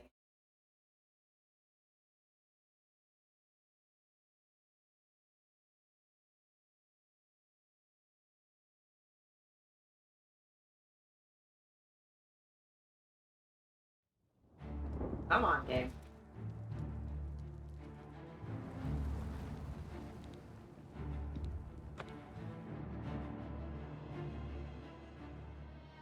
Please, dear God. I don't want to have to quick save every time I go through a door, please.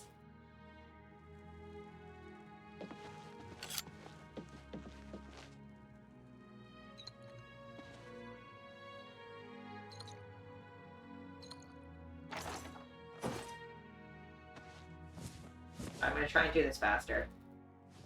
Because I know what I want. I'm not gonna bother stealing books, because... Or not all of them, because not all of them are worth it.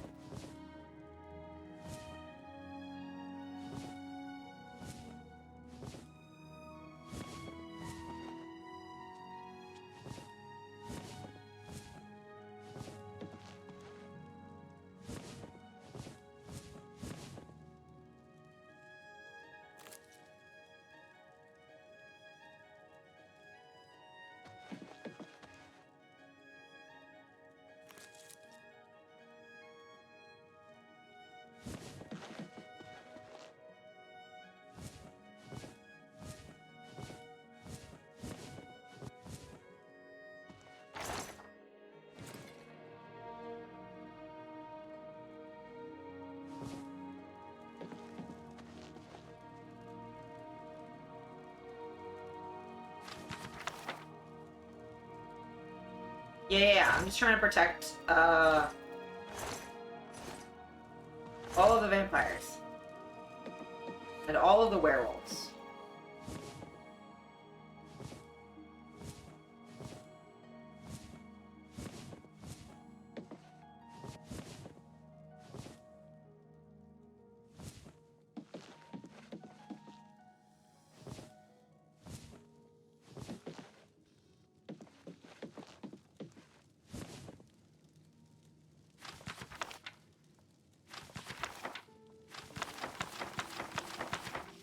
Sorry for the flickering.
I'm gonna fence all this stuff.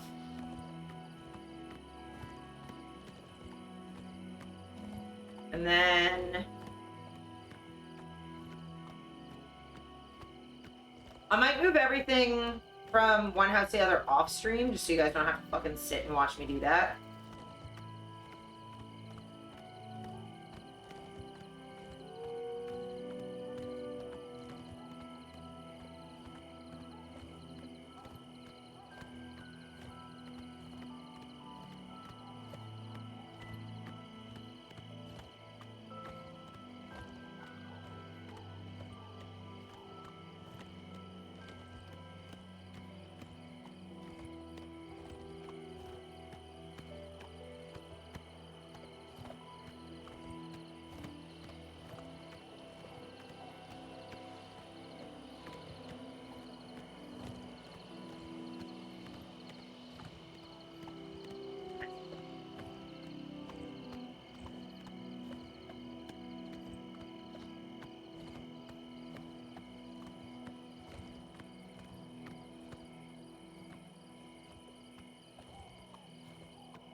How do you do? Good, stop talking to me. I'm an important thief business.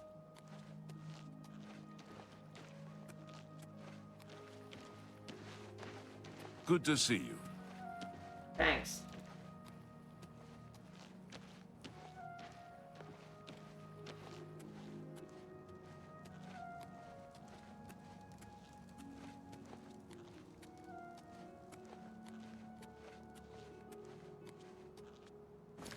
I'm gonna take her character's helmet off real quick, just because I want to see her pretty little head.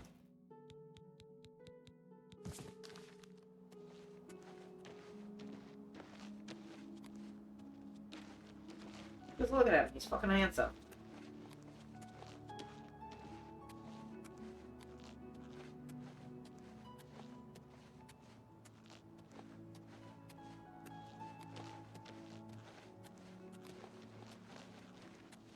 Are you good?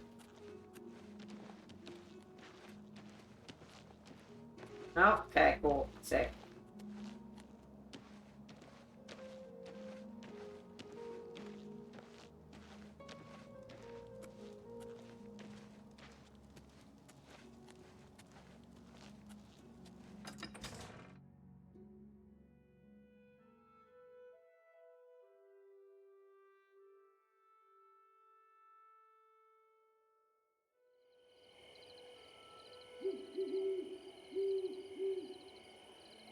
Owl. Hello, scamps. Welcome back, Dolly. How has your raiding been going?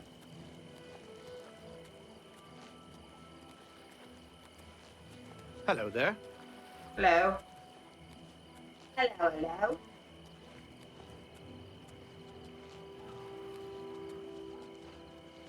Trying to get in the frickin' castle. Because for some reason... Damn.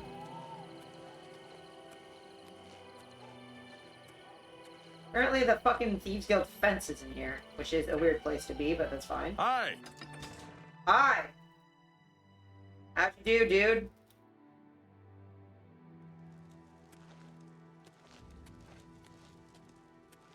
Don't work.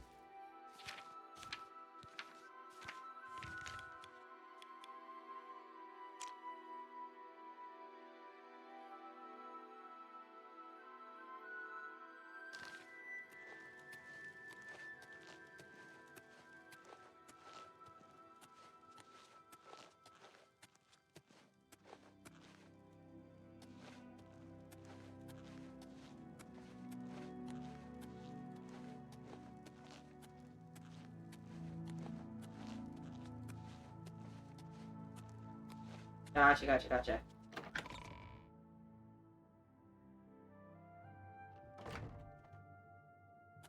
Whoa.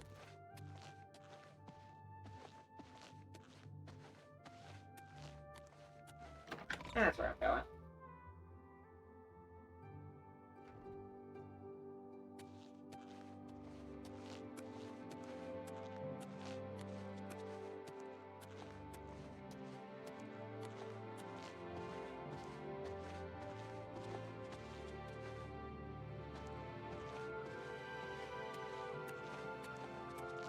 Oh, that's pretty. I'm looking for a man.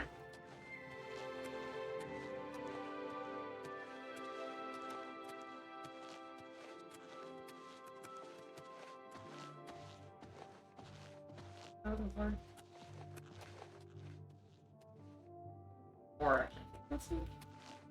Third. I see you work with the Gray Fox. I do. Go ahead. Make you like me. What a great... You can't. Goodness, what? Get away from me. No, you do me too much honor. That's just... Really? Get away from me. An all-female gang of thieves has been recently plaguing Anvil with a very unique method of robbing. They pick on only the men. Fair. If you want to help us do something about it, go talk to Gauguin and Malona. Let's just say Gauguin is intimately involved and leave it at that. Okay. I can't help you until you advance further in the guild. You can use one of the other fences like Ongar and Bruma. Rude. He's been around forever. It must be 300 years or more since he took charge. I'm not sure he's even human. Shadow hide you. Fuck, okay. So...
Okay, so I have to go to Bruma to... Fuck, okay. And I'm over encumbered, so that means I gotta store a bunch of thefted stuff. I'll do that in my house here, and then I'll... How over encumbered am I? By like 50?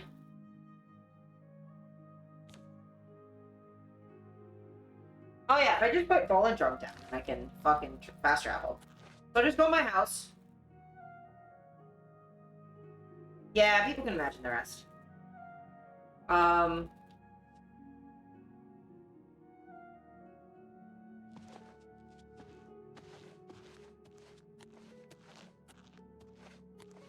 I'll just get to my anvil house and put Volendrung in it, and then I should be able to teleport, fast travel to Bruma, sell all my stolen shit.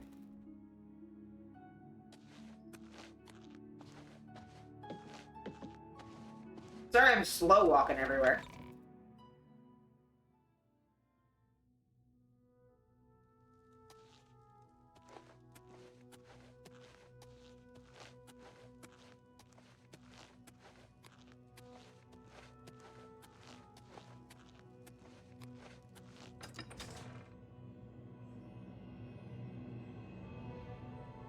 I guess while I'm in my house, I can nap too to level up. Also, Steffi, if you're in chat, I want to figure out dinner.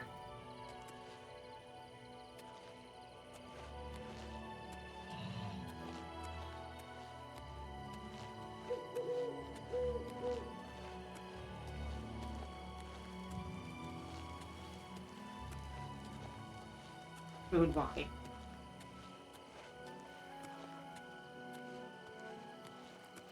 Yeah, Steph, you can, like, message me if you want.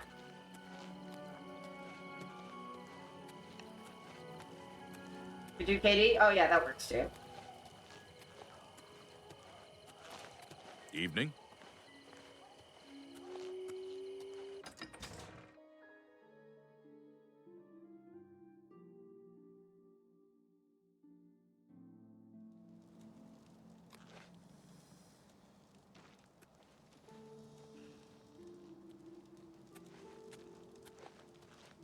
Craft dinner, it's mac and cheese.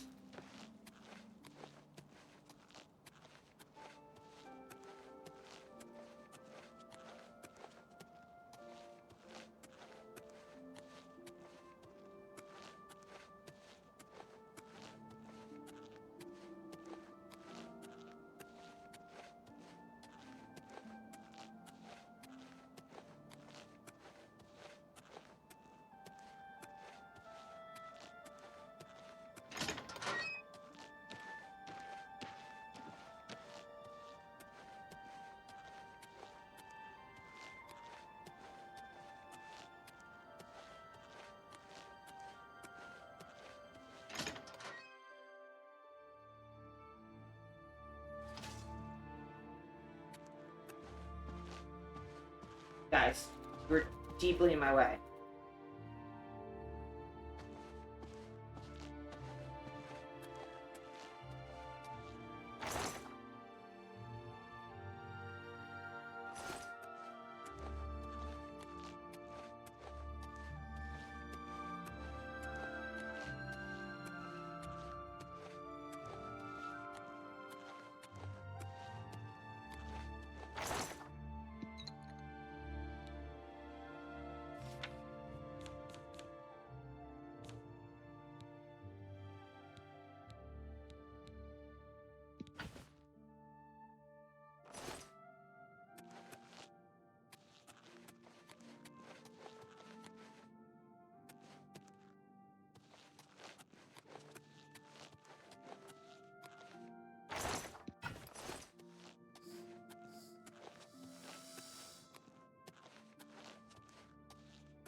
Then you suddenly realize the life you've been living, the punishment your body's taken, there are limits to what the body can do, and perhaps you've reached them.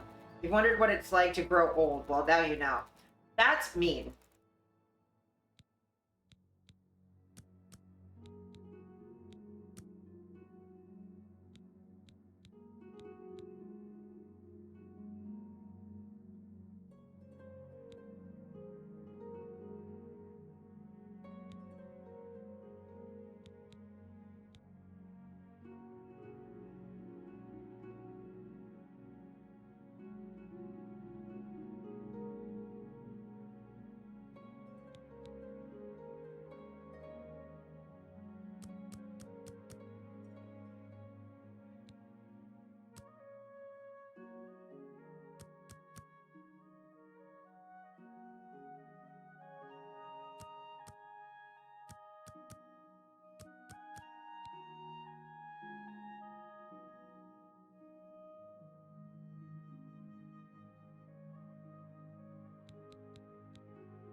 I cleared a lot of the stuff in here that I don't want in here.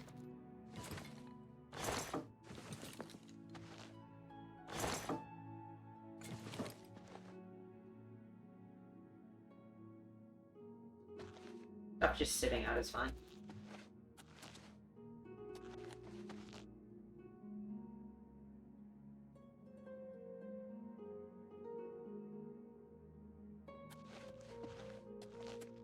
Oh, please.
Let's hear it.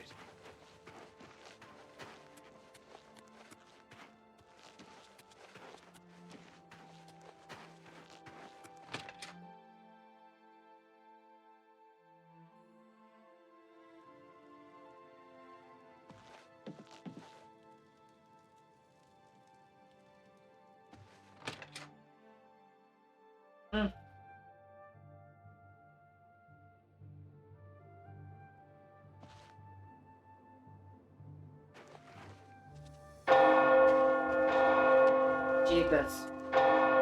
Jeebus Grimbus. Oh, wow. Oops.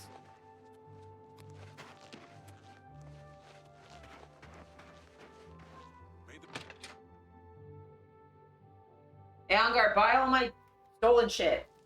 Ow. I'm really tired. Yeah, my favorite customer. What do you got? You drive a hard... I think I can move. You drive a hard... I think I can move. Oh, God. Hi. Thanks, Steph. I think I can move this item for...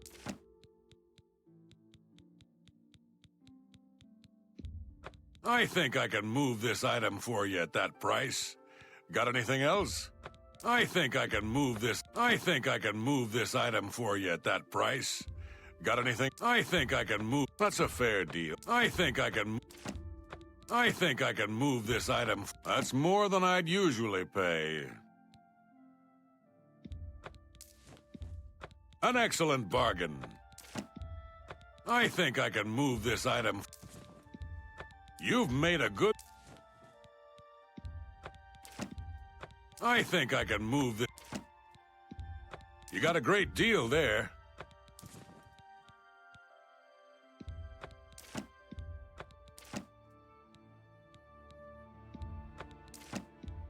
I think I can move this. I think I can move.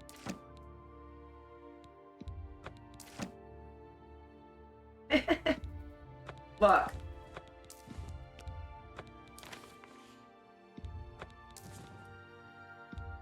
An excellent bargain.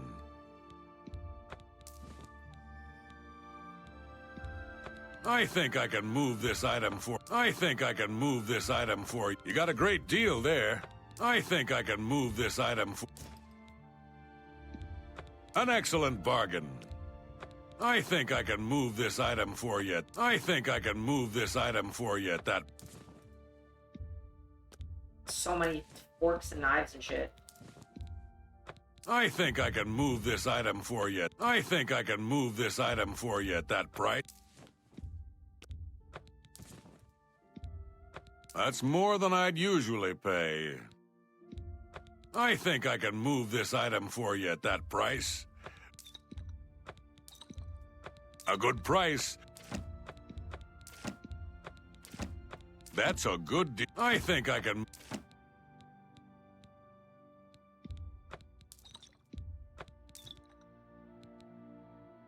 Okay, is there anything else I want to get rid of? While I'm just here.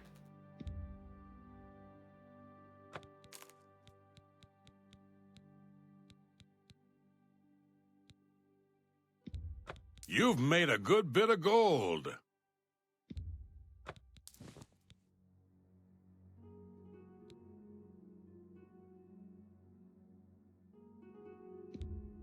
That's a fair deal.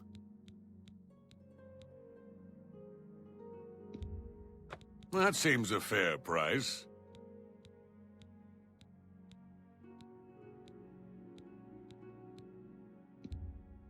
A good price.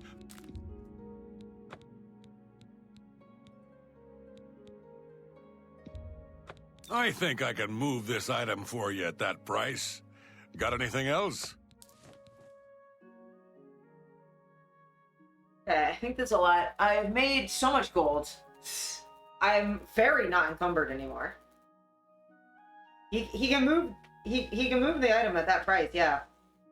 Kind of getting that sense. I'm glad that's done. Shadow hide you. Reached my goal. I fenced over 50 gold worth of goods. I should go see Uramon sometime. He might have something for me. Cool.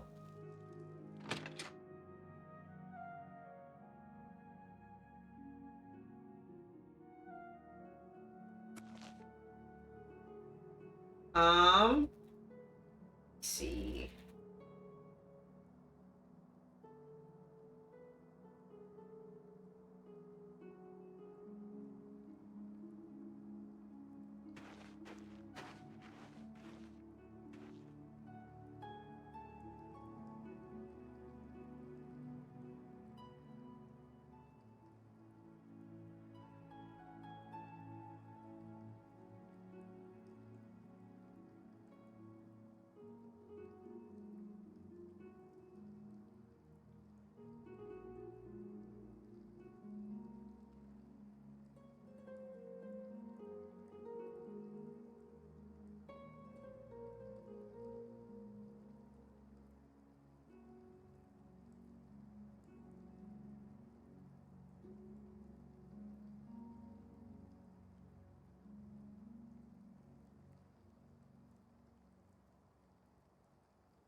Need to find a plant.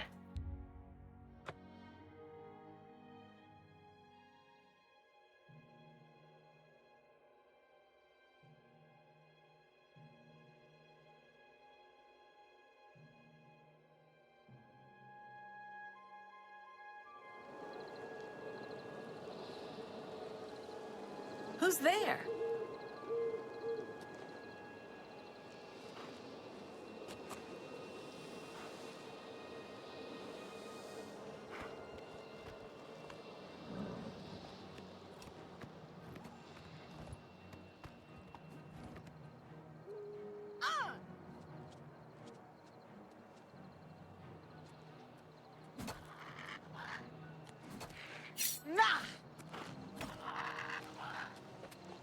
You killed my chat. killed my chat and you stole my frames.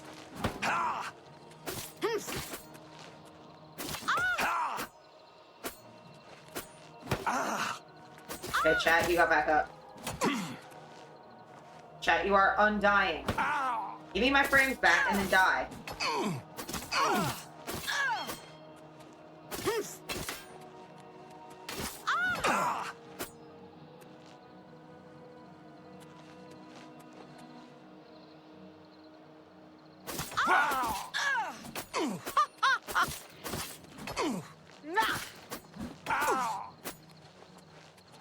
Give me back my frames.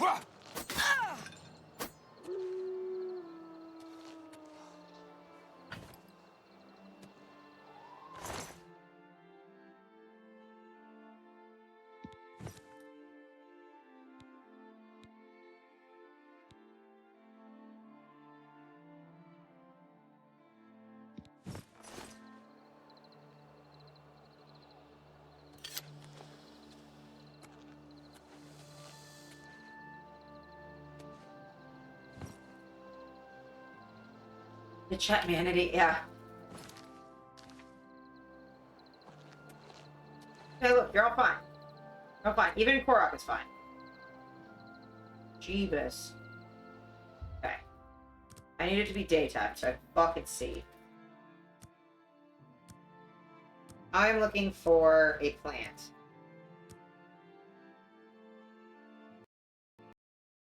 Fuck!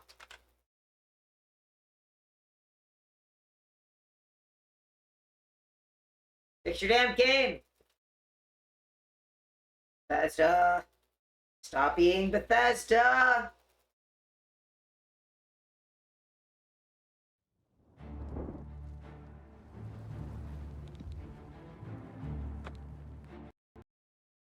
Fucking Christ.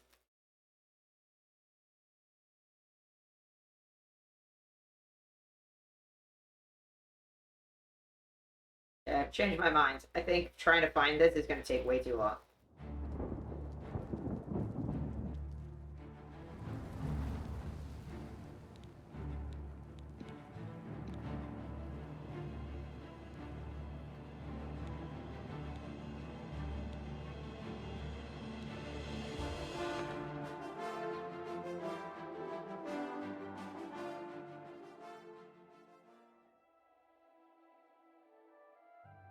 I gotta buy this, it's just faster.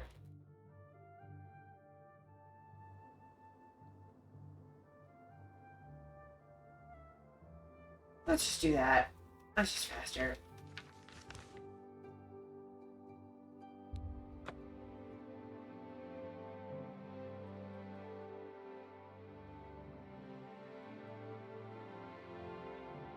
You know, you haven't told me shit. I ain't doing shit without instructions, man. I can't read your minds. Yeah, no, I'm not doing that. That seems like a lot of effort.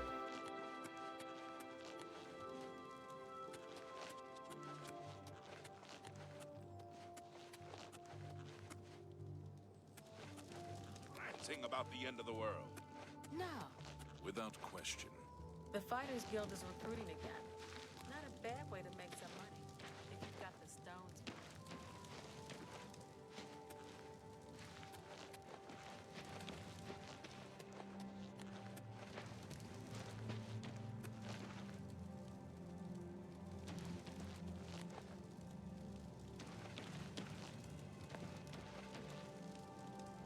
You gotta send me something specific. I'm not coming up with something.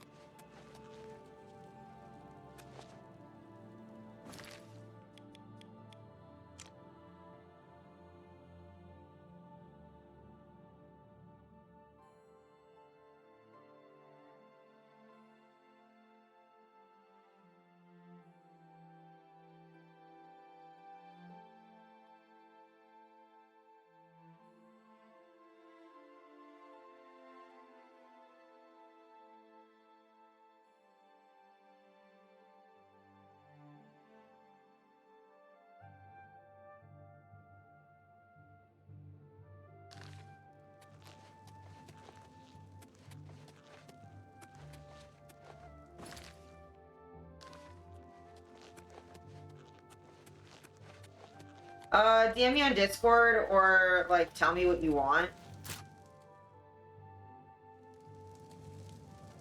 Yeah, just like send me like a video link or something and tell me like exactly what you want.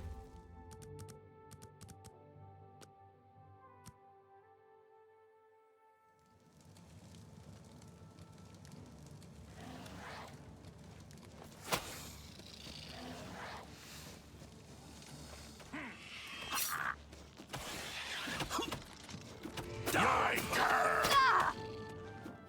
Yeah! I do not fear death.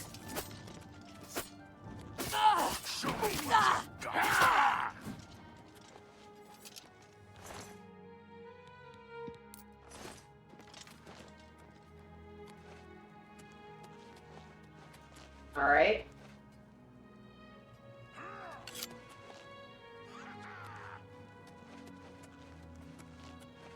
Only the chosen will survive the cleansing. Be glad you will not live to see Lord Dagon walks the earth. Paradise awaits me. Paradise awaits me.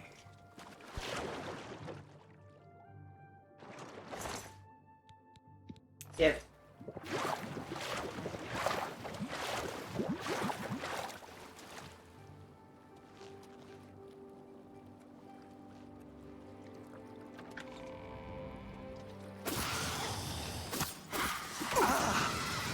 This is the part where you fall down and bleed to death. Ha!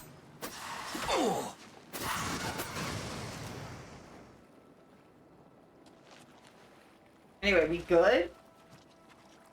We good now? Sounds good. Sounds good, Dolly.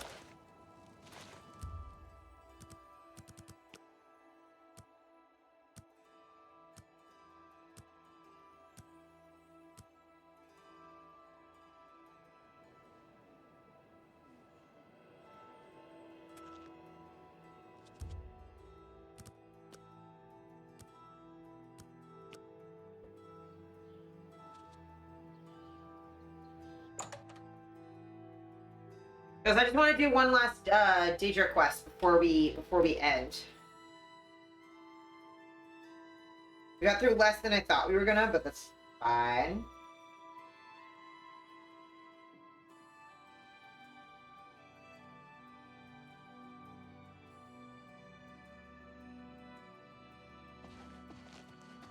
Any friend of... Have a look at my wares. I'm sure there's something to suit you.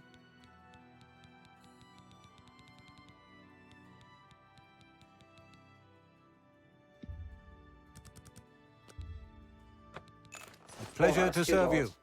Thanks. You too. Bye. Oh, Christ. Okay, where am I going?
Ooh, I just want dinner. Excited.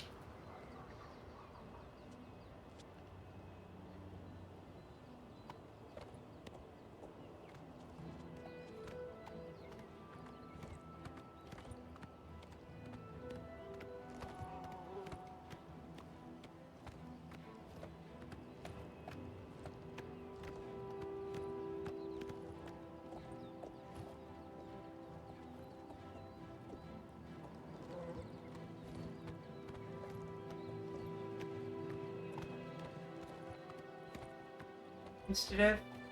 Oh, there's my follow shrine. I knew it was around here somewhere.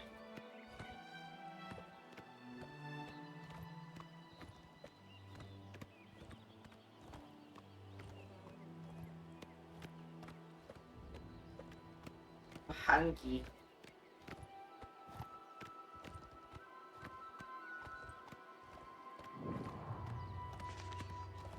Here we are.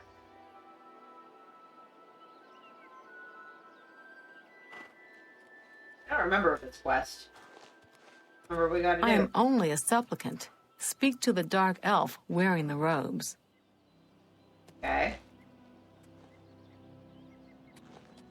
You approach the shrine of Mafala. The web spinner watches you, stranger. Hooter. Mafala tugs the strings of mortals for her pleasure. Ayo. Are you sure you desire audience with the web spinner?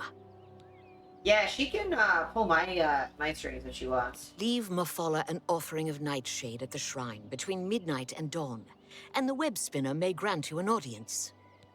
Take care. Okay, midnight.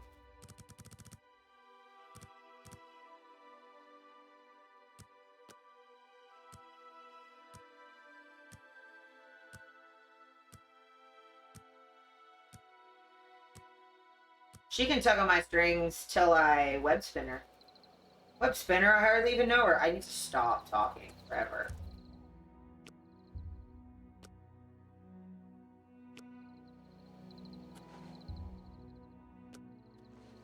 Morning. Offer nightshade, yes. Call me web spinner. Pluck but a single thread, and the weave unravels. In Bleaker's Way, two families, Nord and Dunwood, live in perfect harmony, but beneath the surface lurks the secret seed of strife.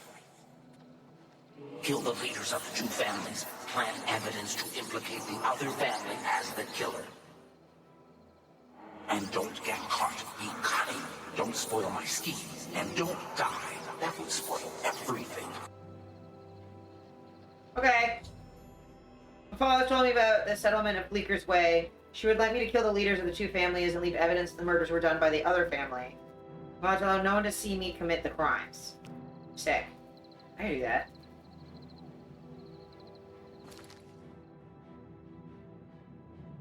It's over there. Hey, Orsi. Where's chat? Where'd chat go? Chat, you seem to have not loaded. Oh, there you are. Hello!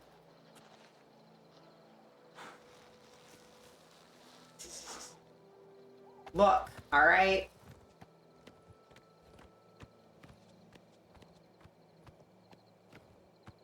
I'm a yapper. I'm a certified yapper. I just fucking say things, alright?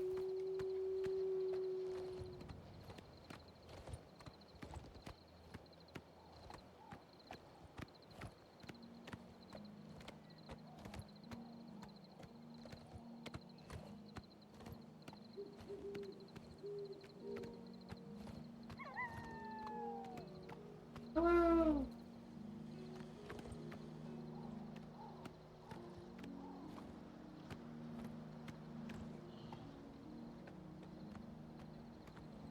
Hello.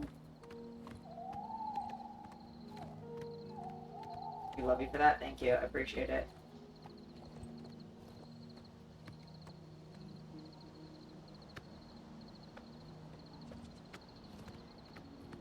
Isn't Steph so lucky that she gets to live with this bullshit constantly all the time?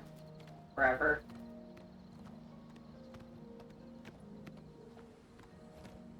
You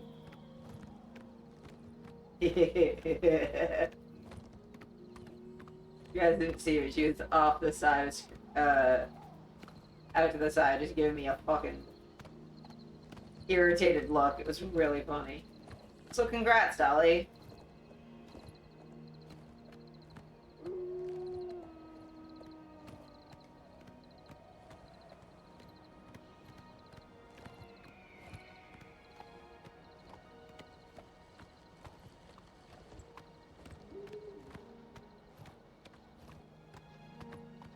Everyone would be lucky to live with you, in my opinion. Oh, that you only say that because you don't live with me. not great, but also living with me is not the easiest thing.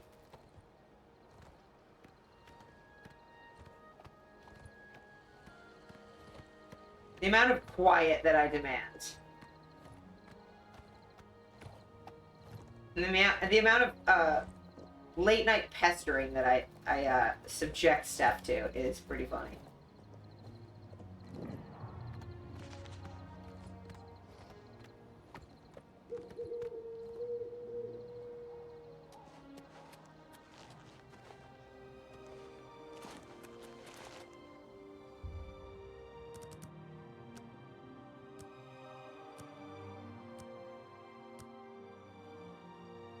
Sweet, thanks.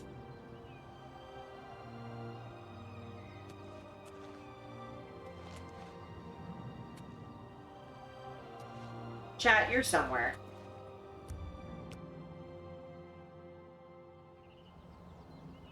Fair enough. Fair enough. Hello? Hi there. Hail, traveler. You are welcome in Bleeker's Way. What's Bleeker's Way like? Darvilus have lived here peacefully with Ulfgars for generations. As leaders, Hrall Ulfgar and I work hard to preserve that tradition. Who's Hrall Ulfgar? Hrall Ulfgar leads the Ulfgar clan. He's a fierce warrior and a wise leader. All the Dalvalu respect the man. I heard that some cult called the Mythic Dawn is behind the Love you Emperor's too. assassination. I'm a Take menace. care. Hey, chat, you've arrived. Hello. Welcome to Bleeker's Way, stranger. What can I do for you? You are pretty. You're Ulfgar? I am Hrall Ulfgar. And then Nivan, is that He it? leads the Devilu family. He is a wise man and a powerful wizard. A wizard? You're a Take wizard? care. Nivalu.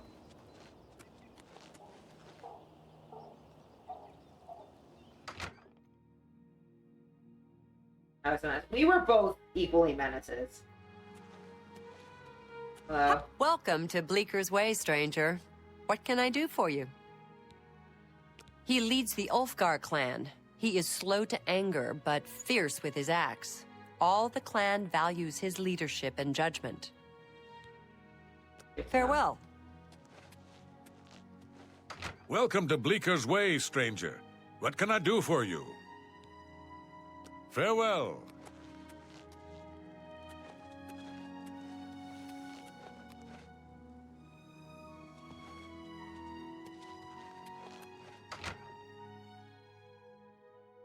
Yeah, there's only so many voice actors in this game.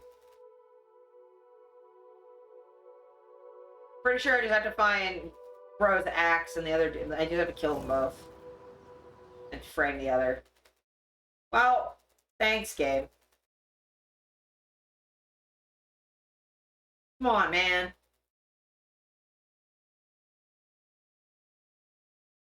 Ow.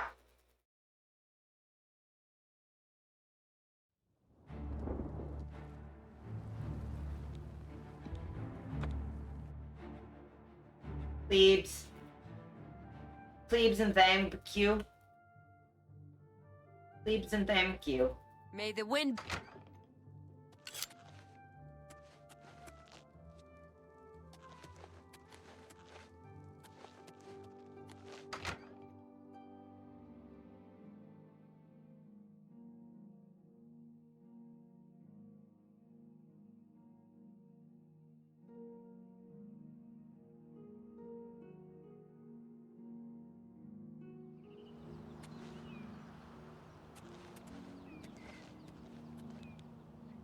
He leads the Ulfgar clan.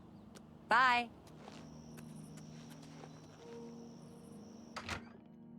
Roll Ulfgar's house. Pretty sure if I steal his axe, that'll be good for me and my needs. So this is the first time I've had a actually not great thing that I'm supposed to do. And Brawl, I found all your hoes.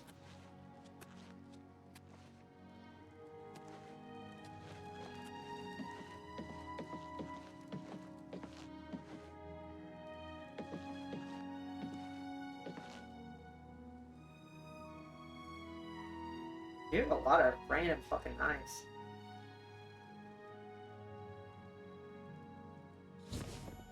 Found the Ulfgar family ring. This might be useful to leave as evidence. Sweet. No worries, Dolly.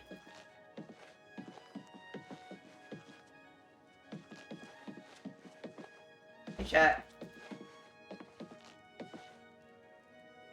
Excuse me, Malflyer.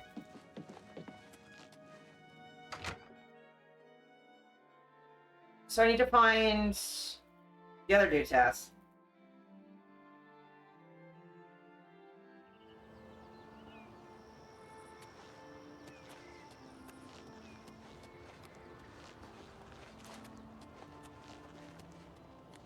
Greetings. Hello.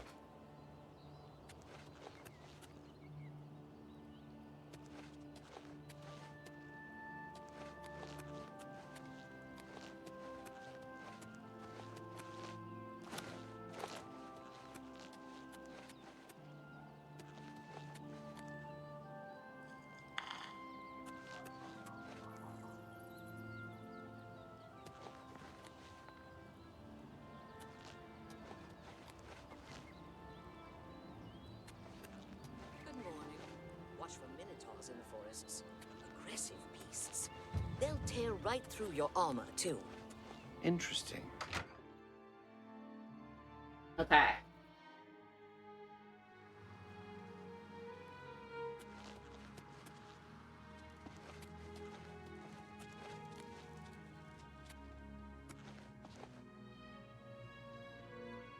Ceremonial dagger.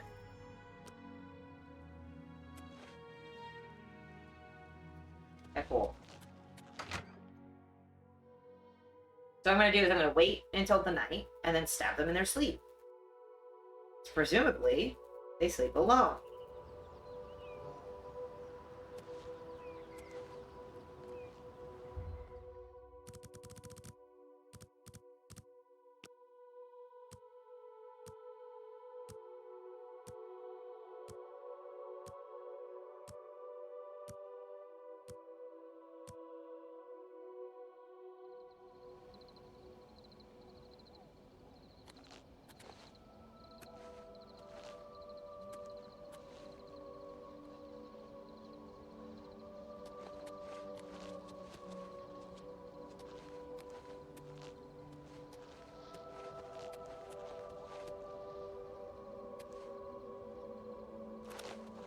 Greetings.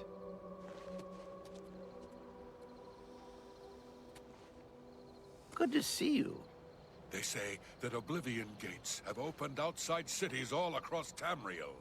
Gods preserve us. Oh, no. Good chat. Indeed. The Heartlands and Nibelungen Valley are the agricultural breadbaskets of Cyrodiil. Is that so? Did y'all... Heard any news from the other provinces? I hear all of Skyrim is under siege.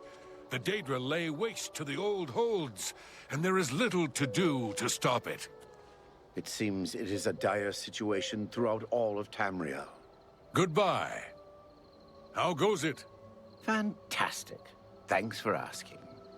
Excellent. The Colovian Highlands are barren wastelands along the border with Hammerfell. Really? I'm gonna try something real quick. Have you heard any word about the other provinces? There is grave news from Skyrim. From Falkreath to Windhelm, the foul... By the gods, there's a psychopath on the loose! By the gods that... Okay. I thought maybe I could just kill them and then that wouldn't be a problem, but... Okay, so no, even they can't dismiss me. I can't just, like, kill them next to each other. Have you heard any word about the... Game, please. Game, please. Every fucking loading screen, I swear to God.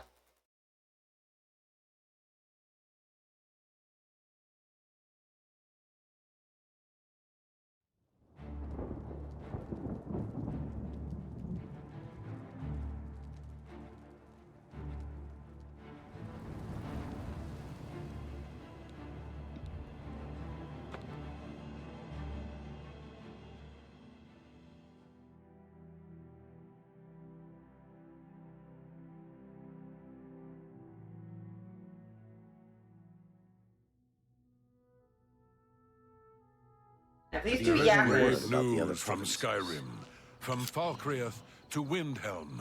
This is unbelievable. How can the hail traveler? Goodbye.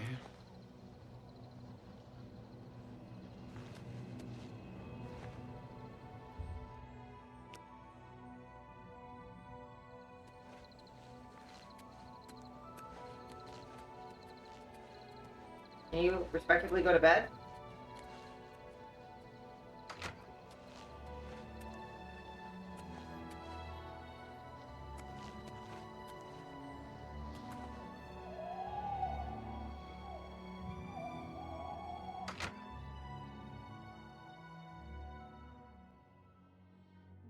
Oh, I didn't have to lockpick that, but that's fine.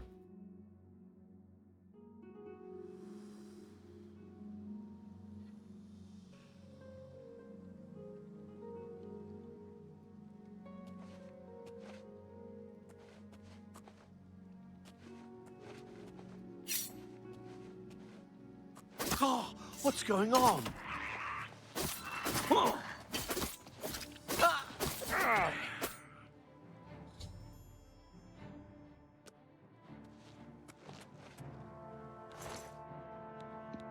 Hold.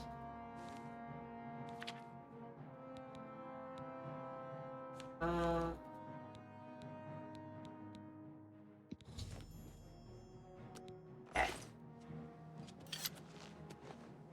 Leave. Have to go to the other dude. Then I'm good.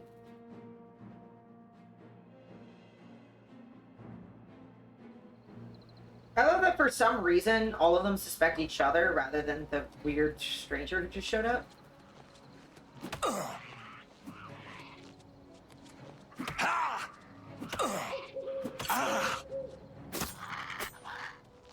Chat, it had to be done. You were attacking me for some reason.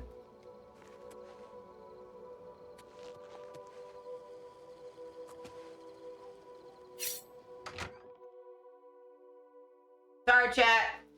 Didn't mean to fucking stab you. You know, sometimes that's what you gotta do to a Korok.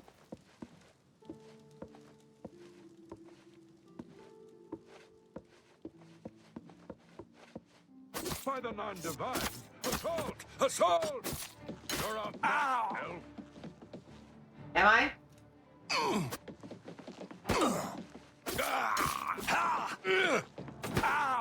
Whoa!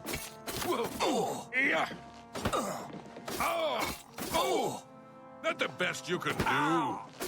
You're literally about to die. Yeah!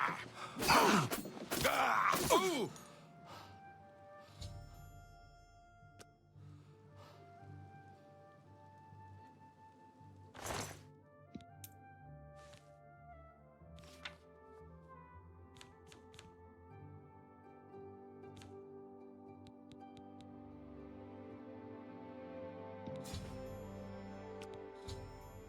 Placed evidence on both bodies of family leaders, and I must tell someone I saw them attack each other. Which makes so much sense since they're dead in completely different buildings. That makes a world of sense.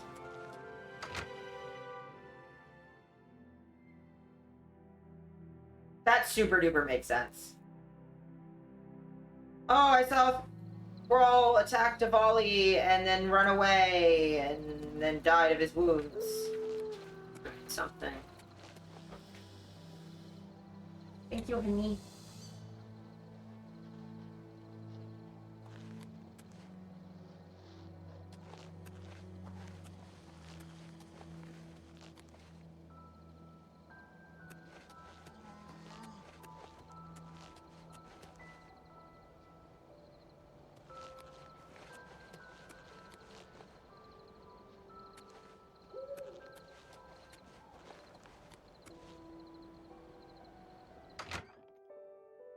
Goodwill Inn. Oh my god, I'm a monster.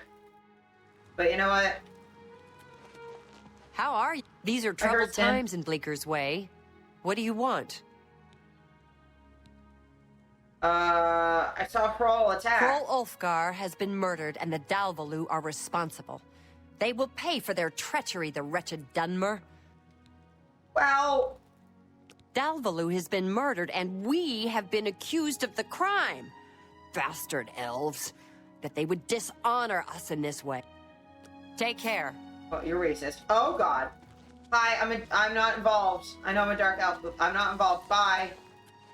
I definitely didn't do it. Goodbye. Jesus.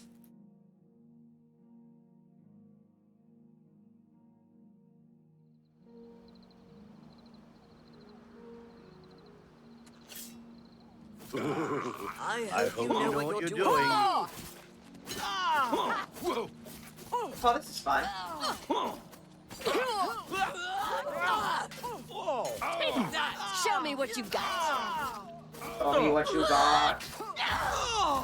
Show me what you got, pathetic worm! Yeah! Take that! I'm just Am I warming supposed up, to be impressed? pathetic worm!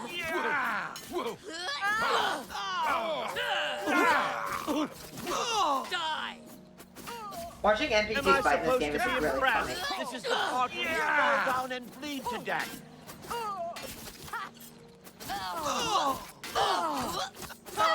Murder! Okay. Someone's been murdered. Yeah, someone. I wonder who.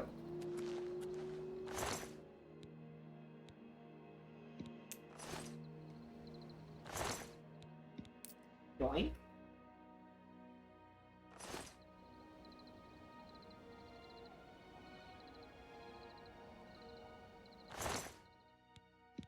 Yoink.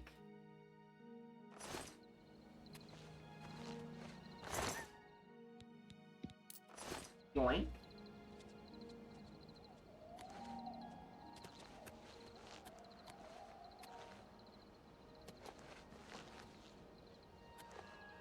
The Ulfgars are all dead. Whatever possessed them to attack us like that?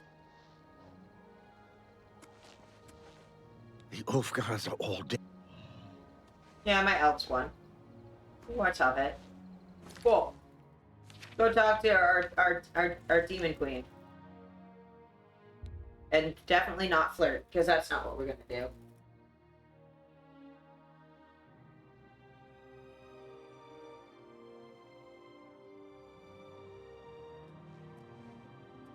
Mac and cheese. Nom nom nom.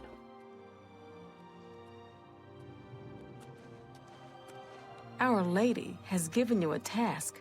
The blessings of the web spinner be upon you. Be seeing you.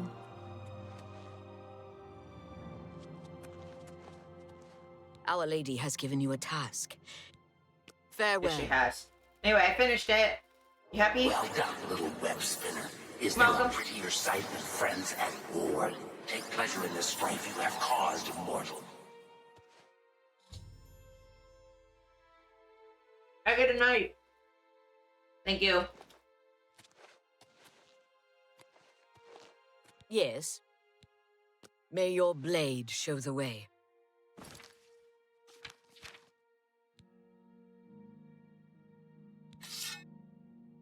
Look at that.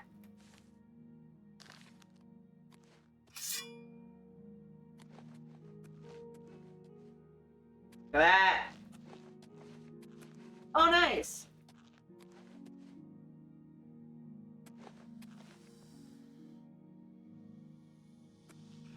I don't know why that's a long sword.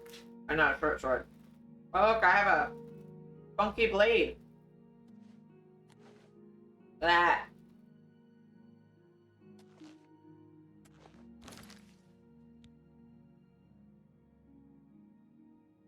People can't cast spells on me when I use that.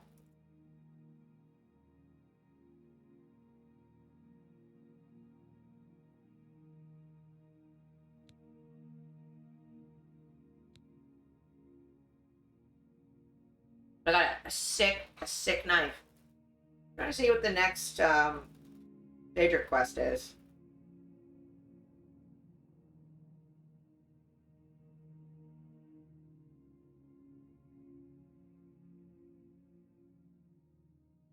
Well, that shouldn't be too difficult. I just need to get some bone meal.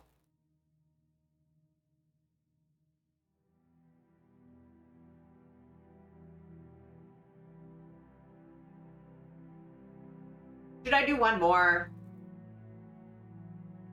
Should I do one more? One more Daedra quest.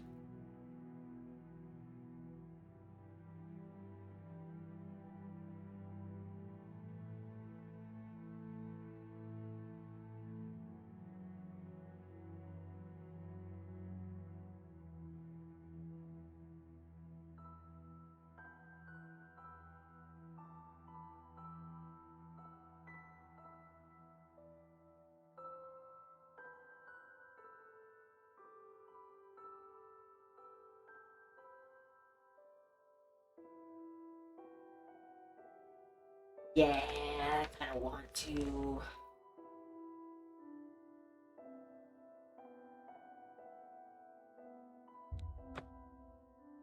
I can get the thing for it real fast.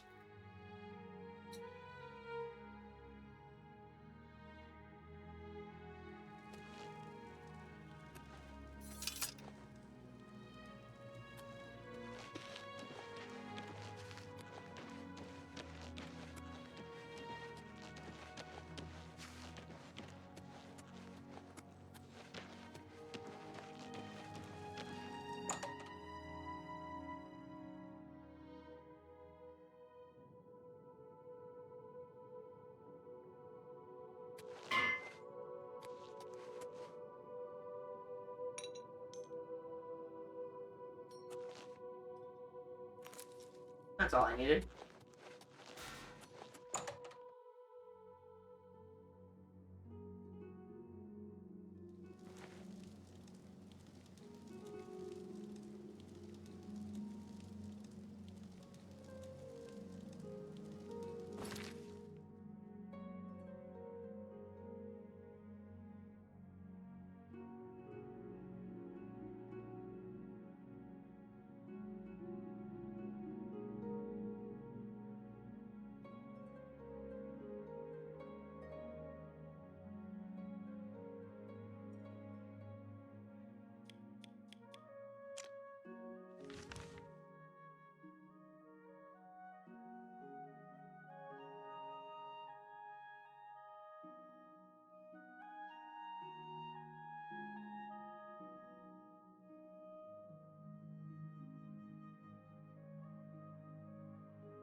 Man, that is a lot of damage.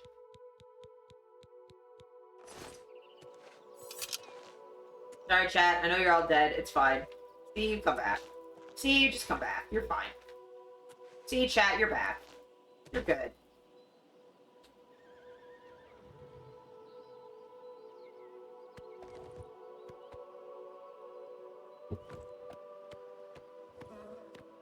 Where are we? Yeah, big this way.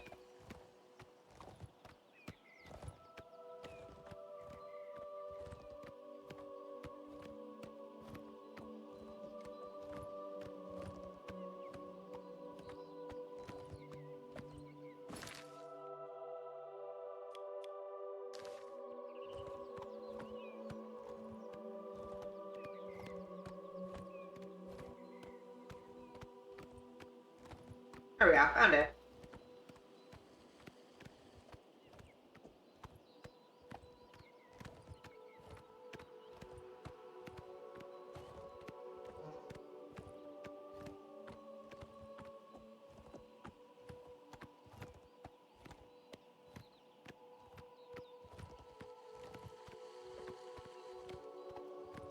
I love how technically we only have to do one of these quests, and I'm doing all of them because I'm awesome.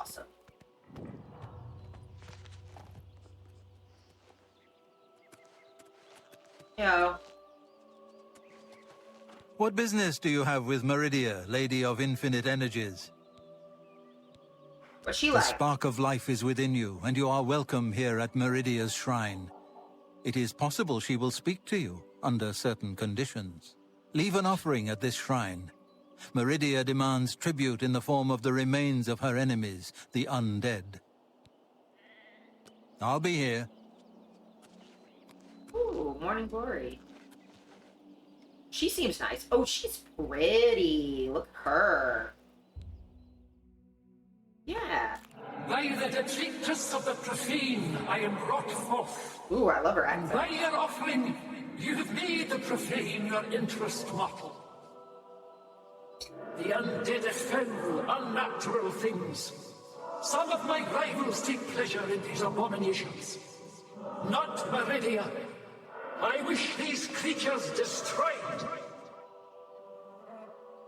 Hidden behind a door, deep in Howling Cave, are necromancers. They rob graves for the materials to raise their undead armies. Well, we don't like grave robbers. That's desecration. And Find these necromancers. Disrespectful. Destroy them and their abominations. Do this and earn the gratitude of Meridia. Okay. After I made the correct offering, Meridia appeared and spoke to me. The Daedra told me a cult of necromancers in the Howling Cave who have been stealing from graves in order to raise an undead army. She wants them killed. Ooh. Okay. All things speak with the voice of life, even the bones of the earth. Sick.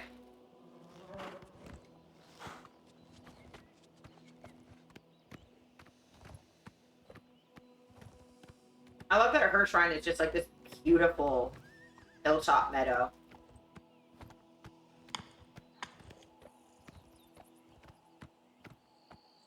Like, so far, only, Mafala has asked me to do anything, like, genuinely not great. I had to do some murder.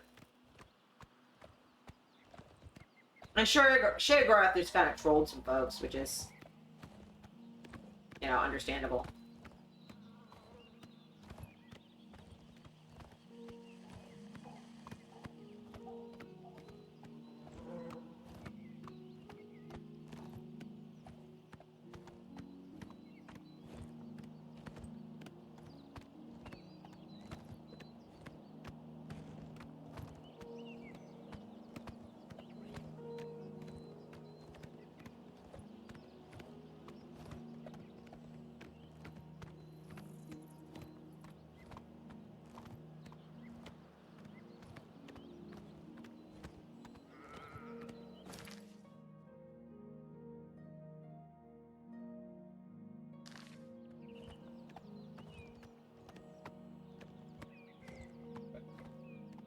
God, getting there is going to take more time than anything else.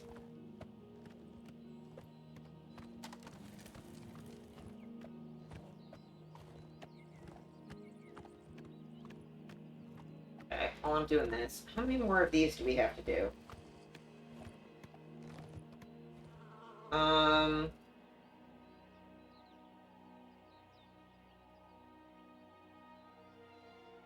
We have 3 more that we're leveled enough for. So.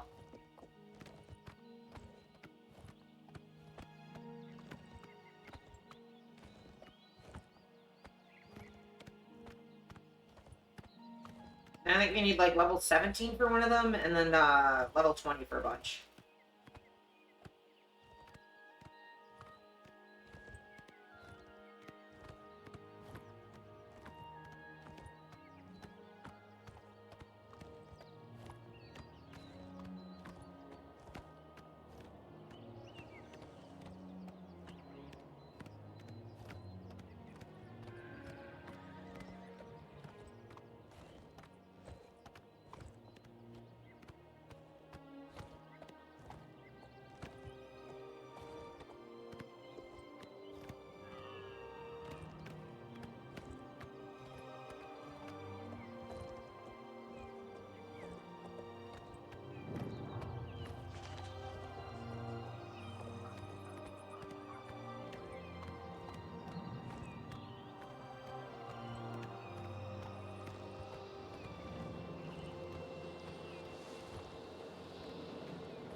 Ah, I see.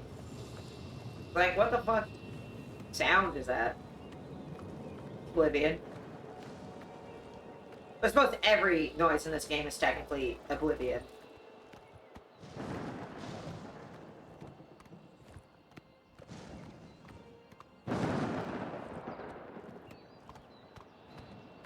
God, there's so many Oblivion gates. Jesus Christ.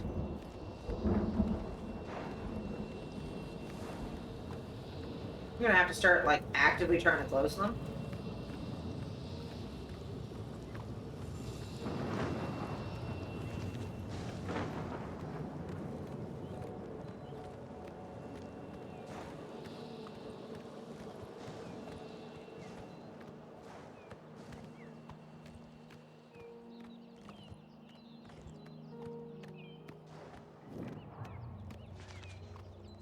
I mean, this is a pretty cemetery. Not great that they're digging up graves and such.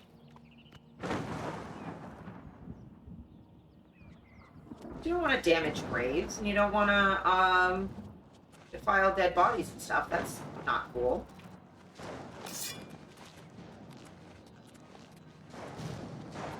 Oh, don't you dare fuck with my horse. Oh.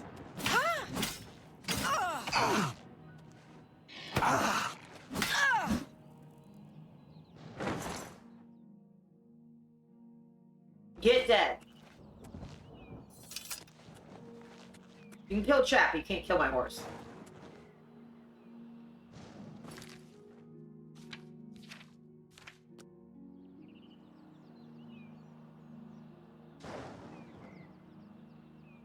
Hi, Otiri. I'm doing good. I hope you're doing well.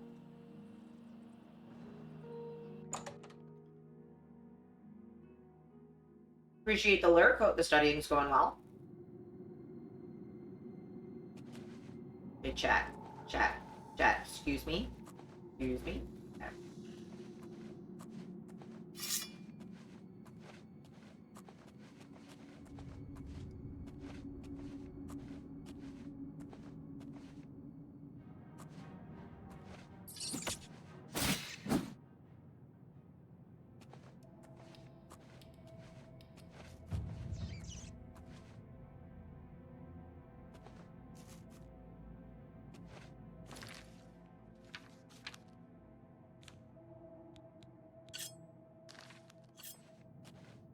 I don't want to waste my enchantment with pretty rats.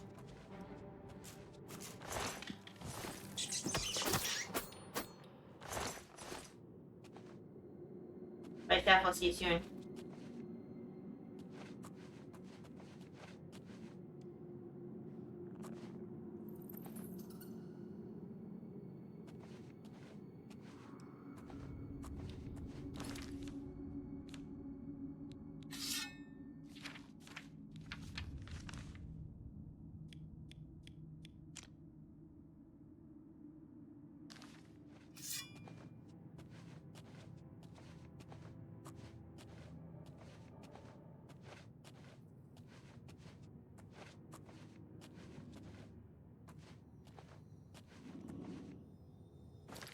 Bye, honey, love you.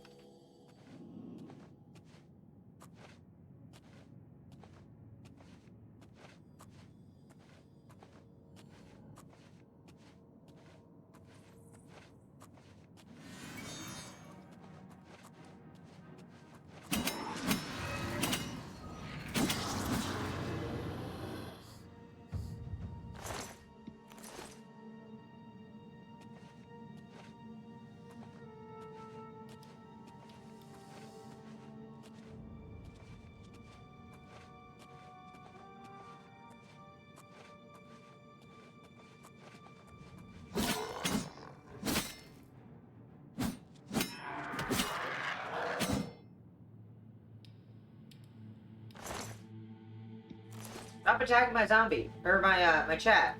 You filthy zombie. You good, chat? You good? Yeah, you're fine.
我一这么压。Don't stab your nipple. Greetings, Dunmer. What's going on with you? I heard people saying they ran into goblins around here not long ago. I can't stand those things. Horrible things. I hear that the High Elves trained them. I can't imagine it. Goodbye. Good day. Would you like go somewhere else, please?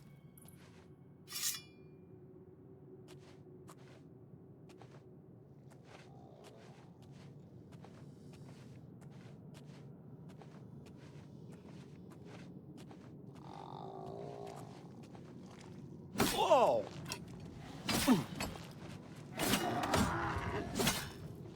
Oh.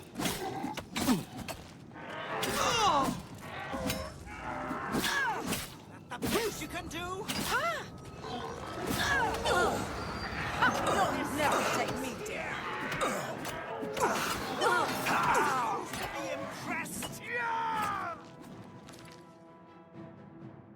Huh? All right.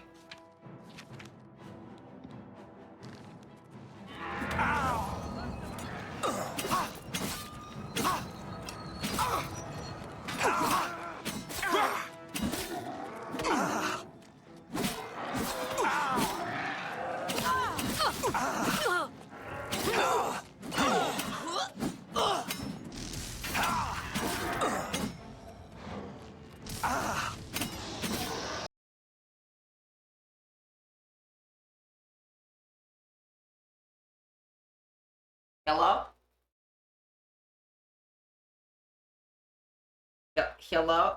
Hello, game? Hello? Chat, you can see me still, yeah?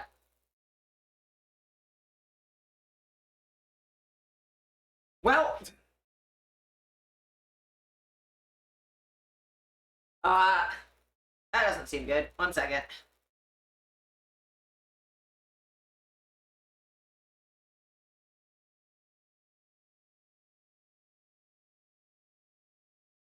One moment.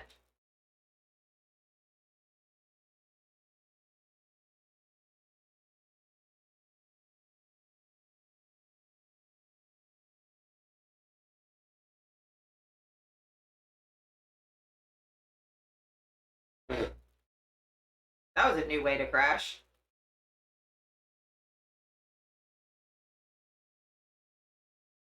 Okay, let's try that again.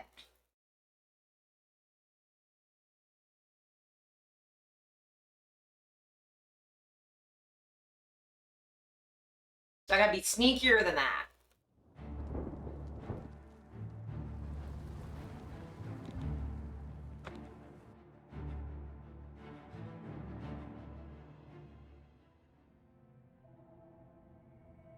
They summon quite a few things. Hello? Who's there?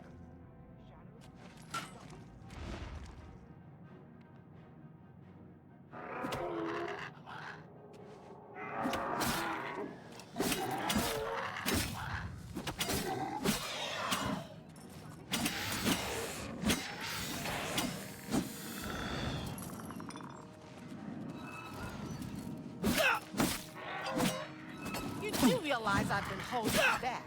You're outmatched, elf. Die!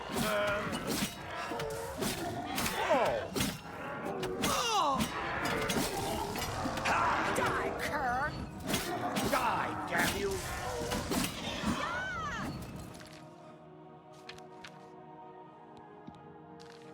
Ah! You're a traitor to your own race. Die, damn you! Oh.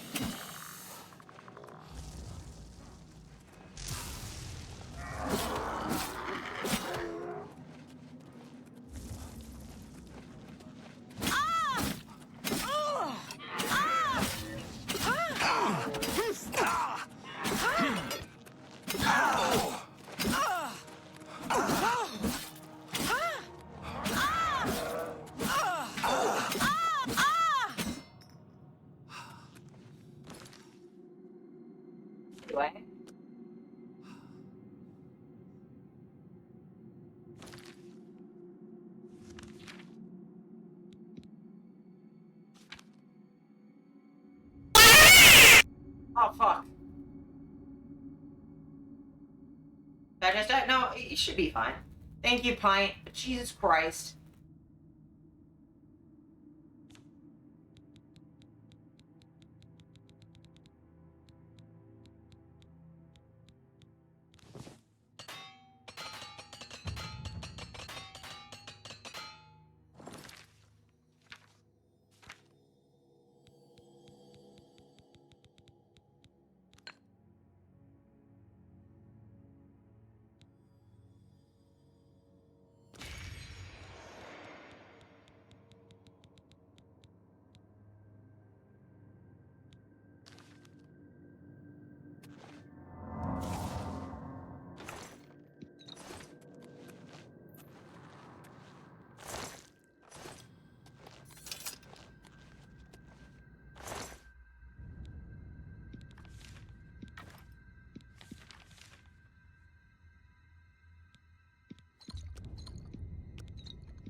Hope you've been doing good today, Pint.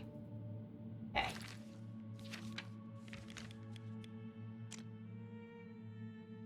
There's a necromancer over there, and then I can go this way.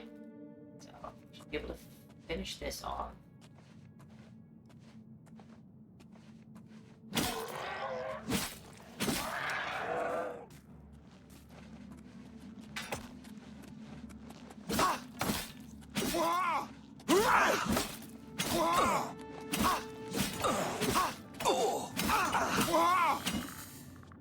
That wasn't hard. Black Soul Gem, yay!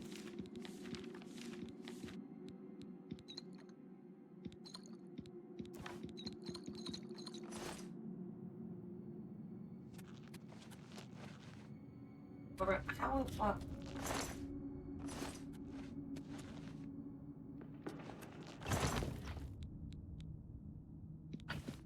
Oh, that's how. That's how I'm encumbered, because I'm holding a million things.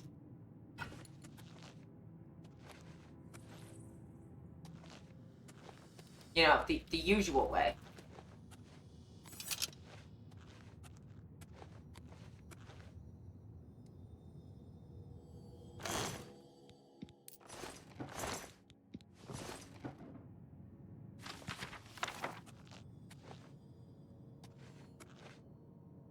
Been a day? I'm sorry.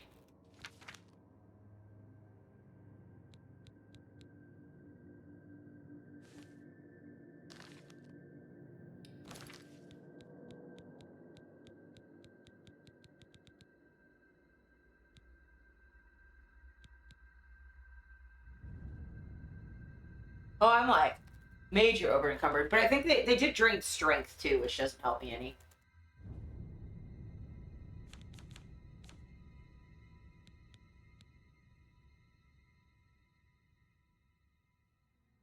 Ooh, glass does more damage than silver. That's interesting.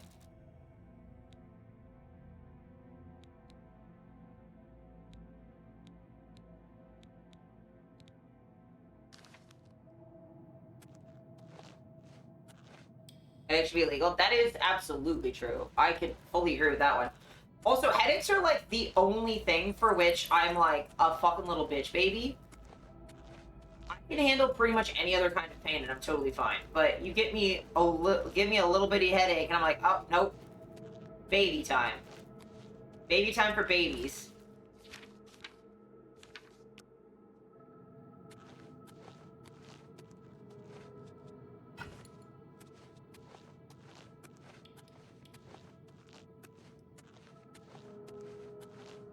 And then ground spinkies. What do those ground spinkies do? I need to stop talking.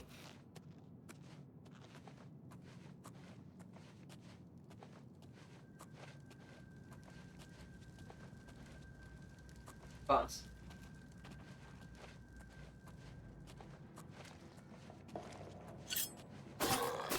Hey, zombie. Hey.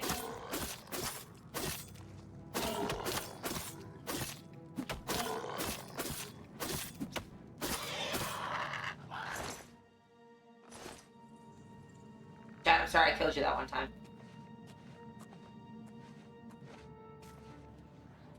What's that?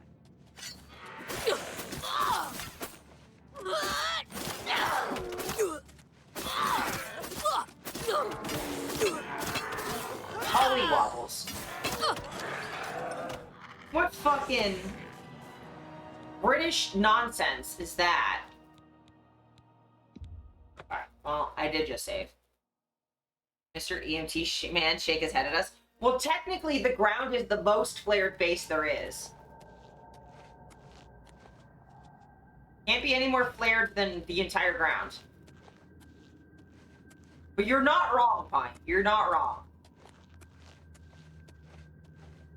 You went British nonsense.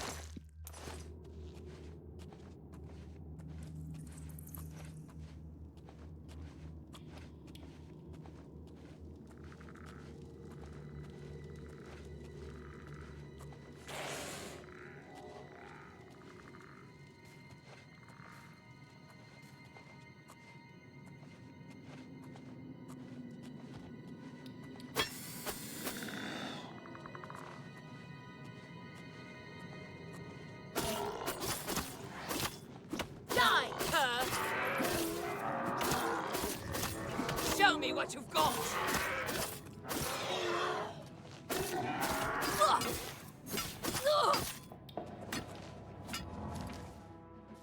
I'm gonna use all of the potions I have.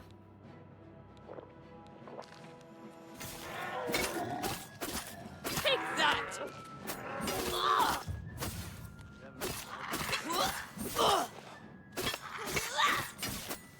Die!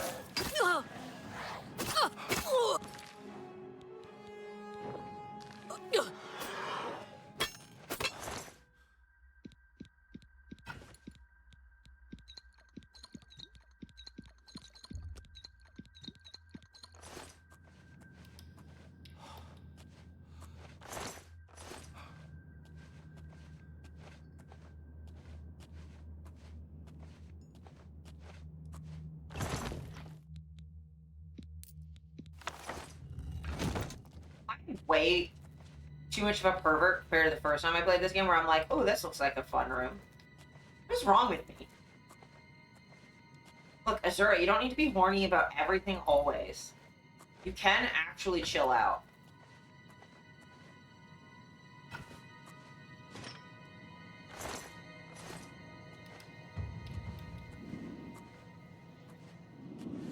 You can be not horny for like 10 minutes. Oh, this is supposed to hide you, but like, I know you're right here. And look, I know I need...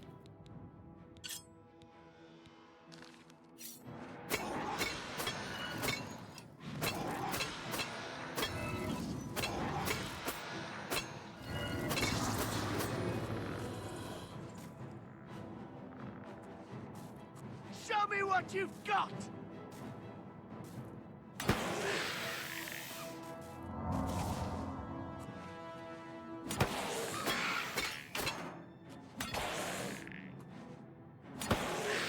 You elves are all the same.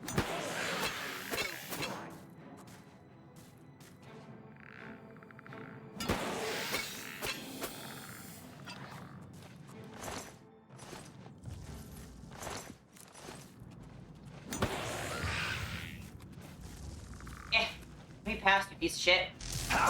Let me past. Let me past. Do your Fucking Christ. worst.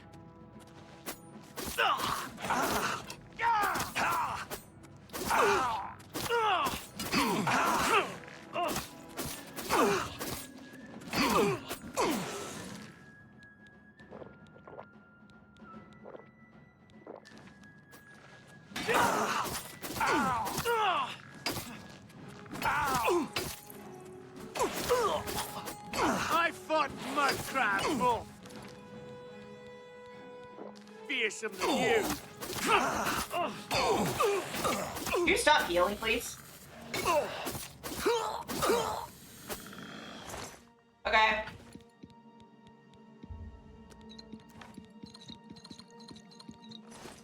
Anyway. Kill all the necromancers. I should return to the shrine. I will do that. I'm just gonna loot all their shit.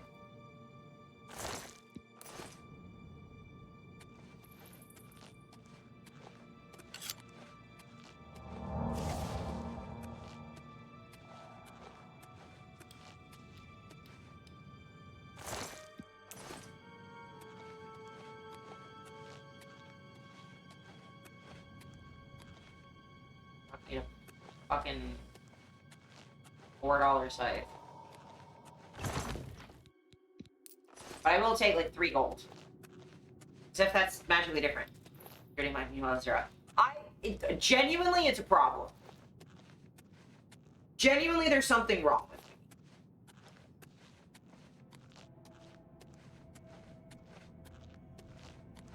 me. I cannot begin to tell you.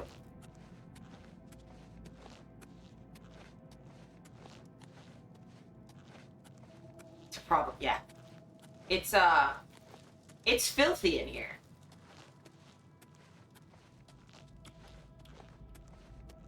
It's a genuine fucking problem.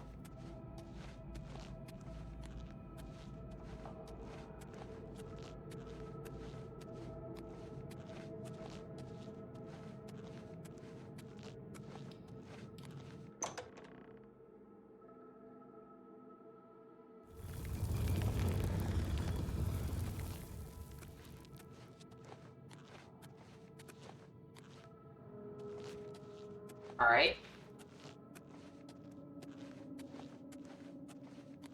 How bad can it get? You know how I said, what my job is? That hasn't made me better, it's made me worse.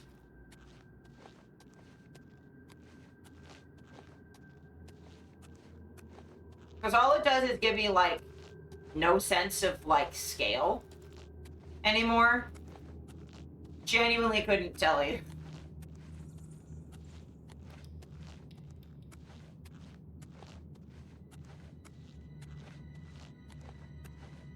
Like, when part of your job is saying the horny thought out loud, as often as possible, you start to lose the ability to not do that.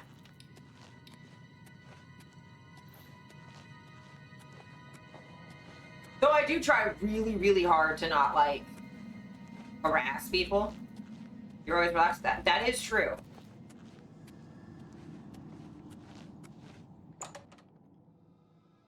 There is a level of chillness that just exists at a certain point. Okay. I'm gonna, like, finish this quest and get rid of my encumbrance. That's all I really gotta do. What the fuck? Okay. Where are we? The long way around. Skin grad. Yeah, I might as well go through town and sell some stuff on the way there. I mean, I'm already over encumbered, so I might as well.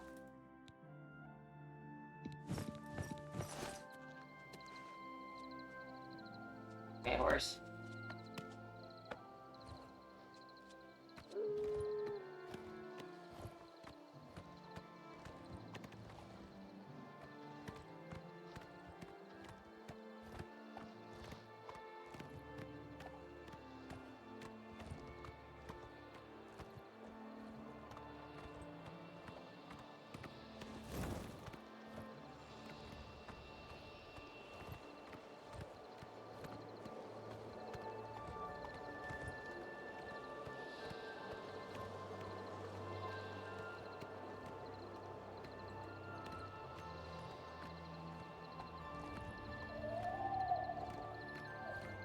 God, it's so pretty at night in this game.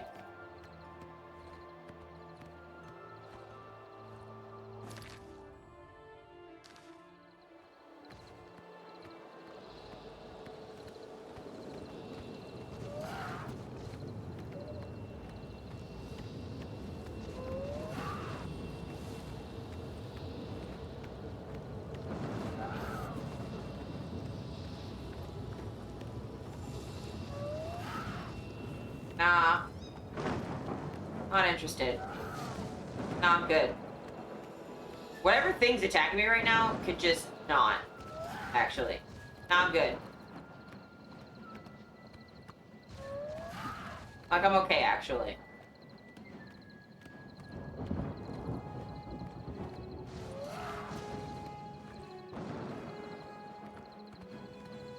Yeah, I mean, I try and direct my horny at fictional things. And or people paying me to be horny at them. You know, you could just not. Whatever Minotaur, troll, see, troll. Well, we're gonna go in the city, and then you can't follow me. Or the guards will help me. Because I don't really feel like dealing with this right now. Too encumbered for this nonsense.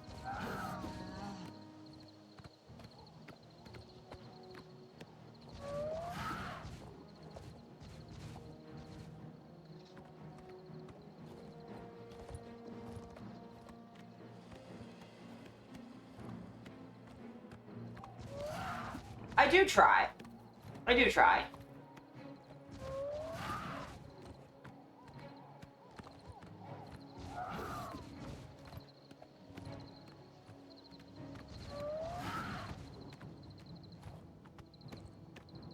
I got my meds. Oh yeah, you should do that. I had to do that yesterday.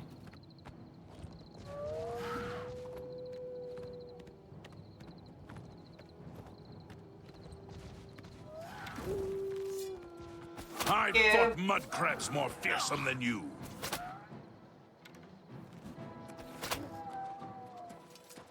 Thank you. Oh my god, my whole body. Got tangled in my controller.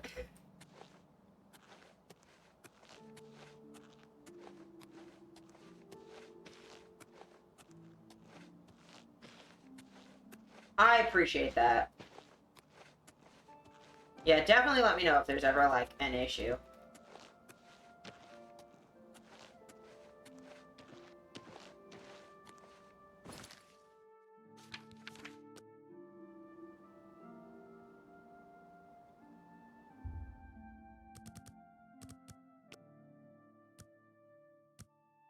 I mean, it should be fine, though. I'm usually pretty decent at that.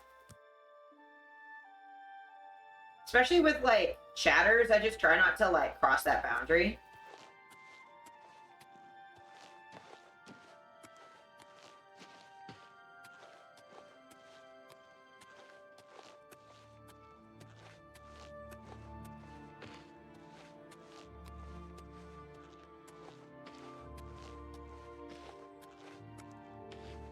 Bonk.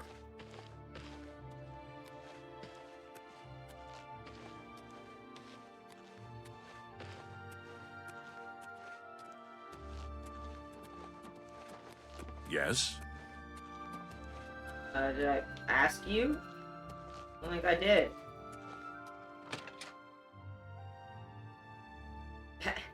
Nothing out of the ordinary. Okay, that doesn't seem right. Chat, move. Get your little, cute little butts out of the way. Well, may I interest you in some of my fine wares?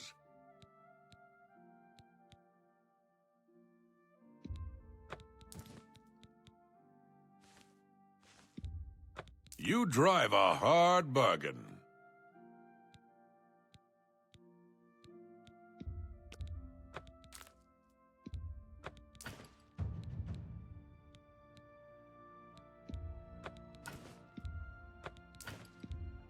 You drive a hard... You've made a good bit of gold.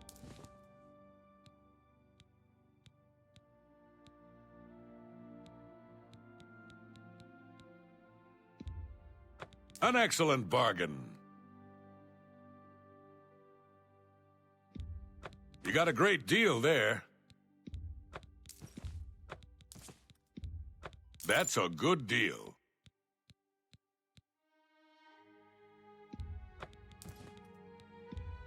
That seems a fair price.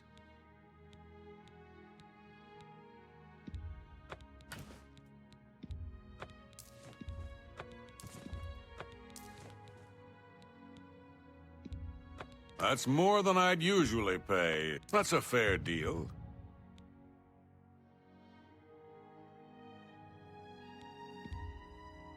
You've made a good bit of gold. That's a fair deal.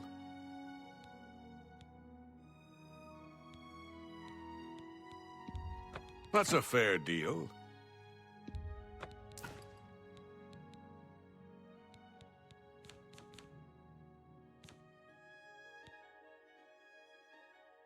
Okay, silver. Stronger than steel by a decent amount. Glass is stronger than silver. I have my enchanted stuff. Staff of Flame I don't need, I don't think, because I have Produce Flame, but I might just keep the staff just because it's easy peasy. Yeah, I do have my partners to keep me in check, that's for sure.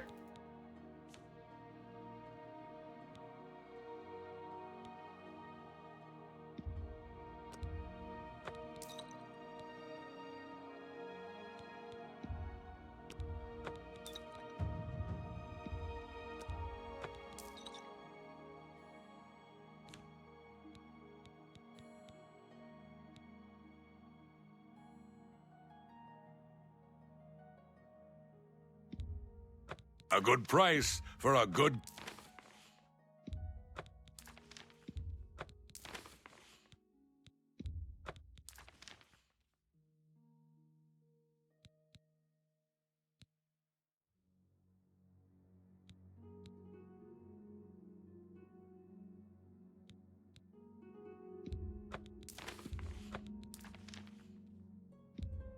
You got a great deal there.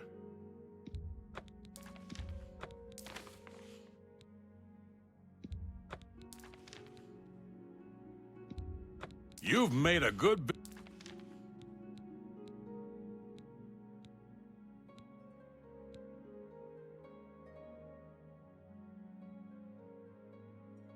Well, I try. I do try. Another satisfied customer. Take care.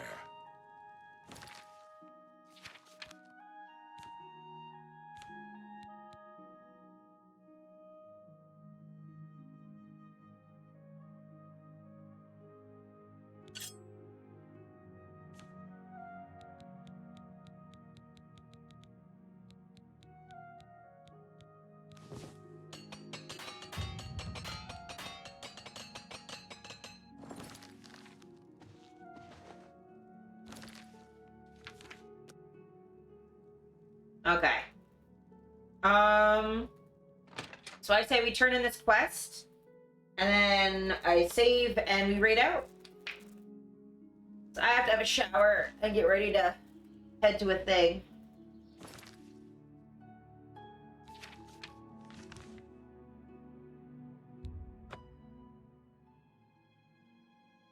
We made some good progress today, though, because, we have 1, 2, 3... 3 more that we're leveled for. I don't think. I appreciate it. Oblivion, I swear to God. Stop it. Because, yeah, for quests we're leveled up for, we have...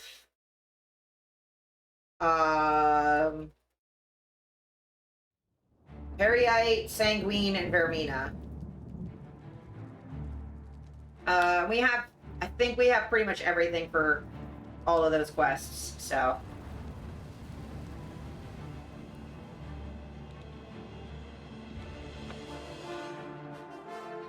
But I think, yeah!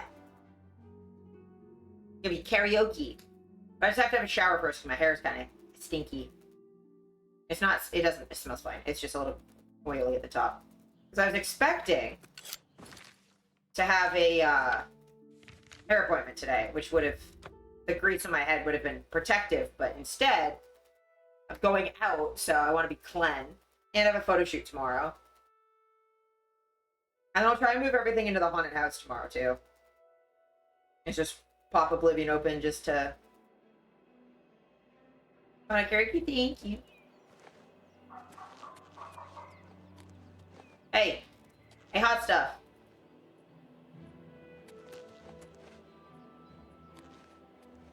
Well done. Those creatures were an affront to all life. And they have paid the price for their actions. Take this ring and go with my blessing. Will do. I'm gonna give him the ring of the Khajiit. All things speak with the voice of life. Life is a blessing, and death is not the end, but only when the spirit remains incorruptible. Right. Sweet. So we got... million and speed. That might be helpful when we have to do sneak stuff. And it weighs almost nothing. God. We have so many diseases.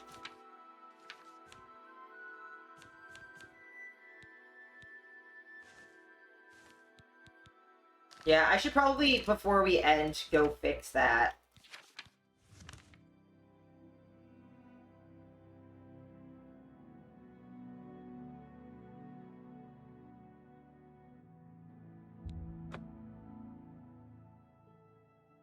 I snooze ads. I don't want ads to start because we're just about to end. Oh my god.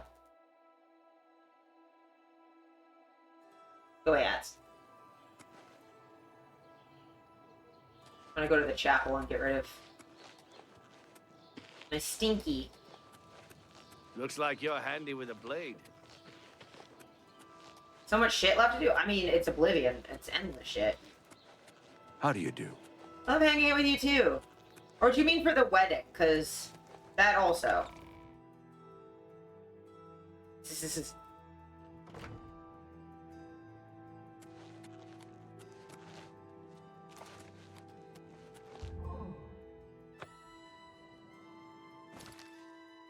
There, that should all be fixed now.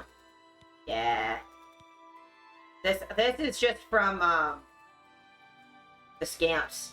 Both is fine? Yes, correct.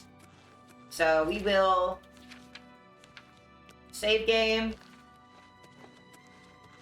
and end here. Hello. Thank you. Hi there. Thank you all for hanging out. I really appreciate it. Y'all are rad.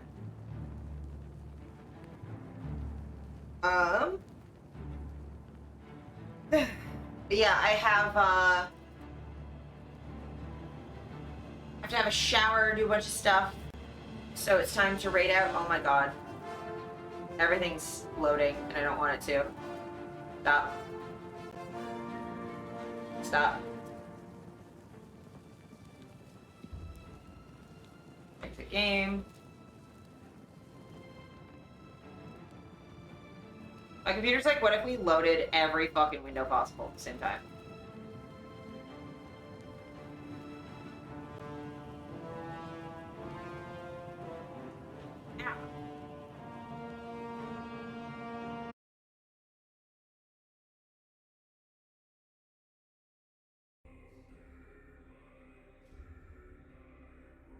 Thank you, I appreciate it. Wait to see you. I will see you so soon.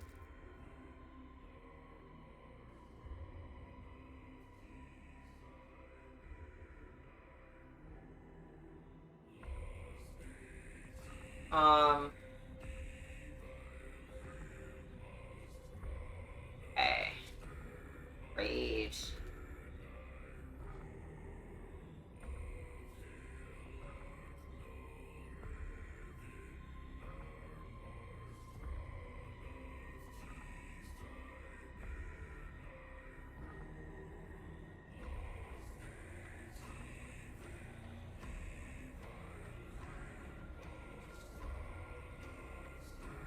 Yeah, I appreciate you guys so much. Thank you all for the hanging out and the jump scares and the chats. And I think Saul had a resub. I appreciate you all so much.